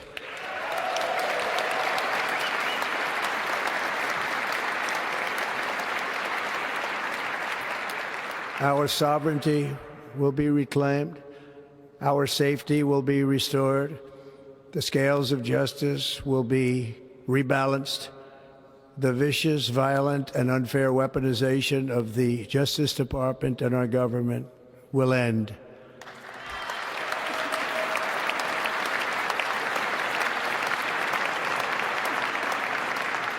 And our top priority will be to create a nation that is proud, prosperous, and free.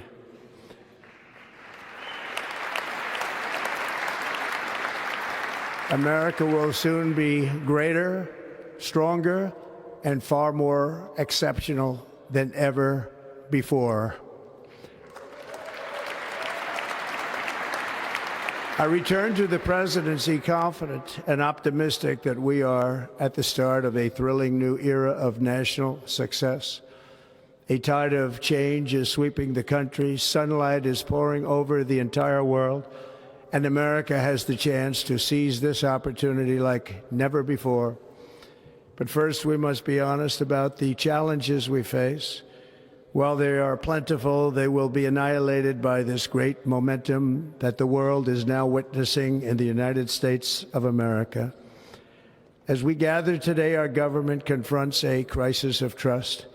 For many years, a radical and corrupt establishment has extracted power and wealth from our citizens while the pillars of our society lay broken and seemingly in complete disrepair. We now have a government that cannot manage even a simple crisis at home, while at the same time stumbling into a continuing catalog of catastrophic events abroad. It fails to protect our magnificent, law-abiding American citizens, but provides sanctuary and protection for dangerous criminals, many from prisons and mental institutions that have illegally entered our country from all over the world. We have a government that has given unlimited funding to the defense of foreign borders, but refuses to defend American borders or, more importantly, its own people. Our country can no longer deliver basic services in times of emergency, as recently shown by the wonderful people of North Carolina, been treated so badly.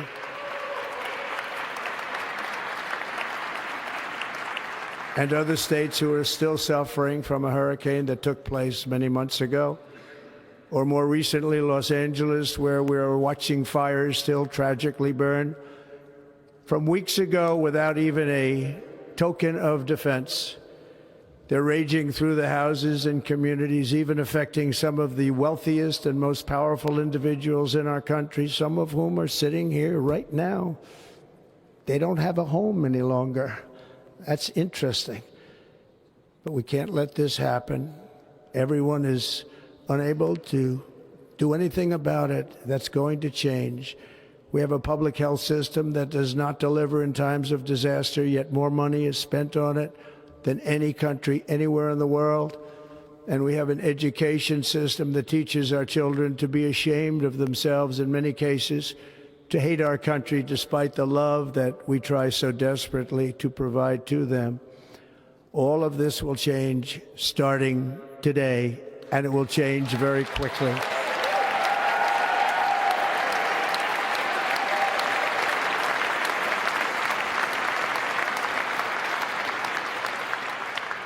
My recent election is a mandate to completely and totally reverse a horrible betrayal and all of these many betrayals that have taken place, and to give the people back their faith, their wealth, their democracy, and indeed their freedom.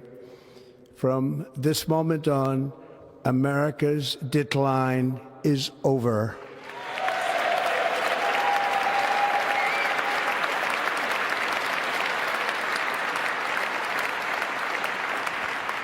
Our liberties and our nation's glorious destiny will no longer be denied, and we will immediately restore the integrity, competency, and loyalty of America's government.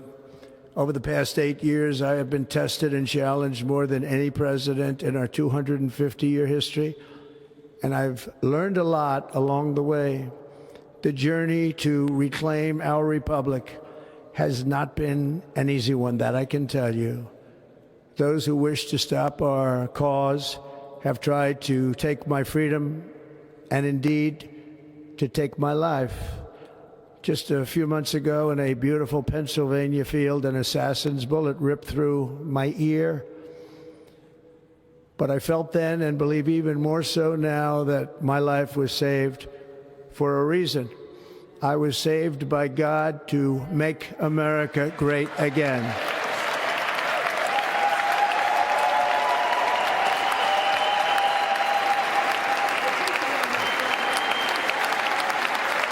Thank you. Thank you.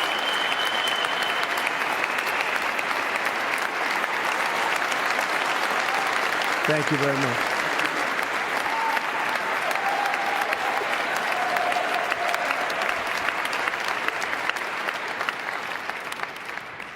That is why each day under our administration of American patriots, we will be working to meet every crisis with dignity and power and strength. We will move with purpose and speed to bring back hope, prosperity, safety, and peace for citizens of every race, religion, color, and creed. For American citizens, January 20th, 2025 is Liberation Day.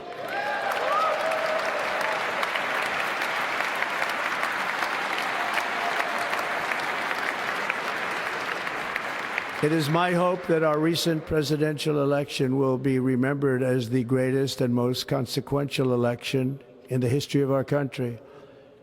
As our victory showed, the entire nation is rapidly unifying behind our agenda with dramatic increases in support from virtually every element of our society, young and old, men and women, African Americans, Hispanic Americans, Asian Americans, urban, suburban, rural. And very importantly, we had a powerful win in all 7 swing states. And the popular vote, we won by millions of people. To the Black and Hispanic communities, I want to thank you for the tremendous outpouring of love and trust that you have shown me with your vote. We set records, and I will not forget it. I've heard your voices in the campaign, and I look forward to working with you in the years to come. Today is Martin Luther King Day, and his honor, this will be a great honor, but in his honor we will strive together to make his dream a reality. We will make his dream come true.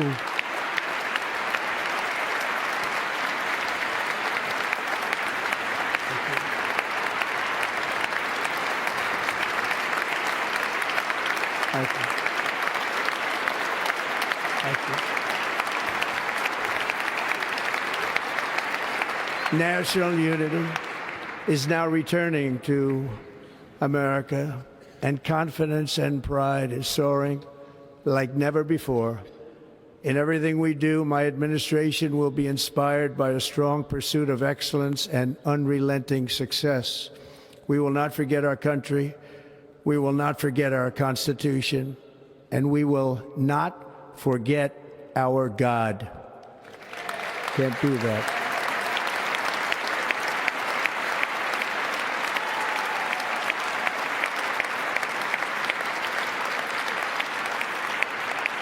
Today, I will sign a series of historic executive orders. With these actions, we will begin the complete restoration of America and the revolution of common sense. It's all about common sense. First, I will declare a national emergency at our southern border.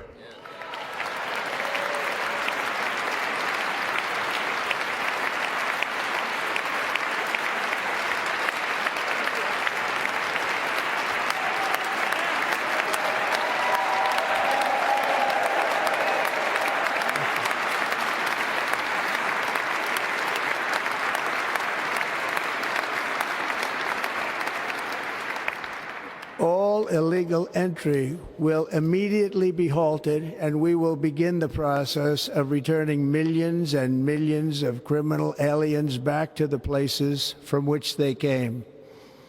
We will reinstate my Remain in Mexico policy.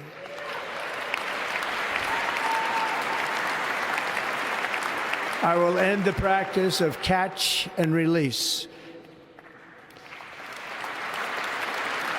And I will send troops to the southern border to repel the disastrous invasion of our country.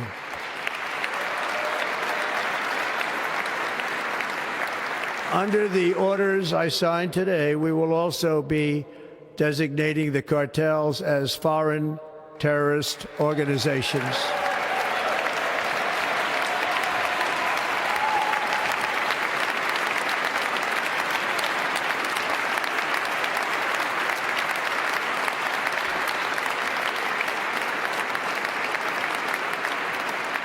And by invoking the Alien Enemies Act of 1798, I will direct our government to use the full and immense power of federal and state law enforcement to eliminate the presence of all foreign gangs and criminal networks, bringing devastating crime to U.S. soil, including our cities and inner cities.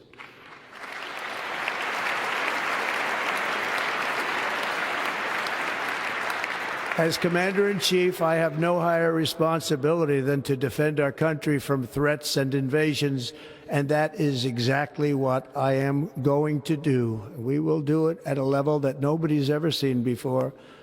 Next, I will direct all members of my cabinet to marshal the vast powers at their disposal to defeat what was record inflation and rapidly bring down costs and prices.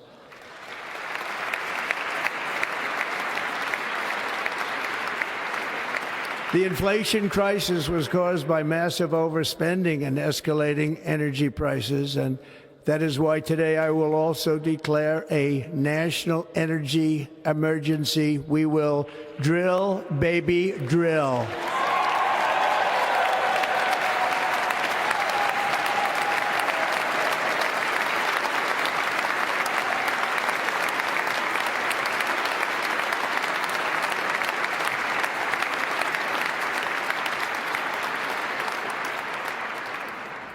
America will be a manufacturing nation once again, and we have something that no other manufacturing nation will ever have, the largest amount of oil and gas of any country on earth, and we are going to use it.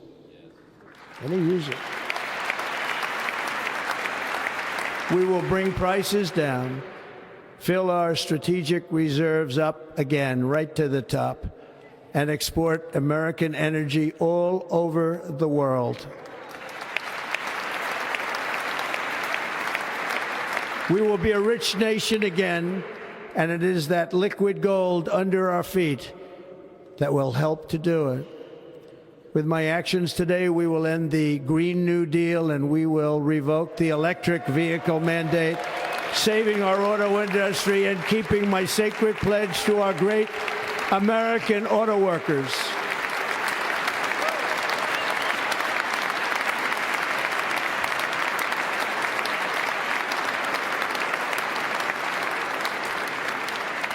In other words, you'll be able to buy the car of your choice. We will build automobiles in America again at a rate that nobody could have dreamt possible just a few years ago.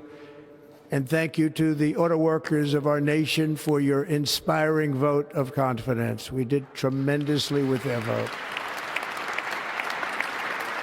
I will immediately begin the overhaul of our trade system to protect American workers and families. Instead of taxing our citizens to enrich other countries, we will tariff and tax foreign countries to enrich our citizens.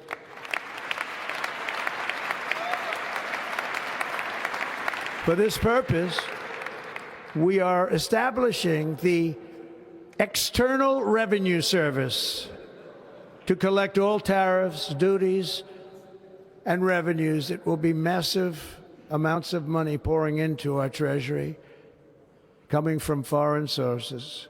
The American dream will soon be back and thriving like never before to restore competence and effectiveness to our federal government. My administration will establish the brand new Department of Government Efficiency.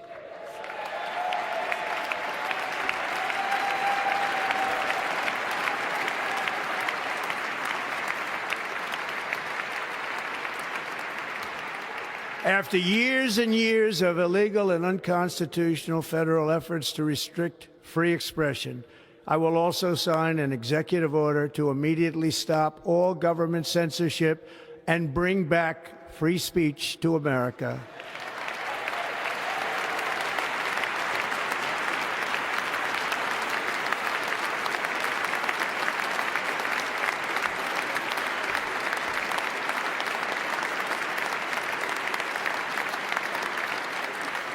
Never again will the immense power of the state be weaponized to persecute political opponents, something I know something about.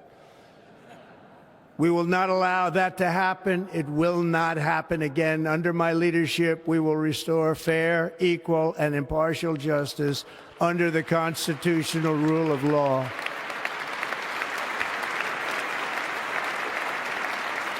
And we are going to bring law and order back to our cities. This week, I will also end the government policy of trying to socially engineer race and gender into every aspect of public and private life.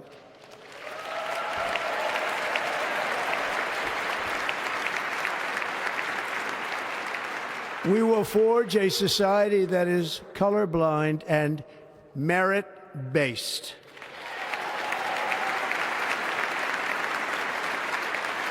As of today, it will henceforth be the official policy of the United States government that there are only two genders, male and female.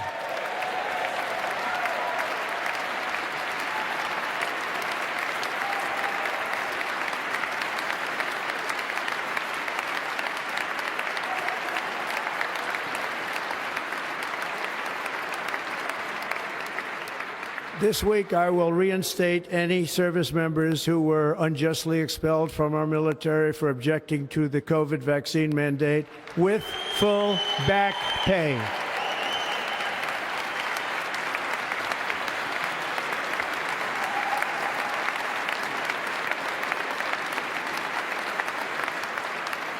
And I will sign an order to stop our warriors from being subjected to radical political theories and social experiments while on duty. It's going to end immediately. Our armed forces will be freed to focus on their sole mission, defeating America's enemies.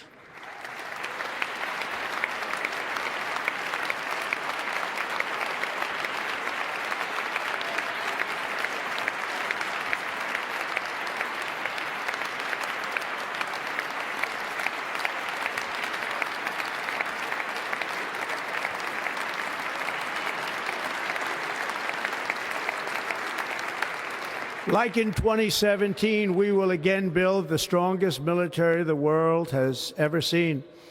We will measure our success not only by the battles we win, but also by the wars that we end, and perhaps most importantly, the wars we never get into.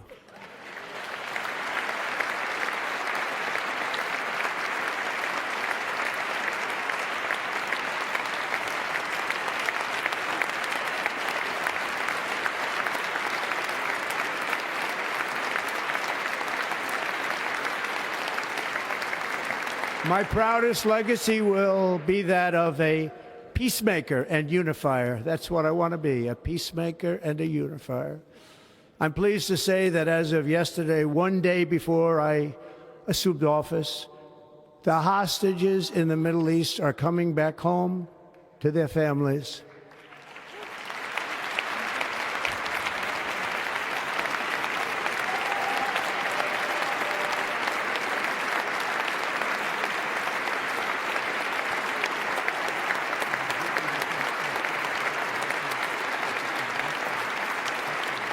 Thank you. America will reclaim its rightful place as the greatest, most powerful, most respected nation on earth, inspiring the awe and admiration of the entire world. A short time from now, we are going to be changing the name of the Gulf of Mexico to the Gulf of America, and we will restore the name of a great president, William McKinley, to Mount McKinley, where it should be and where it belongs.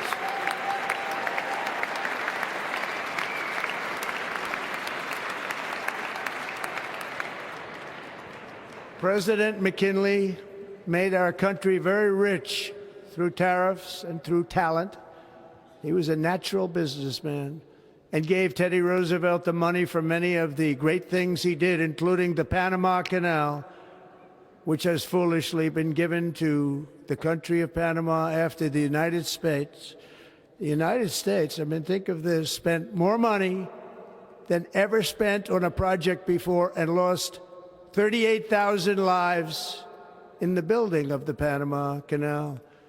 We have been treated very badly from this foolish gift that should have never been made, and Panama's promise to us has been broken. The purpose of our deal and the spirit of our treaty has been totally violated. American ships are being severely overcharged and not treated fairly in any way, shape, or form, and that includes the United States Navy. And above all, China is operating the Panama Canal, and we didn't give it to China, we gave it to Panama, and we're taking it back.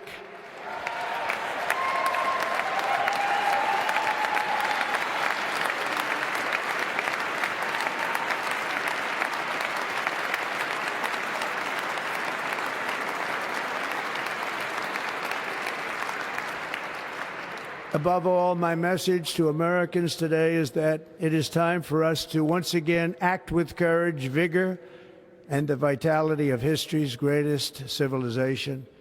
So as we liberate our nation, we will lead it to new heights of victory and success. We will not be deterred. Together we will end the chronic disease epidemic and keep our children safe, healthy, and disease-free. The United States will once again consider itself a growing nation, one that increases our wealth, expands our territory, builds our cities, raises our expectations, and carries our flag into new and beautiful horizons. and we will pursue our manifest destiny into the stars, launching American astronauts to plant the stars and stripes on the planet Mars.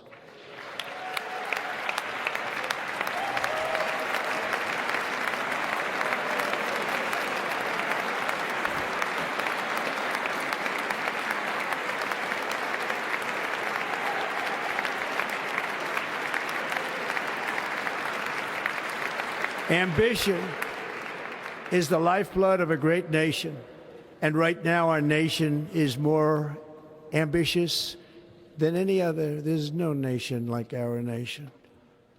Americans are explorers, builders, innovators, entrepreneurs, and pioneers. The spirit of the frontier is written into our hearts. The call of the next great adventure resounds from within our souls. Our American ancestors turned a small group of colonies on the edge of a vast continent into a mighty republic of the most extraordinary citizens on earth. No one comes close. Americans pushed thousands of miles through a rugged land of untamed wilderness. They crossed deserts, scaled mountains, braved untold dangers, won the Wild West, ended slavery, rescued millions from tyranny, lifted billions from poverty, harnessed electricity, split the atom, launched mankind into the heavens, and put the universe of human knowledge into the palm of the human hand. If we work together, there is nothing we cannot do and no dream we cannot achieve. Many people thought it was impossible for me to stage such a historic political comeback. But as you see today, here I am. The American people have spoken.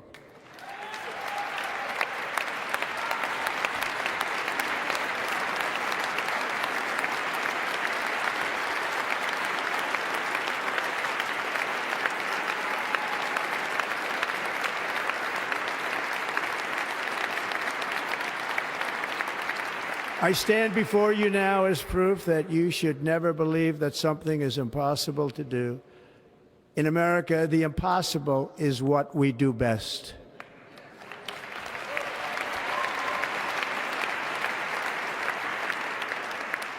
From New York to Los Angeles, from Philadelphia to Phoenix, from Chicago to Miami, from Houston to right here in Washington, D.C., our country was forged and built by the generations of patriots who gave everything they had for our rights and for our freedom. They were farmers and soldiers, cowboys and factory workers, steel workers and coal miners, police officers and pioneers who pushed onward, marched forward, and let no obstacle defeat their spirit or their pride. Together they laid down the railroads, raised up the skyscrapers, built great highways, won 2 world wars, defeated fascism and communism, and triumphed over every single challenge that they faced. After all we have been through together, we stand on the verge of the 4 greatest years in American history. With your help, we will restore America, promise, and we will rebuild the nation that we love, and we love it so much. We are one people, one family, and one glorious nation under God. So to every parent who dreams for their child, and every child who dreams for their future, I am with you, I will fight for you, and I will win for you. We are going to win like never before.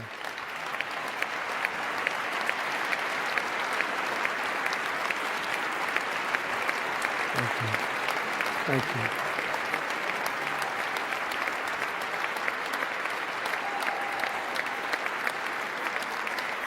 Thank you.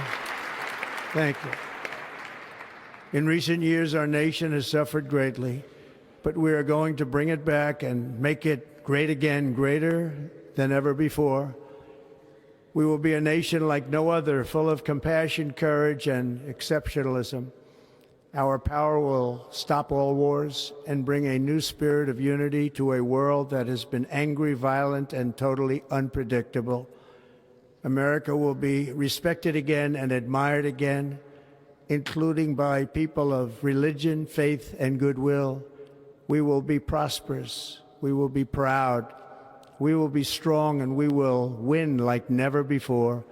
We will not be conquered, we will not be intimidated, we will not be broken, and we will not fail. From this day on, the United States of America will be a free, sovereign, and independent nation. We will stand bravely, we will live proudly, we will dream boldly, and nothing will stand in our way because we are Americans. The future is ours, and our golden age has just begun. Thank you. God bless America. Thank you all. Thank you. Thank you very much. Thank you very much. Thank you.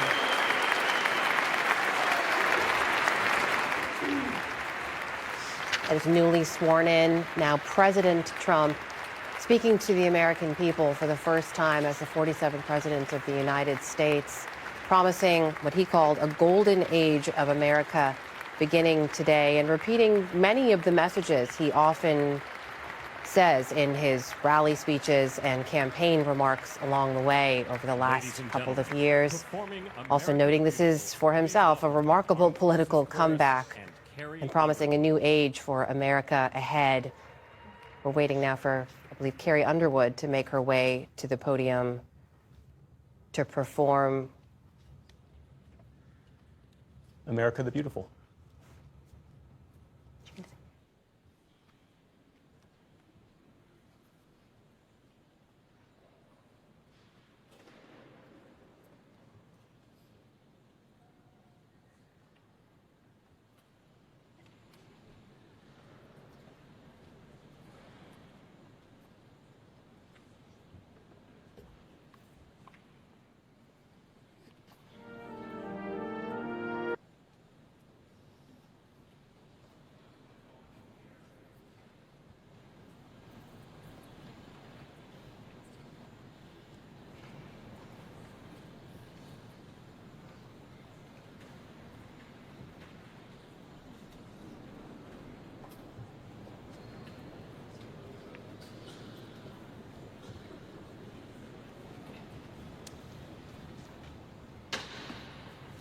We're standing by to await the music. I believe Carrie Underwood will perform America the Beautiful in just a moment.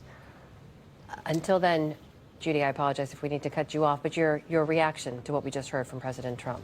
Well, it was, as you said, Amna, it was a reprise of much of what we heard during his campaign, and frankly, a reprise in many respects of what he said 8 years ago when he talked about, he didn't use the term carnage, which he did, but he did describe a dark time in America where American citizens have been failed by their government, where the borders have been overrun, crime, pretty much the darkest picture you can imagine. But he said all that is going to change. It's going to be drill, baby, drill. The golden age has begun. You know the words, help me out here. That's how I would sum it up. Let's listen in now.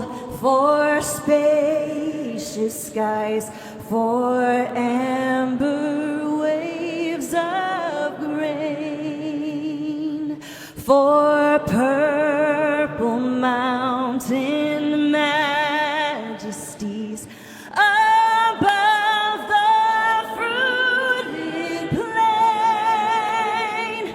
America,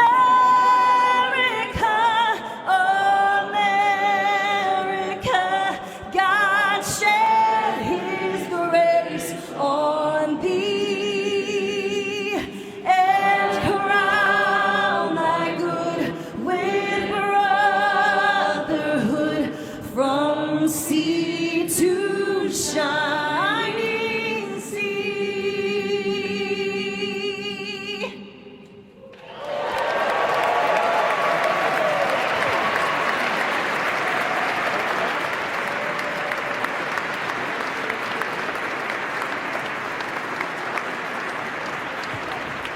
Carrie Underwood.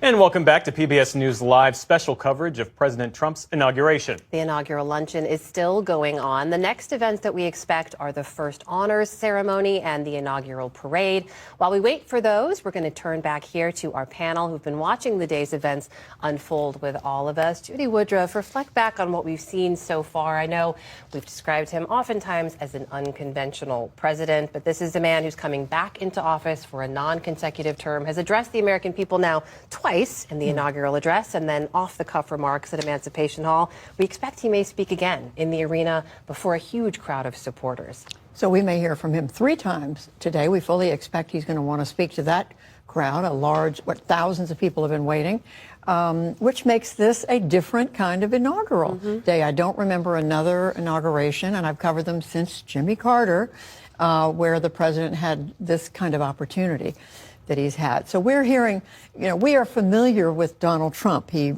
came on the scene in 2015. We're now 10 years into our familiarity, if you will.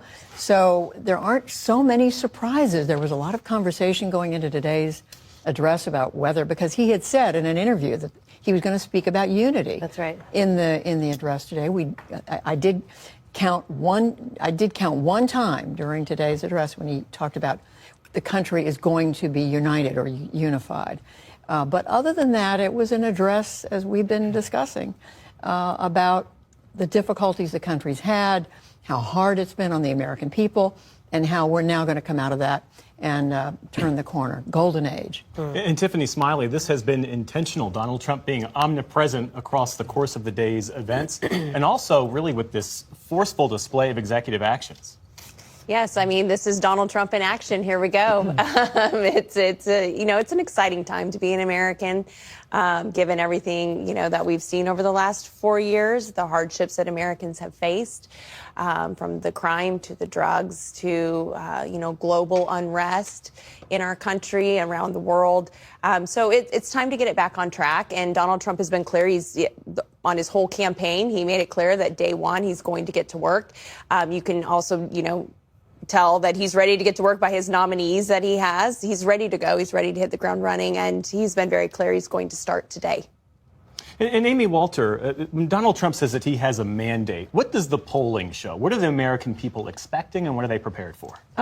What's really interesting is we now can compare what people were expecting 4 years ago. We can't usually do that with the first-term president, to what they're expecting this time around. And as Judy said, they've seen this movie before, but their expectations for him, at least on what he will be able to do well or what they expect him to be able to focus on and do well and accomplish, are very similar to how they thought about him 4 years ago. The economy, immigration, things that are different from 4 years ago.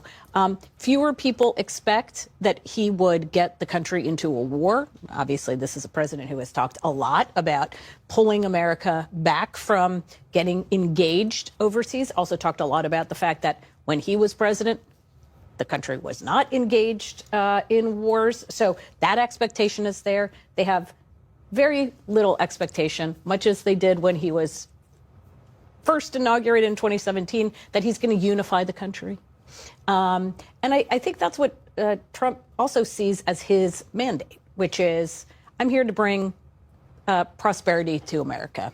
And America is only prosperous when I am here, right? It was the best economy in the history of ever times when I was president. When I'm not here, things are terrible. So that's a part of it. But to your take on the mandate, there are things that they do expect. They do expect prices to go down. They do expect the economy to get better. They do expect to see deportations. But they also do not see that he was given a mandate by the degree to which I think he and some others expect. The reality, and this will be fascinating going forward, is he's a lame duck president who is going to act like somebody who has a very short amount of time to get done what he needs to get done. What happens to his party afterwards, I think, is less important to him than whether or not he is able to do the things that he set out to do. Kevin, it's worth pointing out, people expect that. His supporters expect these things from him because he has set those expectations, Yes. right? He came in off the campaign trail and said, I'm going to do this on day one. People are expecting to see mass deportations. They're expecting to see him impose tariffs very quickly. Yeah. We've just seen the Panamanian president issue a statement in response to the inaugural address, rejecting part of it immediately after because of his claims in the inaugural address that he's going to claim back the Panama Canal. What happens if he doesn't meet those expectations right away, if deportations are not at the level people expect? Yeah, I mean, it's very easy to get caught up in the pomp and circumstance and the pageantry of today, and the promise of a presidency. But we're going to very quickly see this move into the brutal reality of the real politics that we have and the divisions that we have in the country. Donald Trump does feel like he has a mandate, but political mandates are in reality very elusive. Public opinion is never an event, it's always a process.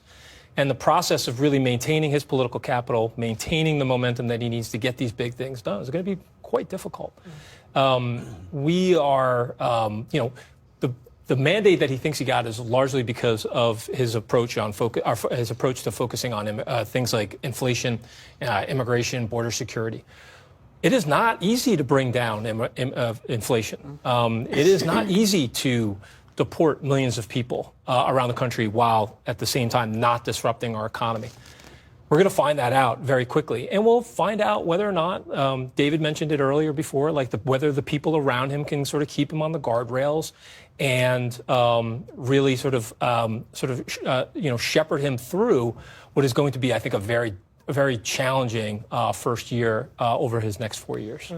And David, building on this theme of Donald Trump's mandate, you could argue that his popular vote victory was fairly narrow, but his cultural victory is significant, especially if you look at what many companies are doing in terms of rolling back diversity and DEI initiatives in keeping with what Republicans and Donald Trump have talked about all during the campaign. Yeah, I mean, at first, I don't know what a mandate is. I've never touched one. I don't know what it is. But, I think first there's a political shift in this country. The country is moving to the right. And usually these things happen in 7 or 8 year cycles. We moved sharply to the left from 2013 to 2020, say, 2022. But now on a whole range of issues, we're moving to the right. He has a special power because he's Donald Trump. It doesn't matter, like he only won a bare majority or a bare plurality of the vote. But what we're seeing today, 3 speeches, his ability to command attention. Yep. That is something Joe Biden never really had. And so when Donald Trump says to a Republican House member or a senator, don't cross me, it's not because he's going to give him money. It's because he's going to shift attention on that guy. And that's power. So it's usual when somebody's hitting the end of their presidency, their power starts waning. Like Teddy Roosevelt, his first full term, his second term as president, he said, I'm not running again. And he regretted that because he lost power. But I don't think Donald Trump's going to experience that because he will retain the power of commanding the country's attention and the country's scorn for people who are not loyal to him. Jonathan, in his departure address there, the brief remarks that former President Biden delivered in the hangar before boarding the plane to take off to California, we cut into it briefly, and he basically alluded to the fact that having heard the inaugural address there, he said, we got work to do, speaking to Democrats and his supporters there. What is that work? Where do Democrats find themselves now, especially given what David just said about Mr. Trump's ability, President Trump's ability to really suck up all the oxygen in the conversation and command the attention? How do Democrats respond to that? Well, first, President Biden had been warning, even in his farewell address, that there was work to do, that there were things that he was concerned about. And so what he said in the hangar is a repeat of that. But in terms of President Trump commanding attention and commanding the room and commanding fealty, let's not forget the reason why he's able to do that with members of Congress is because that command, that power is based in fear. They are afraid of a primary challenge. They're also afraid of the president's MAGA followers. Just look at Senator Joni Ernst. When Pete Hegseth was, picked to be the defense secretary, she was one of the first people out there expressing concerns about him, raising questions. But then the MAGA mob was set upon her, and now she has shifted. Now she is saying that she will support the nomination. That's how Trump is able to command the room. That is how he is able to hold the power. And it remains to be seen whether, and I think we talked about this earlier, whether that power rests solely with President Biden, or is it a power that goes beyond him? For more on how the Democrats move forward in this moment, we're joined by Democratic Congressman Roy Khanna of California. Congressman, thanks for being with us. Let's just start off with your reaction. I believe Roy Khanna is with us. Let's see if we can bring him in before we reintroduce our other guests. There, Congressman, we see you now. Thanks for being with us. Let's just begin with your reaction to what we've heard from President Trump so far and reflect on Democrats' strategy in this moment. Well, Donald Trump gave a very dark speech about people being upset, America being a nation in decline. And for a lot of Americans, they do feel angry and left out. The reality is, though, Donald Trump is offering 19th and 20th century solutions. He's talking about manifest destiny of imperial expansion. He's talking about drilling oil and gas. And I think China is probably laughing at that, saying, where is the vision for the 21st century future building of America? What are the solutions in the future? And that's where the Democrats have an opportunity to say, yes, we understand there has been stagnation and decline, but Trump wants to sell American nostalgia. That's not going to win the 21st century. And Congressman Khanna, before we talk about more of the issues, I want to ask you, because you represent the Bay Area, which is the backyard of Silicon Valley. When you see the heads of Meta, Apple, Google, Amazon, Elon Musk, of course, having really front row seats to this inauguration, in many ways trying to get in and stay in Donald Trump's good graces, how does that strike you? Well, Musk is a separate case because he was all in on the campaign.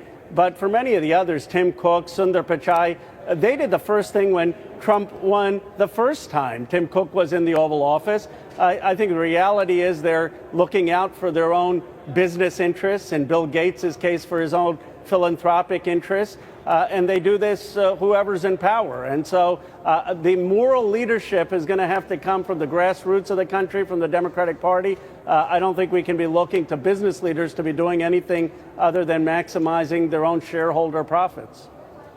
That level of influence these leaders seem to now have, though, with this incoming president. I mean, they were sitting in front of his cabinet nominees at that inauguration ceremony. What does that say to you? Does it worry you? And is this what President Biden was talking about in his farewell address when he warned about this rising tech oligarchy? Well, it does concern me in terms of the level of wealthy individuals, both who are in the cabinet, who have supported the inauguration. I mean, the irony of it is because of the cold, the hardworking, working class Americans who elected Donald Trump weren't able to watch the inauguration. But these billionaires and multimillionaires who supported his inauguration were. But I think over time, the American people are very smart, and they're going to see that his policies are going to be tax breaks for these very wealthy folks. They're going to be tax breaks for corporations that are offshoring jobs, because he wants the corporate tax rate lower in places like Mexico than the United States. That his policies of sort of manifest destiny aren't going to do anything to build new factories and new industries in communities that have been hollowed out. And ultimately, he's selling Americans nostalgia. And I understand why people are upset. They see a stagnant country. We have to sell them the future, that we really have a way of building and transforming this country. On the issue of immigration, this is an issue on which Democrats and Republicans agree. Our current immigration system is broken. Democrats worked with Republicans in the last administration on that Lankford bill before Donald Trump effectively sought to unwind it. To what degree will Democrats work with Republicans in the second Trump administration on getting some meaningful action on immigration?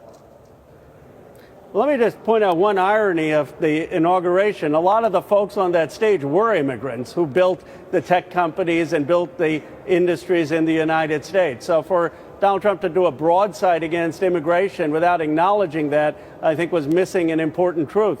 Of course, the Democrats will work on a fair immigration process that secures the border, that says people must enter this country legally, that says if you're a convicted violent felon, you should be deported. But the idea what the Lake and Riley Act did was saying that if someone just arrests you or if a sheriff has a suspicion of you, that without due process we're going to kick you out is so un-American. I mean, we even gave the Nazis trials. We believe in the due process of the law.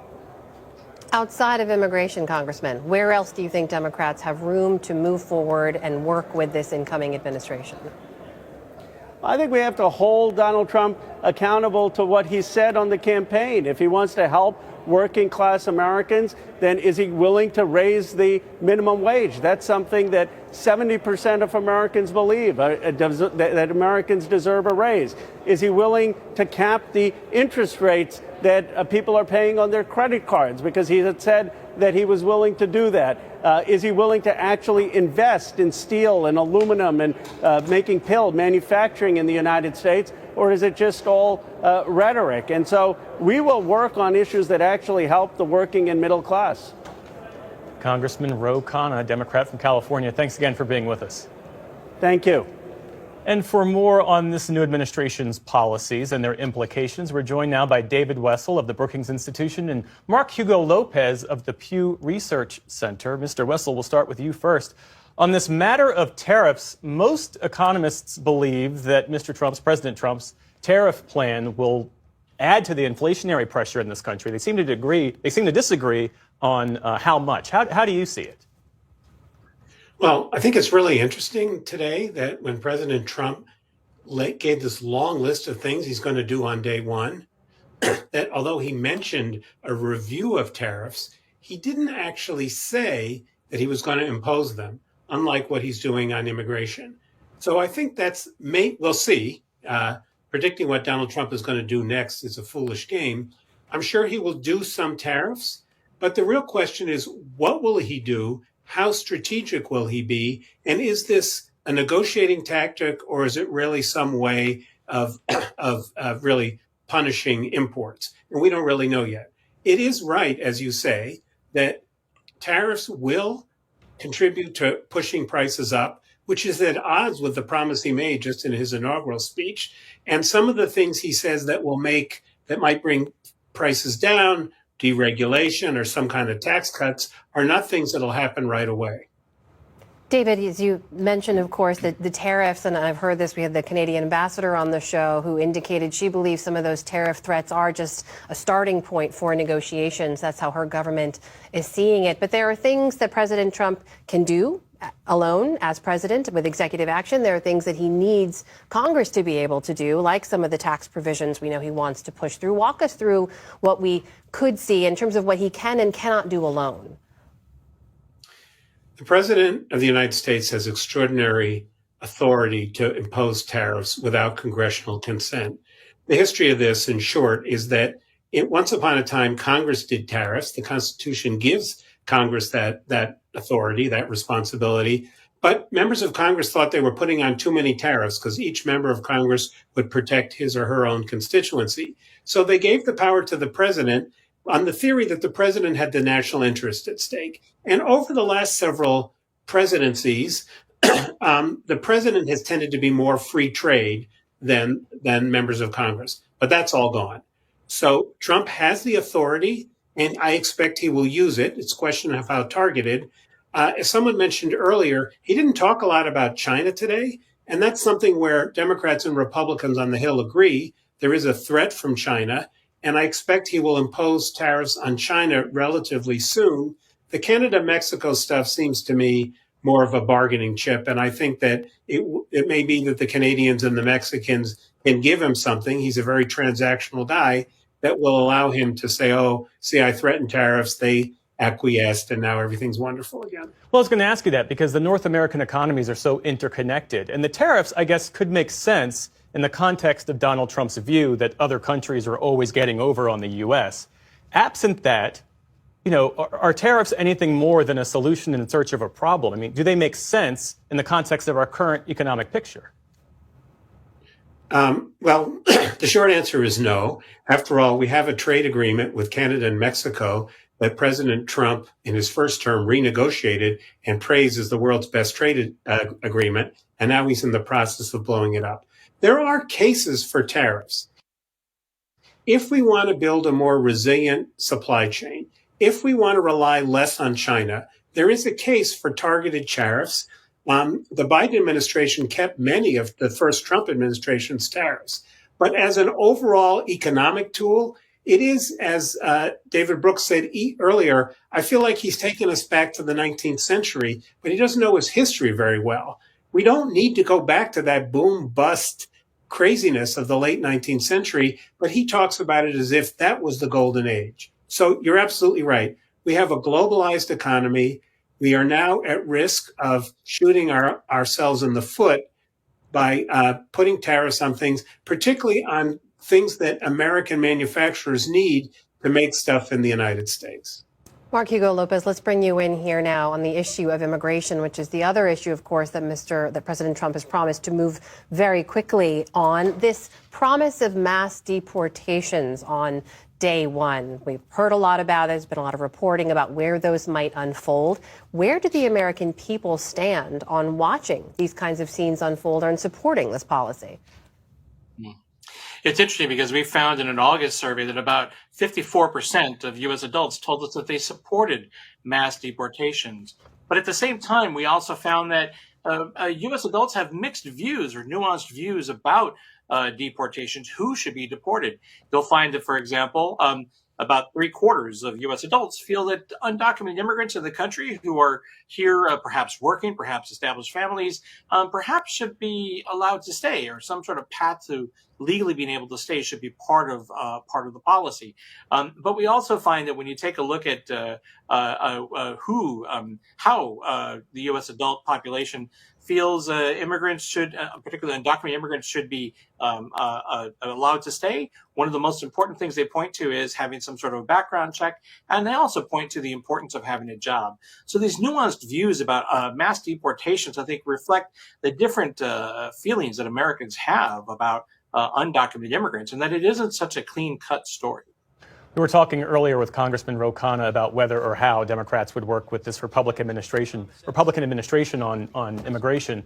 What does the polling show? Are there areas where the Democratic base gives Democratic lawmakers the political leeway to work with the Trump administration on this issue? Yeah, one place is when it comes to border security. Democrats and Republicans alike think the U.S. border with Mexico could be more secure or should be more secure. So that's one place where you might see some room for working together. There are other potential places as well, such as, for example, legal immigration.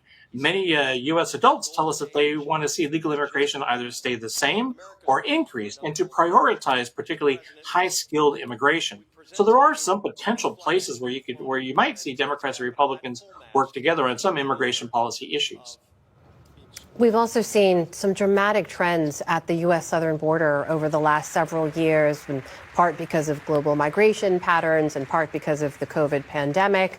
And then, of course, in the last 6 or 7 months, we've seen a dramatic decline in terms of encounters at the U.S. southern border because of executive action that President Biden took after congressional action failed to cross the finish line. In terms of where the American people are and how they view immigration, one of the things we look back on this last election and see is that there has been a bit of a rightward shift when it comes to some views.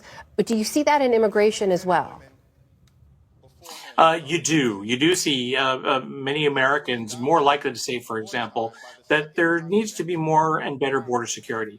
Half of U.S. adults have told us that they are concerned about how many people are entering the country illegally, and that they're concerned about whether or not the U.S. government even has control over illegal immigration into the United States. So those are just some examples about where you see concern about the border. But it's also interesting to note that the country is one in which immigrants are a big part of what it means to be American. Over 45 million people in the United States are immigrants themselves, and we find that about 70% or more of U.S. adults say they know somebody personally in their lives who's an immigrant. So in many ways, what happens with immigration and immigration policy is likely to reverberate across the country, as many people know somebody personally who's an immigrant. Mark Hugo Lopez and David Wessler, thanks to you both. Let's listen in as Democratic House Leader Hakeem Jeffries delivers remarks at this luncheon. Usha and family, May God bless and watch over you as you begin this journey. On behalf of the Congress, we present one of the flags that flew above the Capitol today to the 50th Vice President of the United States of America, James David Vance, and wish you Godspeed.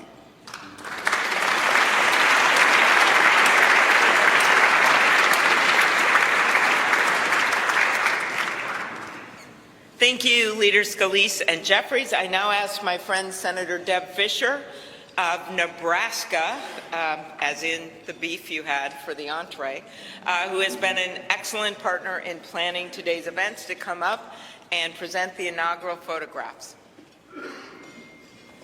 Well, my thanks to Chair Klobuchar for putting together again in the last 2 days the 60th inaugural ceremony here at the United States Capitol. Amy did a wonderful job, along with all of the committee, all of our staffs, in order for this to come together and be a very memorable experience. It is a tradition that the committee give our new President and First Lady, our Vice President, and Mrs. Vance the official photographs taken at the swearing-in ceremony. And so it is such an honor to be able to have those presented to you. I hope you will display them with pride, with honor, and with a humbleness that I know you will carry with you every single day that you serve the people of this country. May God bless you all.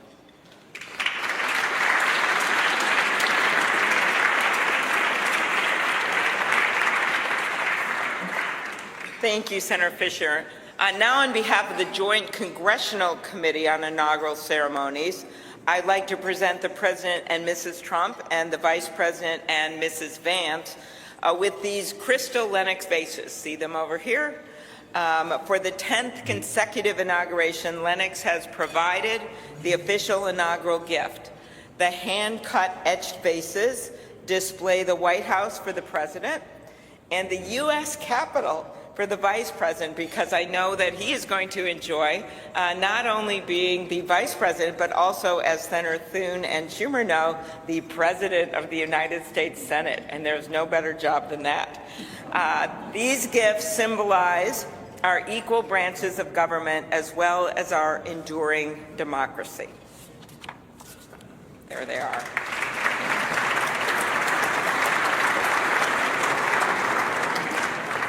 I will now invite Speaker of the House, Mike Johnson of Louisiana, to give the toast to the Vice President.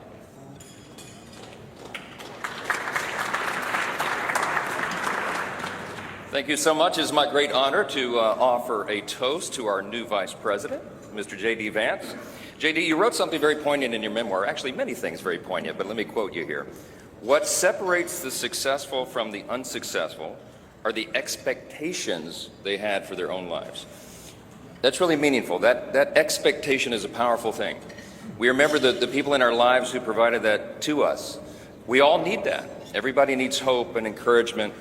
They need a greater expectation. We need people in our lives who will make us look farther and reach higher. JD's written a lot about the people in his life that have done that. He's written about, we know the great story of your grandparents and what they did in your life. He's written about his professors and mentors that he met in law school. He speaks a lot about his gracious, beautiful wife, our new second lady, Usha. Is a great inspiration as well. And JD, you yourself have been inspiring people. Your story really has. It's one of the reasons that I believe God has raised your platform as he has, because you've been so faithful to tell that story and to inspire so many others. And so our hope and our prayer is, as you continue to do this, that as you go to help us execute on the America First agenda, that you also do what you've been doing so well all along, and that is providing a model for what is possible in America. What a great story. What an inspiring story you've had, and it's just getting started. I pray specifically that you inspire a lot of the young men in America. Some of them feel hopeless and stagnant sometimes, and you're a great example to all of them and to all of us, that if you work hard and you play by the rules and you do the right thing, you can make a better life. You're now the Vice President of the United States, my friend. So everyone, will you please join me in raising a glass to our own mentors, the people who inspired all of us, to the possibilities of our own future, to these great new horizons. What a perfect choice this was for the painting, the artwork today. And to the great example of our new Vice President, Mr. J.D. Vance. You're here.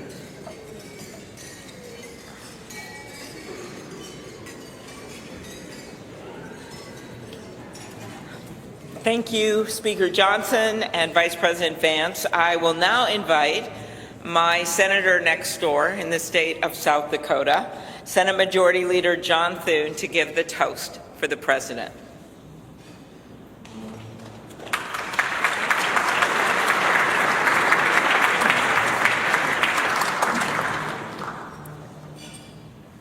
Well, Mr. President, Madam First Lady, congratulations. It is an honor for all of us to be able to be here today with you on this historic day as we celebrate your inauguration. Mr. President, one of the most important influences in my life when I was getting started in politics was Ronald Reagan.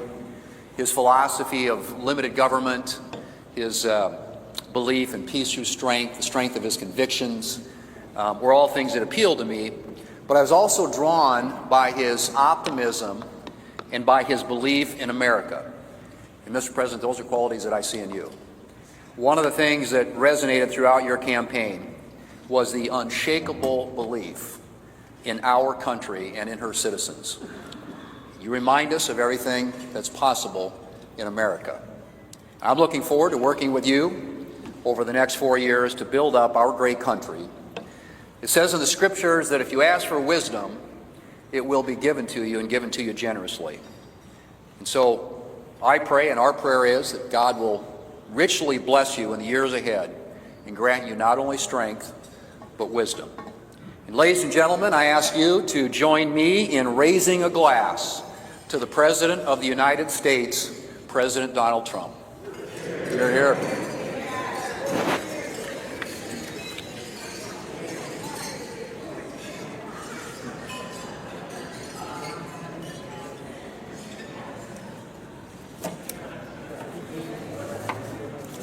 So, this has been a long day with many other things ahead for so many of you. But I want to thank you for attending the 60th inaugural ceremonies. And as we close, we ask that you pick up a gift.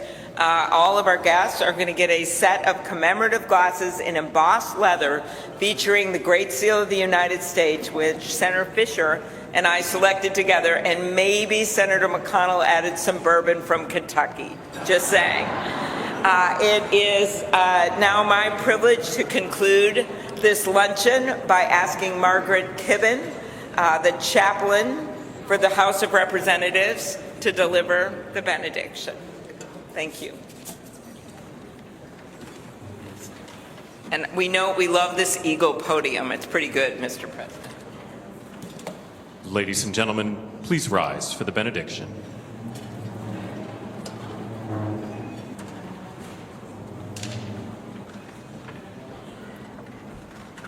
Would you pray with me? Holy and merciful God, having witnessed another successful moment in the experiment that you have entrusted into the hands of the American people, we pray your blessing on our 47th President of these United States, Donald J. Trump, and Vice President James D. Vance. Ensure that this mantle of singular responsibility that you have laid upon our President's shoulders remains secure in your will and safeguarded in your keeping. Uphold him as he preserves, protects, and defends the Constitution to the best of his abilities, relying on your divine help. God of power and might, grace and mercy, grant that your spirit of counsel has access to the President's heart to search it, to his mind to examine it, to his will to test it, that his faithfulness would bear witness to your truth. Surround him with angels and advisors who will serve as your agents to guide and guard him, caution and encourage him to remain upright and blameless in your sight. Buckle the belt of truth around his waist. Place the breastplate of righteousness over his heart. Fit his feet with readiness, that your gospel of wisdom and justice will shine forth throughout President Trump's administration. We offer this prayer to the one whose voice we follow to guide all that we do and all that we hope for. Amen. Ladies and gentlemen, please be seated. Please remain at your seats as President Trump, Vice President Vance, the Joint Congressional Committee on Inaugural Ceremonies, and the official party depart National Statuary Hall.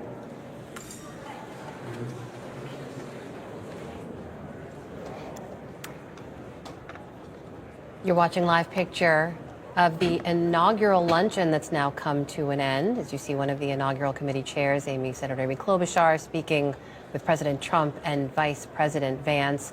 Additional ceremonies are going to unfold as part of the inaugural ceremonies and celebration at the Capitol. Then Mr. Trump, of course, will make his way to Capital One Arena, where the inaugural parade is expected to unfold. In the meantime, I'd like to bring in Matthew Continetti of the American Enterprise Institute, who joins us now to talk about President Trump and the Republican Party at this moment. Matt, thanks so much for being with us.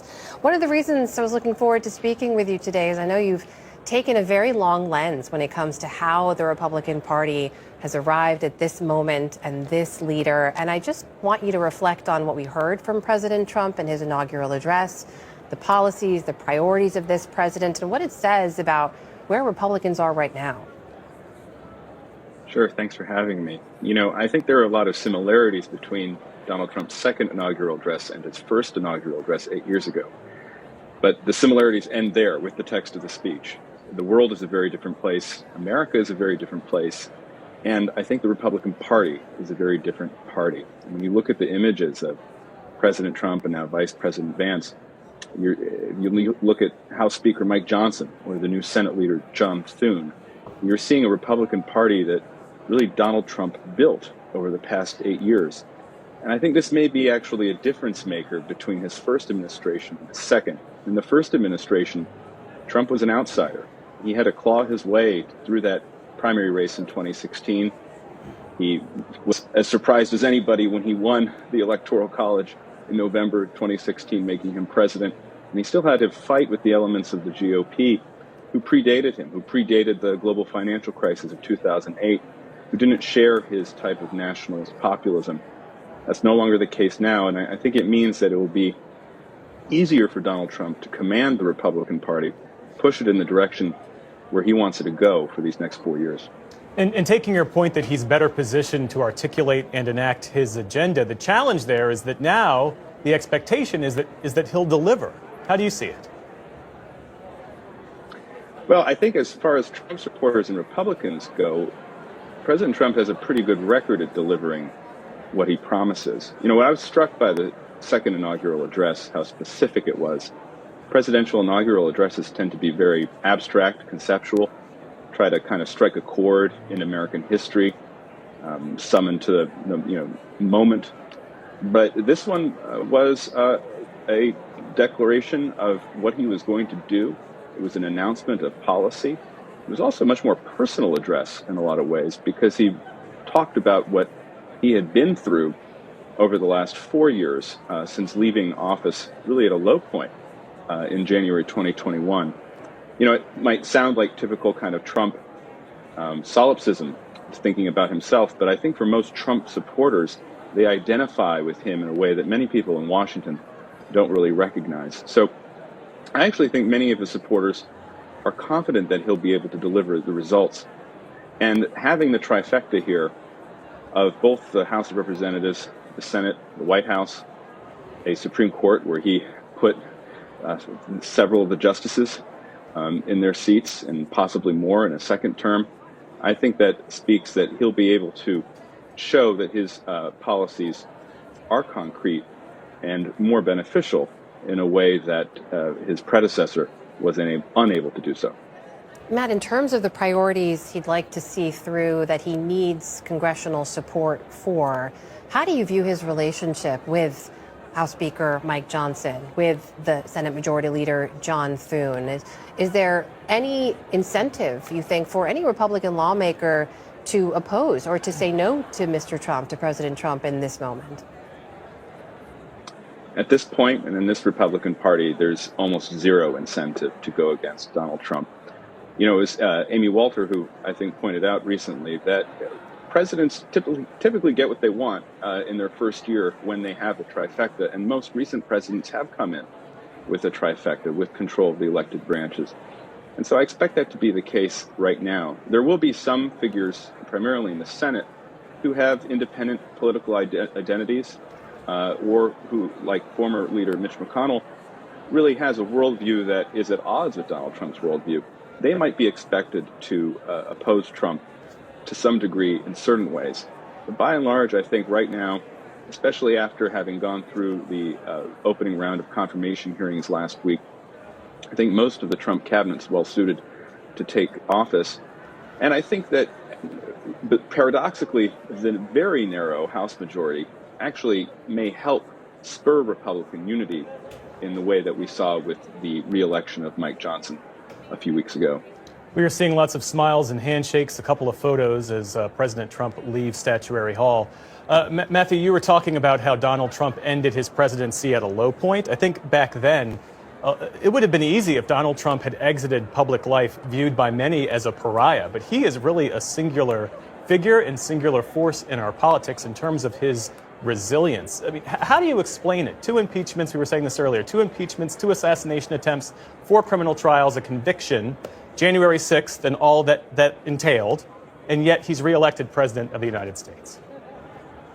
Yeah, I mean, it's really a remarkable political comeback. We are living in the age of Trump. It began in 2015 when he rode down that escalator to much mockery, but it isn't over yet. How did he come back? Well, I think a lot of people will be analyzing this question for many, many years to come. I think he benefited from the opposition. I think he benefited from the Biden administration's mistakes. I think he benefited from Joe Biden's mistake, in my view, of wanting to run for a second term, of thinking that he could make it through a general election in 2024. But I also think that Donald Trump benefited from some of the lawfare that was conducted against him. Some of the investigations, I think, raised many people's concerns that there was a 2-tiered system of justice in the country. And finally, though, I think what really has contributed to Donald Trump's political longevity is his connection with his supporters. You know, I think that you can argue that Trump's turnaround, really the low point certainly was in January 2021, but it also came after the midterm elections in November 2022, when Trump's candidates really did not perform very well and the Republican Party was disappointed in those results. Trump followed that up by visiting East Palestine, Ohio, after the train derailment there, part of rural Ohio. He did so at the urging of now Vice President J.D. Vance, and I think that was his way of demonstrating solidarity with working class Americans. And he kind of broadened that coalition beyond just rural working class Americans to include working class Americans of color during his visit to the bodega in Manhattan and also his rally in the Bronx. I think that connection, which very few political leaders have, Trump has been able to assert and maintain, and it's put him in this remarkable position of being in a place where no one thought he would be twice. Yeah, to your point, I was there in East Palestine when President, at the time he wasn't president, but he showed up and he went to a McDonald's and spoke to people there.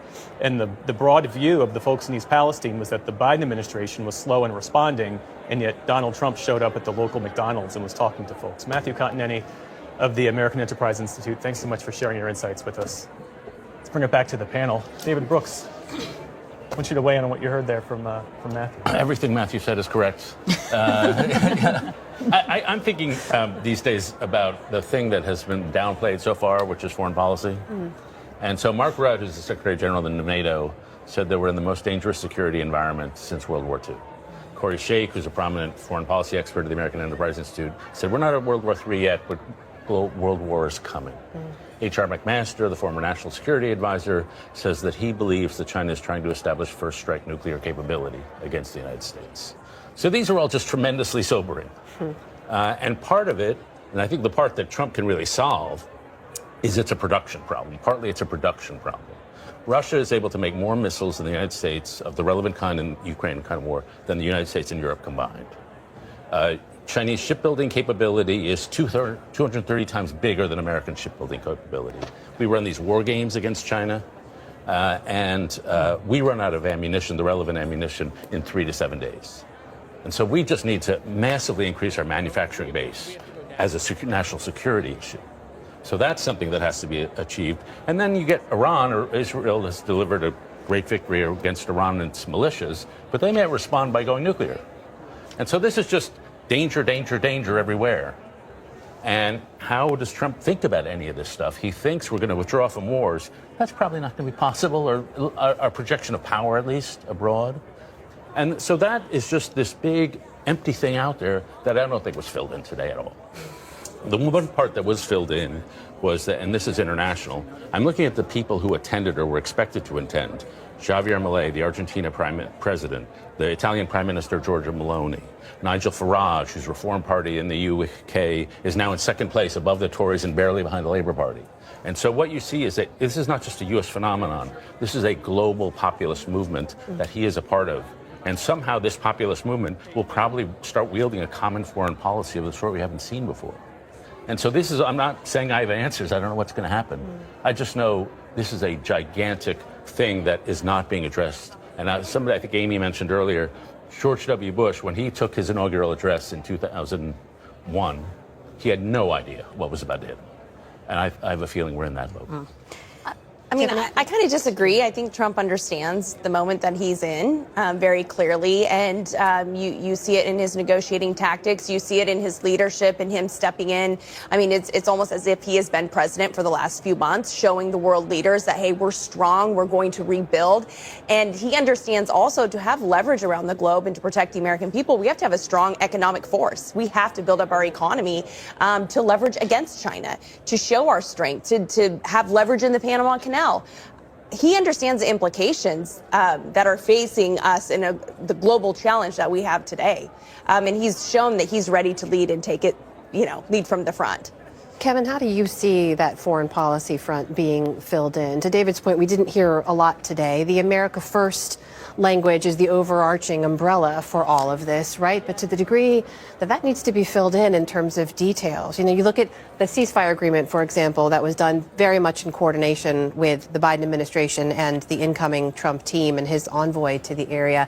It's difficult to see how that kind of involvement would come from a Trump administration. Correct me if I'm wrong. I wouldn't see them wanting to interact in the same way. I think to your broader point, the good intentions that everybody has right now will often become overrun by events. And that's one of the things that's always difficult with the new presidency is you have a lot of promise, a lot of high expectations, but events may overcome us. I think one of the things that's different now is that the President Trump has actually a very good relationship with and a very loyal cabinet that is operating at his direction. And I think he also has a very clear contrast with the foreign policy of the last 4 years with the foreign policy that he wants to promote over the next 4 years. There has been, people are very unhappy with, particularly the Trump supporters, are very unhappy with the direction that we were taking under Biden, feeling that we were constantly sort of offering a weaker posture instead of, or in the stead of, and under the auspices of working with, trying to find some sort of common ground with our allies, but of a sort of America First, strong posture, and making sure that the Pentagon and that the establishment at the State Department is working at the direction of Trump. I think many people will feel that will be a welcome change from the last 4 years. I just want to make a comment about what Matthew was talking about in terms of the idea of how did Trump get here? Yeah. How did he make this comeback? And I think the thing we also have to appreciate is the media consumption environment. It's been changing for a long time, but the difference even between 2017 and now is remarkable. And this is only going to become more of an issue as we go forward with its media, especially big traditional media, splintering, trying to find its way. Smaller, what we would consider smaller outlets are now basically driving most of the messages or political news that people are getting. TikTok is supposed to be gone. We'll see what happens there, but something will come in its place. Yeah. And already, whether it is podcasts or social media or YouTube, I think the big thing that Trump understood and continues to understand better than almost anybody is that is the way to reach people. He's not ignoring traditional media because he still likes it, but that is where being in control of a message becomes harder and harder. We are preparing to see the ceremonial review of the troops in Emancipation Hall. We expect President Trump and the First Lady and the Vances to join them there momentarily. Jonathan Capehart, when we talk about President Trump's worldview, it's often hard to ascribe a strict worldview to him because just when you think he's an isolationist, he talks about obtaining Greenland or trying to reclaim the Panama Canal. It's hard to box him in. Right, it is hard to box him in. And let's not forget, by saying he wants to take Greenland, he's going up against a NATO ally. He's going up against Denmark. So, look, again, as I've been saying all morning, he can say a lot of things, but until he puts action behind the words, that's the only time I'll be able to really understand what he wants to do. And we've been watching all morning the announcements of executive orders, the shutting down of CPB-1.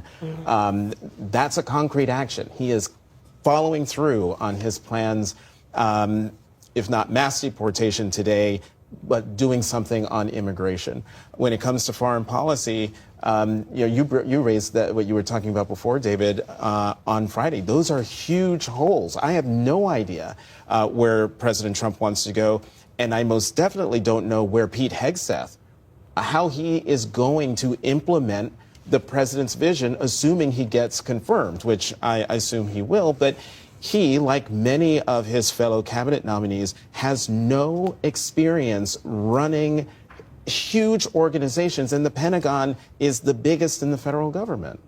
Let's bring our Lisa Desjardins back into our conversation. Lisa? Hi. A couple of things. Now we're getting close to the time that the Trump administration will actually begin operating. In the next hour, we expect 2 committee votes on 2 of the cabinet nominees from the Trump administration, Marco Rubio for Secretary of State, and also Pete Hegseth, who you just mentioned, for Defense Department. The Rubio nomination could be voted on in the Senate tonight. Now, Democrats have to agree to that, but there is an appetite for that. They know Marco Rubio. Pete Hegseth, on the other hand, we do not expect a vote for him tonight, but our Nick Schifrin has been told that his vote could come this week. I've noticed that the White House has put out now a list of acting designated secretaries for all of the government agencies. They will continue operating as acting until there are confirmations. And as you know, some of those could take weeks. But something else I want to notice is kind of bears a little bit on what you all have been talking about as we listen to the ceremony behind us. Trump is coming in, as Amy said earlier, as someone who is both able to be an outsider and an insider. But something that, having covered Trump through both of his campaigns and as a president and covering Congress, that I'm feeling in this moment is that the roles have reversed. When Trump was first president in 2017, he was the rookie. He did not have government experience. He was someone that members of the House and Senate Republicans thought they were going to teach him how to do this. We know that didn't really work out that way, but what's flipped now is that Trump is the one with government experience, 4 years in the White House, and he's dealing with leaders here in the Capitol who are new. Speaker Johnson, almost a brand new speaker relatively. Majority leader in the Senate, John Thune, who is really just days into being a leader. And Hakeem Jeffries, the Democratic leader in the House. I don't know if our viewers noticed, but when they had the signing ceremony earlier today, that was the first time those 2 men had met at all. So Trump is coming in not just with his own momentum as a politician and his political, charisma and gravitas and core base, but also with experience in governing that the leaders here in the Capitol, they don't have in their position the same way that he does. And Lisa, from your sources there, I mean, obviously these are 2 key relationships for President Trump, right, with House Speaker and the Senate Majority Leader. What can you tell us about those relationships, about how these men get along and how they might work together in this administration? They are such fascinating relationships. Mike Johnson came into being Speaker without much leadership experience himself.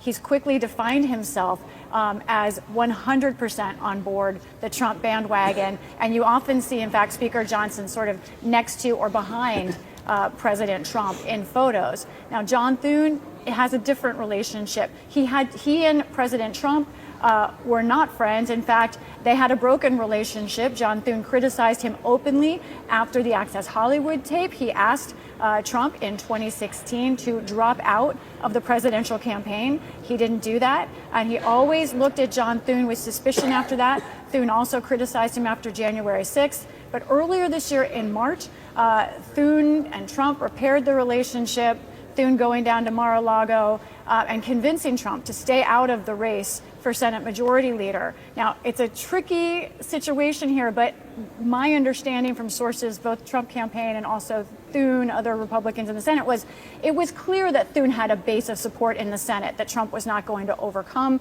And I think Trump made the assessment that it was worthwhile to repair that relationship from his end. So that's what those two men have done. You've heard Thune gave a toast today, speaking in favor, praising Trump. But the truth is that is a very different relationship historically than the one he has with Speaker Johnson. Lisa Desjardins, our thanks to you. And we should say that what we're watching right now, this is the first honors ceremony. This takes the place of the traditional review of the troops that usually occurs just before a president departs the U.S. Capitol on Inauguration Day, and that would normally happen on the East Front steps. But because everything has been moved indoors, this is not a review of the troops. This is a first honors ceremony. Let's bring in our Laura Barone Lopez, who is on her post over at the